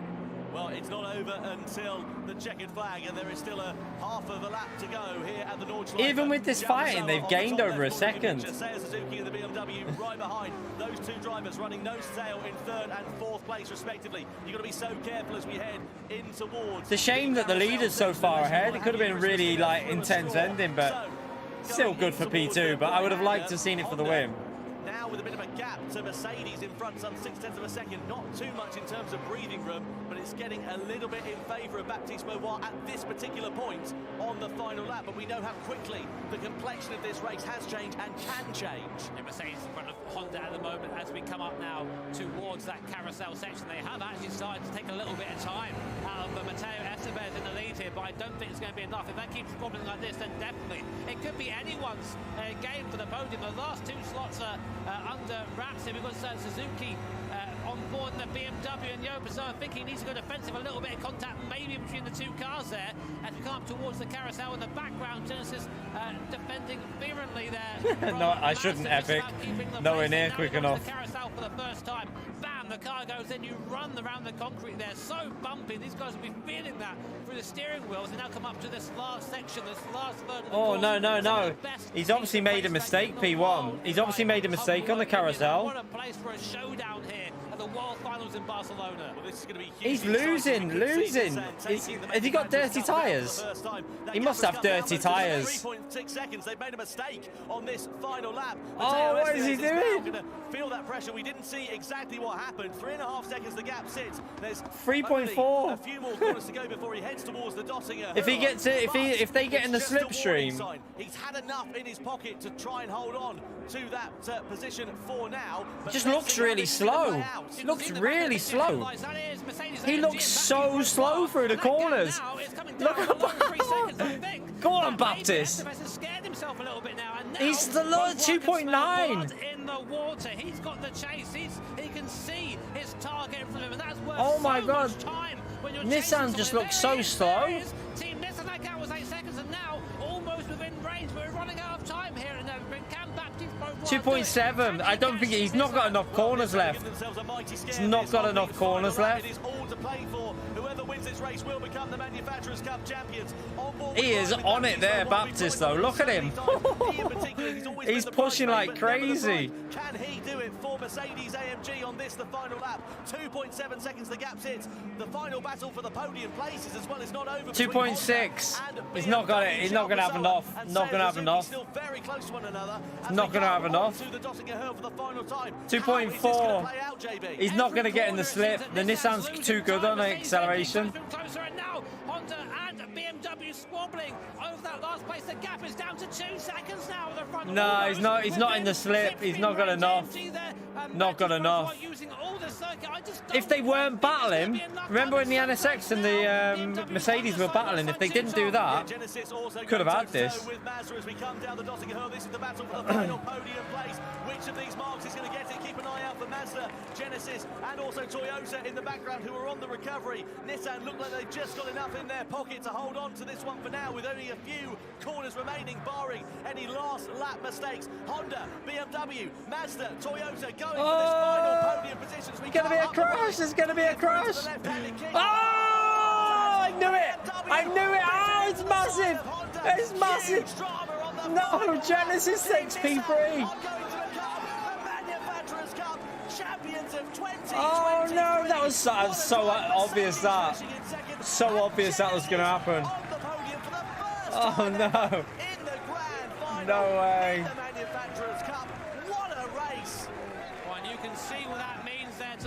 Surely they need to have a little look at what happened there, though. I think maybe in tears at this point, feeling really very emotional after that result. We're going to wait and see, of course. Big shunt at the end there. There may be some serious inquiries, but I think there's no doubt about our winner. Team Nissan, they're just about had enough in their pocket at the end, despite a last-minute few mistakes there from Estevez, but winning by just over a second and a half. And of course, for me, as a massive Team Nissan fan, finally, boys! Well done, well done. Well, absolute delight. I didn't expect Nissan to win.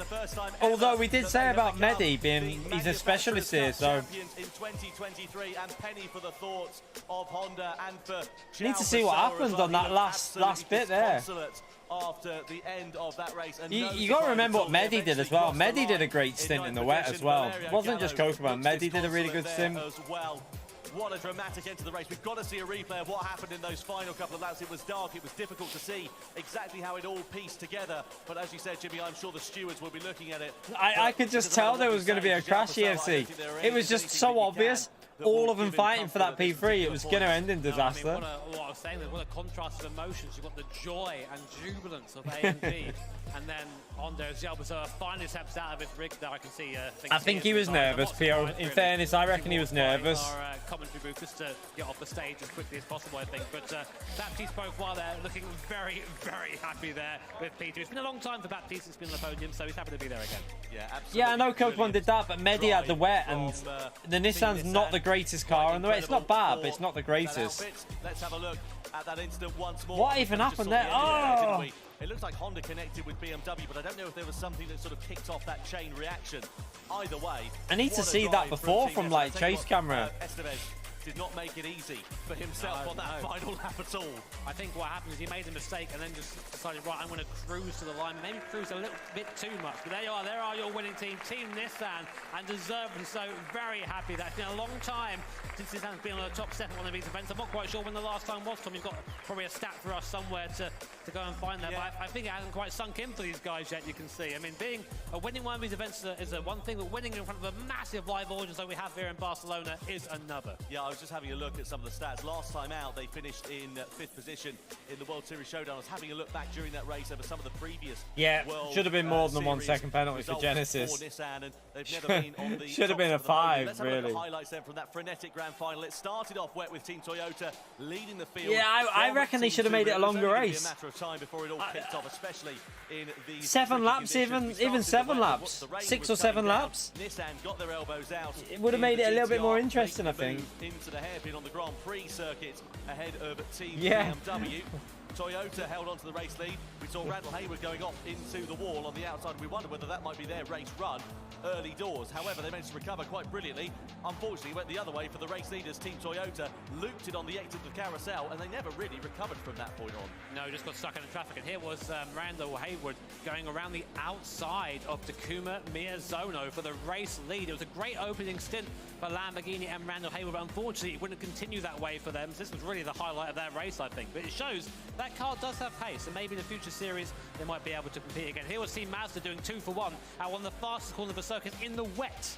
How about that for commitment? Awesome overtake opportunity. And here was the move for the lead of the race. It was Hafidi at the start, getting past Randall Hayward just before pitting, giving Kokubun a free track. And there's Sternberg there, being narrowly avoided by AMG and Mazda. Yeah, that was very, very close. We saw something similar to that in the Pro-Am race earlier on here today. Actually, this was Genesis going a little bit wide of the hairpin, Honda picking their pocket. This was in the closing stage after all of the pit stops had played out, and this is where it all kicked off. Sorry, this is a little bit early before it all kicked off. It was BMW biffing into the side of Honda. I think they just got themselves onto the grass there, didn't they, on the inside? Either way, I want to see that from further back. You know, from like a bit further back, so you can see as they went into that last lap. Mehdi Hafidi and Matteo Estevez. That's what it's all about, isn't it? Look at that. Look at that. He's been pushed into the camera, bless him. That's what it means. And Ryota Kokubun is usually quite chill and quite calm, finally showing a little bit of emotion. Great to see Fabien Portier there as well, of course, an ex-competitor here again to support some of the drivers. And that's what it's about here, that sportsmanship, that family. Everyone's just happy for each other here. And even the drivers who I think maybe not pleased with the result will also be happy to congratulate their fellow competitors. Yeah, it was a quite fantastic result. What an amazing job. It was a good race. It was a good race. I enjoyed it. Let's have another look at that last lap incident, though, where it all came undone for BMW. Yeah, I want to see how it led up to it, like going down the straight. That's what I want to see. Oh, yeah. A little bit of contact between the two of them. Oh, the Mazda went off by themselves. Going to the grass there, with just a passenger. What's happening there? They're just bumping doors a little bit. They're getting a little bit. GT's hit physics. Also involved in that as well. And in the background behind that, Mazda also went off the track, but they were kind of saved by the incident that unfolded in front of them as well. So for me, you know what, I'm going to call that as a very, very unfortunate racing incident. You can't save setups in the daily races because it's BOPs. You have to re-put them in every time. Normally you can save them, but in dailies you can't. I think just unfortunately there, when you're on the grass, obviously the grip isn't there. Nothing you can do. It's rained before as well, so BMW unfortunately is a little bit of a passenger at that point. Here's our live crowd. At the moment, that's just been treated, I think, one of the coolest races we've had here at the World Series. And as we get underway, I reckon yesterday's race was better. Podium ceremony just setting up now. My opinion. I think the Toyota race yesterday was better. That was good, but I think the Toyota race was better. So Nissan taking top honours, 1.7 seconds eventually. I mean, given the gap was over 8 seconds at the start of the final lap, it was not an easy victory for them. Mercedes finishing second best, Genesis onto the podium in the World Finals. What an incredible result for that manufacturer. We saw the unveiling of their Vision Gran Turismo car earlier on here tonight, and an amazing thing for the design team especially, and also the drivers to go home with. Mazda in 4th, Toyota in 5th position, Subaru in 6th place, Honda, BMW. Don't know what the combos are for tomorrow. 9th and 8th place, respectively. What an end to the grand finals we've had here for the manufacturers. Let's get all the reaction down on the ground. Team Nissan are with Jules. My goodness me. How was that for a race? I mean, there was some chaos in so many different ways. Talk us through the beginning. I feel very stressed for you. How was the beginning? Talk us through your drive, part of the drive. My drive, I had 2 heart attacks on the last lap because I am too nervous. We first on my first time. Yeah. And yeah, that's about the lap of my life. It was very chaotic. It's pretty chaotic, right? There was a lot going on. And then I feel like yours started, well, it sort of, I think the middle, it came back and it was okay, and then it got a bit chaotic. Did you know how the pressure was on? How aware were you of what was happening behind you? Yeah, well, I didn't know what was really going on behind me. I was trying to focus at the front. That was my main goal. I just wanted to get past as many cars as I could. And I felt pretty confident with the car in the wet conditions, and yeah, it actually paid off very well. I mean, it's a lot of pressure when, you know, everyone does a good drive and you're like, you know, do you feel that as well, or does it focus you more? Well, I just try to race like usual, you know, like just try to minimize the mistakes as much there's as a video could. when I beat Jose Serrano as well, Pio, somewhere. Even though I missed my braking Once upon a time. Second lap, I still managed to get back to the front, and it was important to make that move right at the end of the second lap, because it's hard to overtake when you have to follow the dry line. And also we saw that Lamborghini got a hit from behind, and since I saw that, like yeah, I was kind of relieved already. I was like, the gap is increasing with P1. We just have to hold on. Well, you did so well. And Ryota Kokman, what an amazing drive for you. You seemed really cool. You increased that gap so much. How was the drive for you? すごくクールなドライブで、もうすごくどんどん後ろとのギャップを増やしていきましたけど、走っていてどんな感覚でしたか？はい、最後のマテオ選手のためにリードをどれだけいくらでも稼ごうという気持ちで走りました。Really just focused on getting as much gap as possible for the next driver, and that was all I was thinking about. And you did it amazingly. And well, I mean, huge congratulations. That was an amazing race. This is your Manufacturers Cup winners, Team Nissan. Bravo, guys. Let's go back to Tom and Jimmy.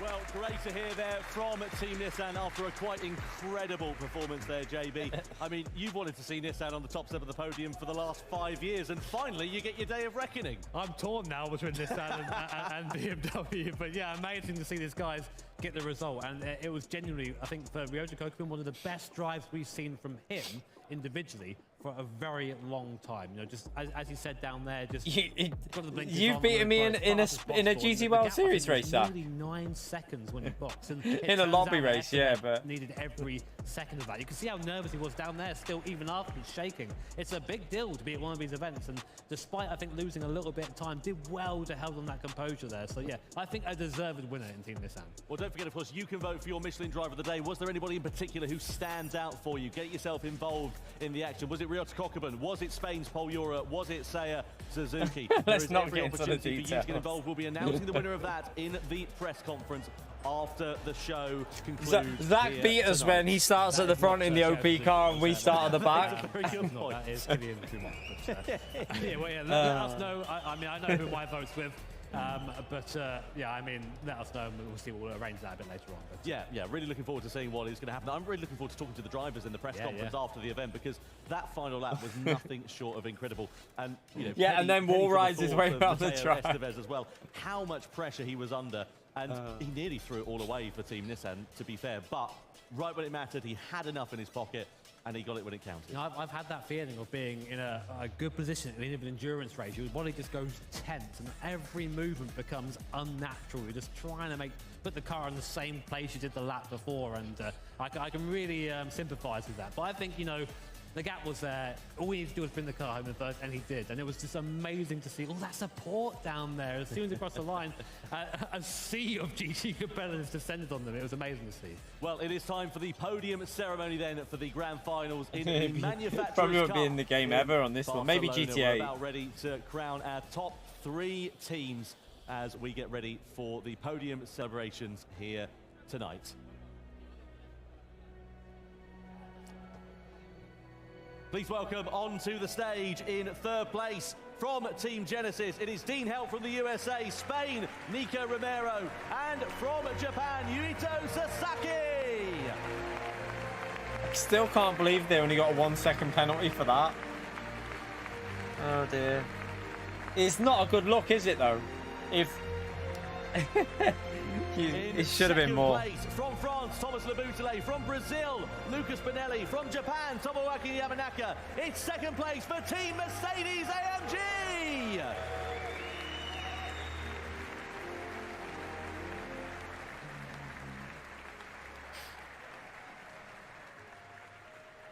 And finally, please welcome from Japan, Ryota Kokman, from France, Mehdi Hafidi, and from Argentina, Mateo Estevez. For Team Nissan, the 2023 Yeah, it should have been a 5-second, 100%. If they ruined a driver's, they ruined Lamborghini's race. You can't give a 1 second for completely ruining a race by a mistake like that. That was way too light. And now, ladies and gentlemen, we ask you please to stand if you are able and remove your caps for the national anthem of our winning manufacturer, Team Nissan, the national anthem of Japan.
up for the Manufacturers Cup champions of 2023, Team Nissan.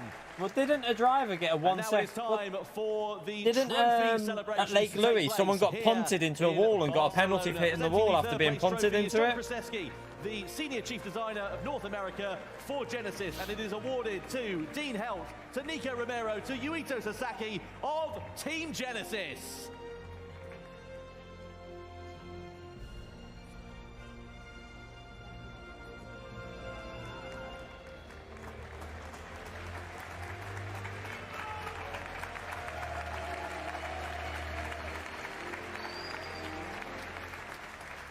Now for the second place medals presented by Thomas Yakamaya, the CEO of Fanatec. It is awarded to Lucas Benelli from Brazil, Japan's Tomoaki Yamanaka and Francis Baptiste Beauvoir, the drivers for Mercedes AMG, who finished in second place. They do get stuff, Spencer, just to let you know. They do get they don't go away empty-handed from these events, just so you know.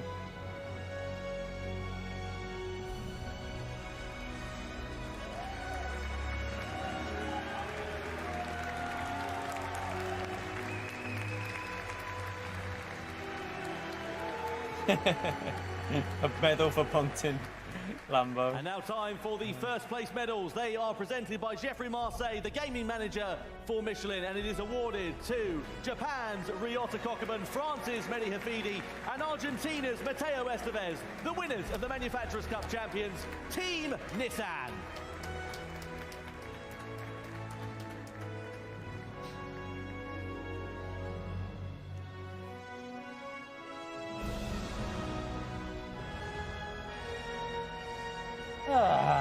How many likes did we end up on, chat? 335. 15 more for 350, chat. Let's see if we can smash it.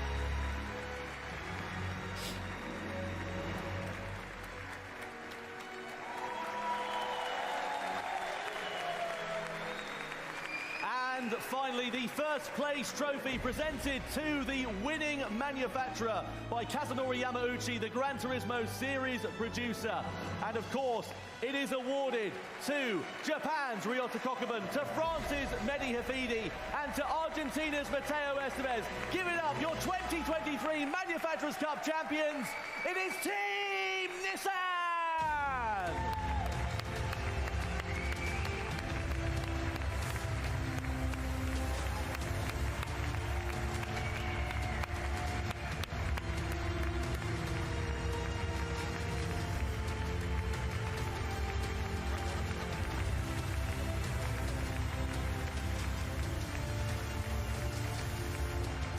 You could beat them if you punted them off.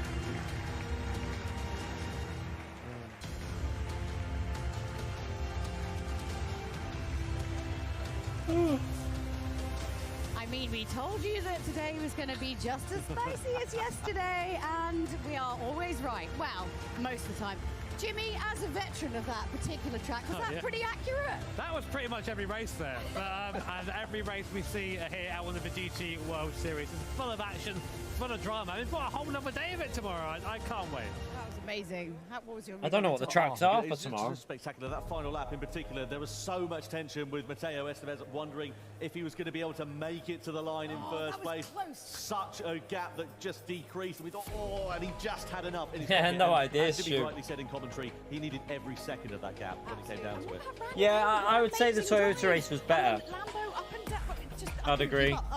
Still a good race though tonight, but Toyota race was better, I think.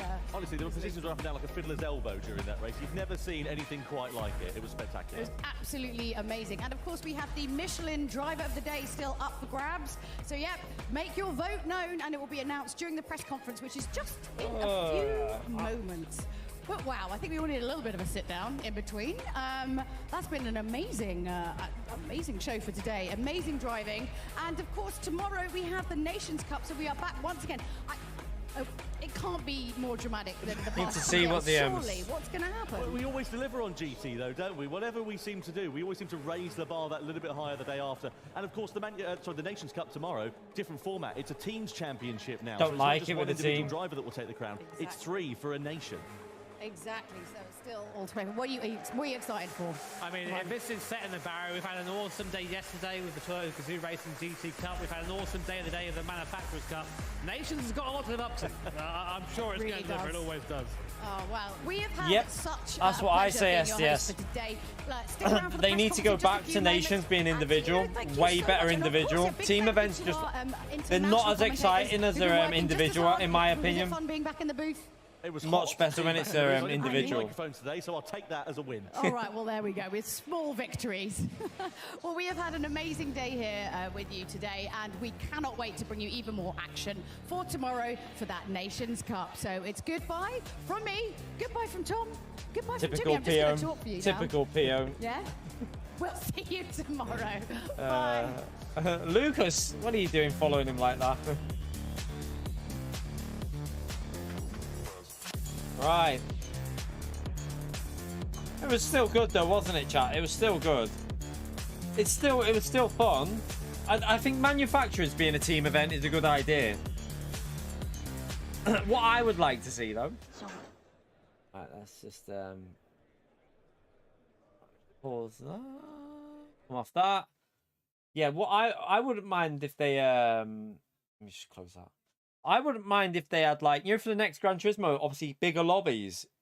If they could get the lobbies up to 30 player, it'd be good if it was like manufacturers was a team and an individual. So you had like you're like a drivers championship in like F1 where like you have like 30 cars on the grid or even 24, but 2 of each. Or even like, you know, I don't know how they could do it if they could have 3 of each and have 30 or something like that. 10 teams, 3 of each, and they all fight on track together. It's just something like that, just something a bit different. It could be pretty good. Callan, thank you very much for the $10, you legend. Spam that legend up there for Callan, please.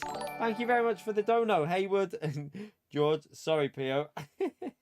Spam it there, chat. He's a legend. Thank you so much, Callan. And Vittorio, thank you for the $5. Thanks for streaming. No worries. I definitely prefer doing it like this, watching it in here with you lot and reading your opinion on stuff. It's more fun, I think. More enjoyable to have your community while watching it than going into the actual stream. So, yeah, I had a lot of fun with that one, chat. Again, I think the racing was good. I think there was some very, very, very interesting decisions by the stewards in that. Like, yeah, some very, very interesting penalty decisions. 1 second for absolutely ruining someone's race is, in my opinion, too soft. Now they probably took into consideration that he was on dry tires with a wet pit lane exit, but every driver who plays Gran Turismo knows that in that situation you have to take it easy, and he didn't. So I think even Nico would probably admit that the penalty was way too light. I think he'd admit it. I don't think he'd even argue it because yeah, that penalty was way too light. It should have been minimum. I mean, I was expecting 5 seconds, but. It was good racing. It was enjoyable. I hope eventually, like tomorrow's is going to be probably interesting again, but I do think it won't be as exciting as the Toyota because Toyota was individual. Nations is team event again. Not quite as into that, but it should be good. It should still be exciting to watch. By the way, Lucas, thank you for the 15 months as well. But tied with Pio in a gifted membership. Pio might be a slight bit ahead of you, though, Lucas. He might be a few weeks ahead of you, you legend. Spam that legend up there for Lucas as well, please, chat. Thank you very much for the support, legend. And SDS, thank you for the €6. Let's unmod cars and make PD. Don't say that.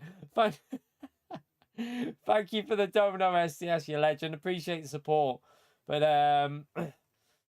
yeah, I really feel sorry for Lamborghini there because there was nothing they could do. Once the wet stint was out of the way and they'd been wiped out of the race for the dry stint, they ain't catching up in the Lambo. So Lamborghini got absolutely shafted, basically, in that race. I feel really, really sorry for Lamborghini in that. McLaren had a bit of a disaster again, I think, as well. I don't think things went very well for McLaren. So unfortunately for Corsair again, it seems to have not been their day. But overall, what's that? Oh, that's nice, isn't it? But overall, it was fun. I just think that Yeah, I don't know. There were some dubious decisions with the stewards. They need to look at that a bit more, I think, and give more severe penalties. Because if you can ram someone out the way and get a 1 second penalty, aren't drivers just going to be more willing to take risks in these races? In my view, they're more willing to take risks if you're only going to get 1 second for that type of move. But yeah, we'll see. We'll see tomorrow, chat, for the Nations. It'll be interesting how the Nations goes tomorrow. Like I say, I'm less excited for the Nations. Less excited because I just don't. I used to love the Nations when it was an individual championship and they were fighting to be the champion of Gran Turismo, like the world's fastest driver. Basically, that's what you were fighting for. Now it's a team event. It doesn't have the same. Some of the fastest drivers are on the same team and they're like not fighting each other. I don't know. It loses its edge. I really think they need to go back to the individual championship for Nations. Way better like that in my view. But PD.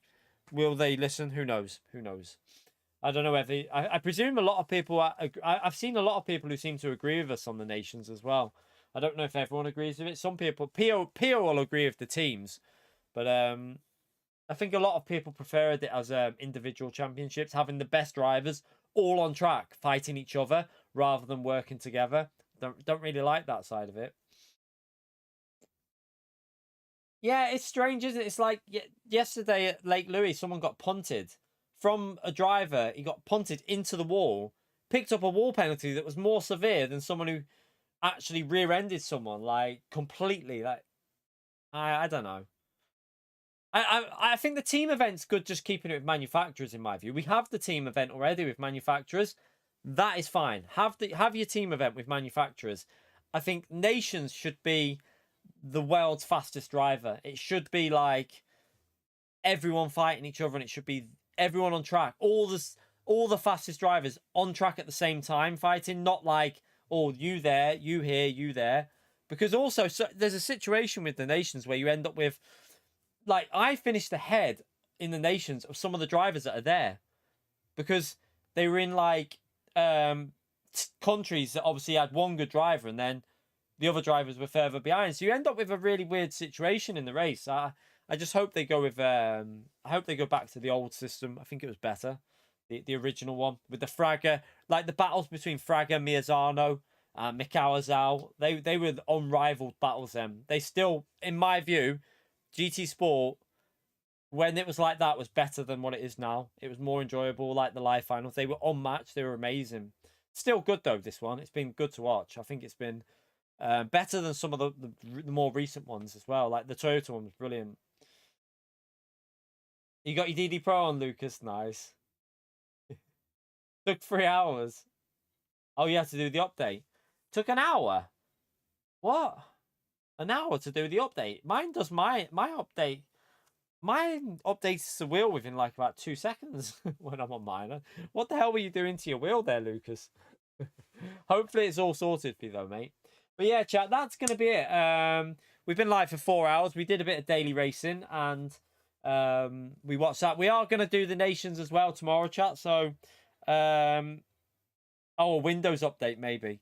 Yeah, so we're going to watch the Nations race tomorrow and do the same thing. It starts at 4 p.m, I think I saw on that then. I think they go live at 4 p.m. So we'll probably do something similar again. And we can't test daily races, can we?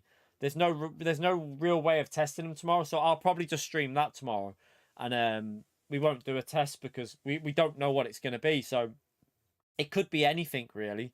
There is a possibility it could be the Red Bull Junior, but it could be, I mean, it could be anything. It could be any road car. We just don't know. So it could even be the Mazda touring car. Technically, could be the Mazda touring car, which could actually be quite interesting. But yeah, we'll just do the 4 p.m. start for that tomorrow, chat. So. Hope to see you all again tomorrow. Make sure you subscribe if you haven't already done so. We'll be doing the same thing tomorrow for the Nations. And hopefully we have another good event. As long as the racing's exciting. That was still good to watch, that the manufacturers. So I presume the Nations can still be quite fun tomorrow. I just think you're going to see a bigger skill gap between the drivers tomorrow. I think you're going to see some drivers a lot further away from the lead pace. Like Spain. They'll be gone. Maybe France, Italy, Spain, them countries, Japan. They'll all be really, really quick. Some of the others will be a lot further back, but we'll see. But anyway, thank you all for coming in. smash that like button on your way out. Appreciate all supporting the stream as well, chat, with the gifted memberships and also the super chats. Thank you for doing that while we're just doing these watch alongs. I really, really appreciate it, chat. You know, you're helping me do this as a job. You're a bunch of legends. So thank you for the support while we've been live. And yeah, I'll see you all tomorrow. Have a great night. Enjoy whatever you're doing. And I'm going to go and get some food because I'm starving. So see you all then. Take it easy, chat. Bye.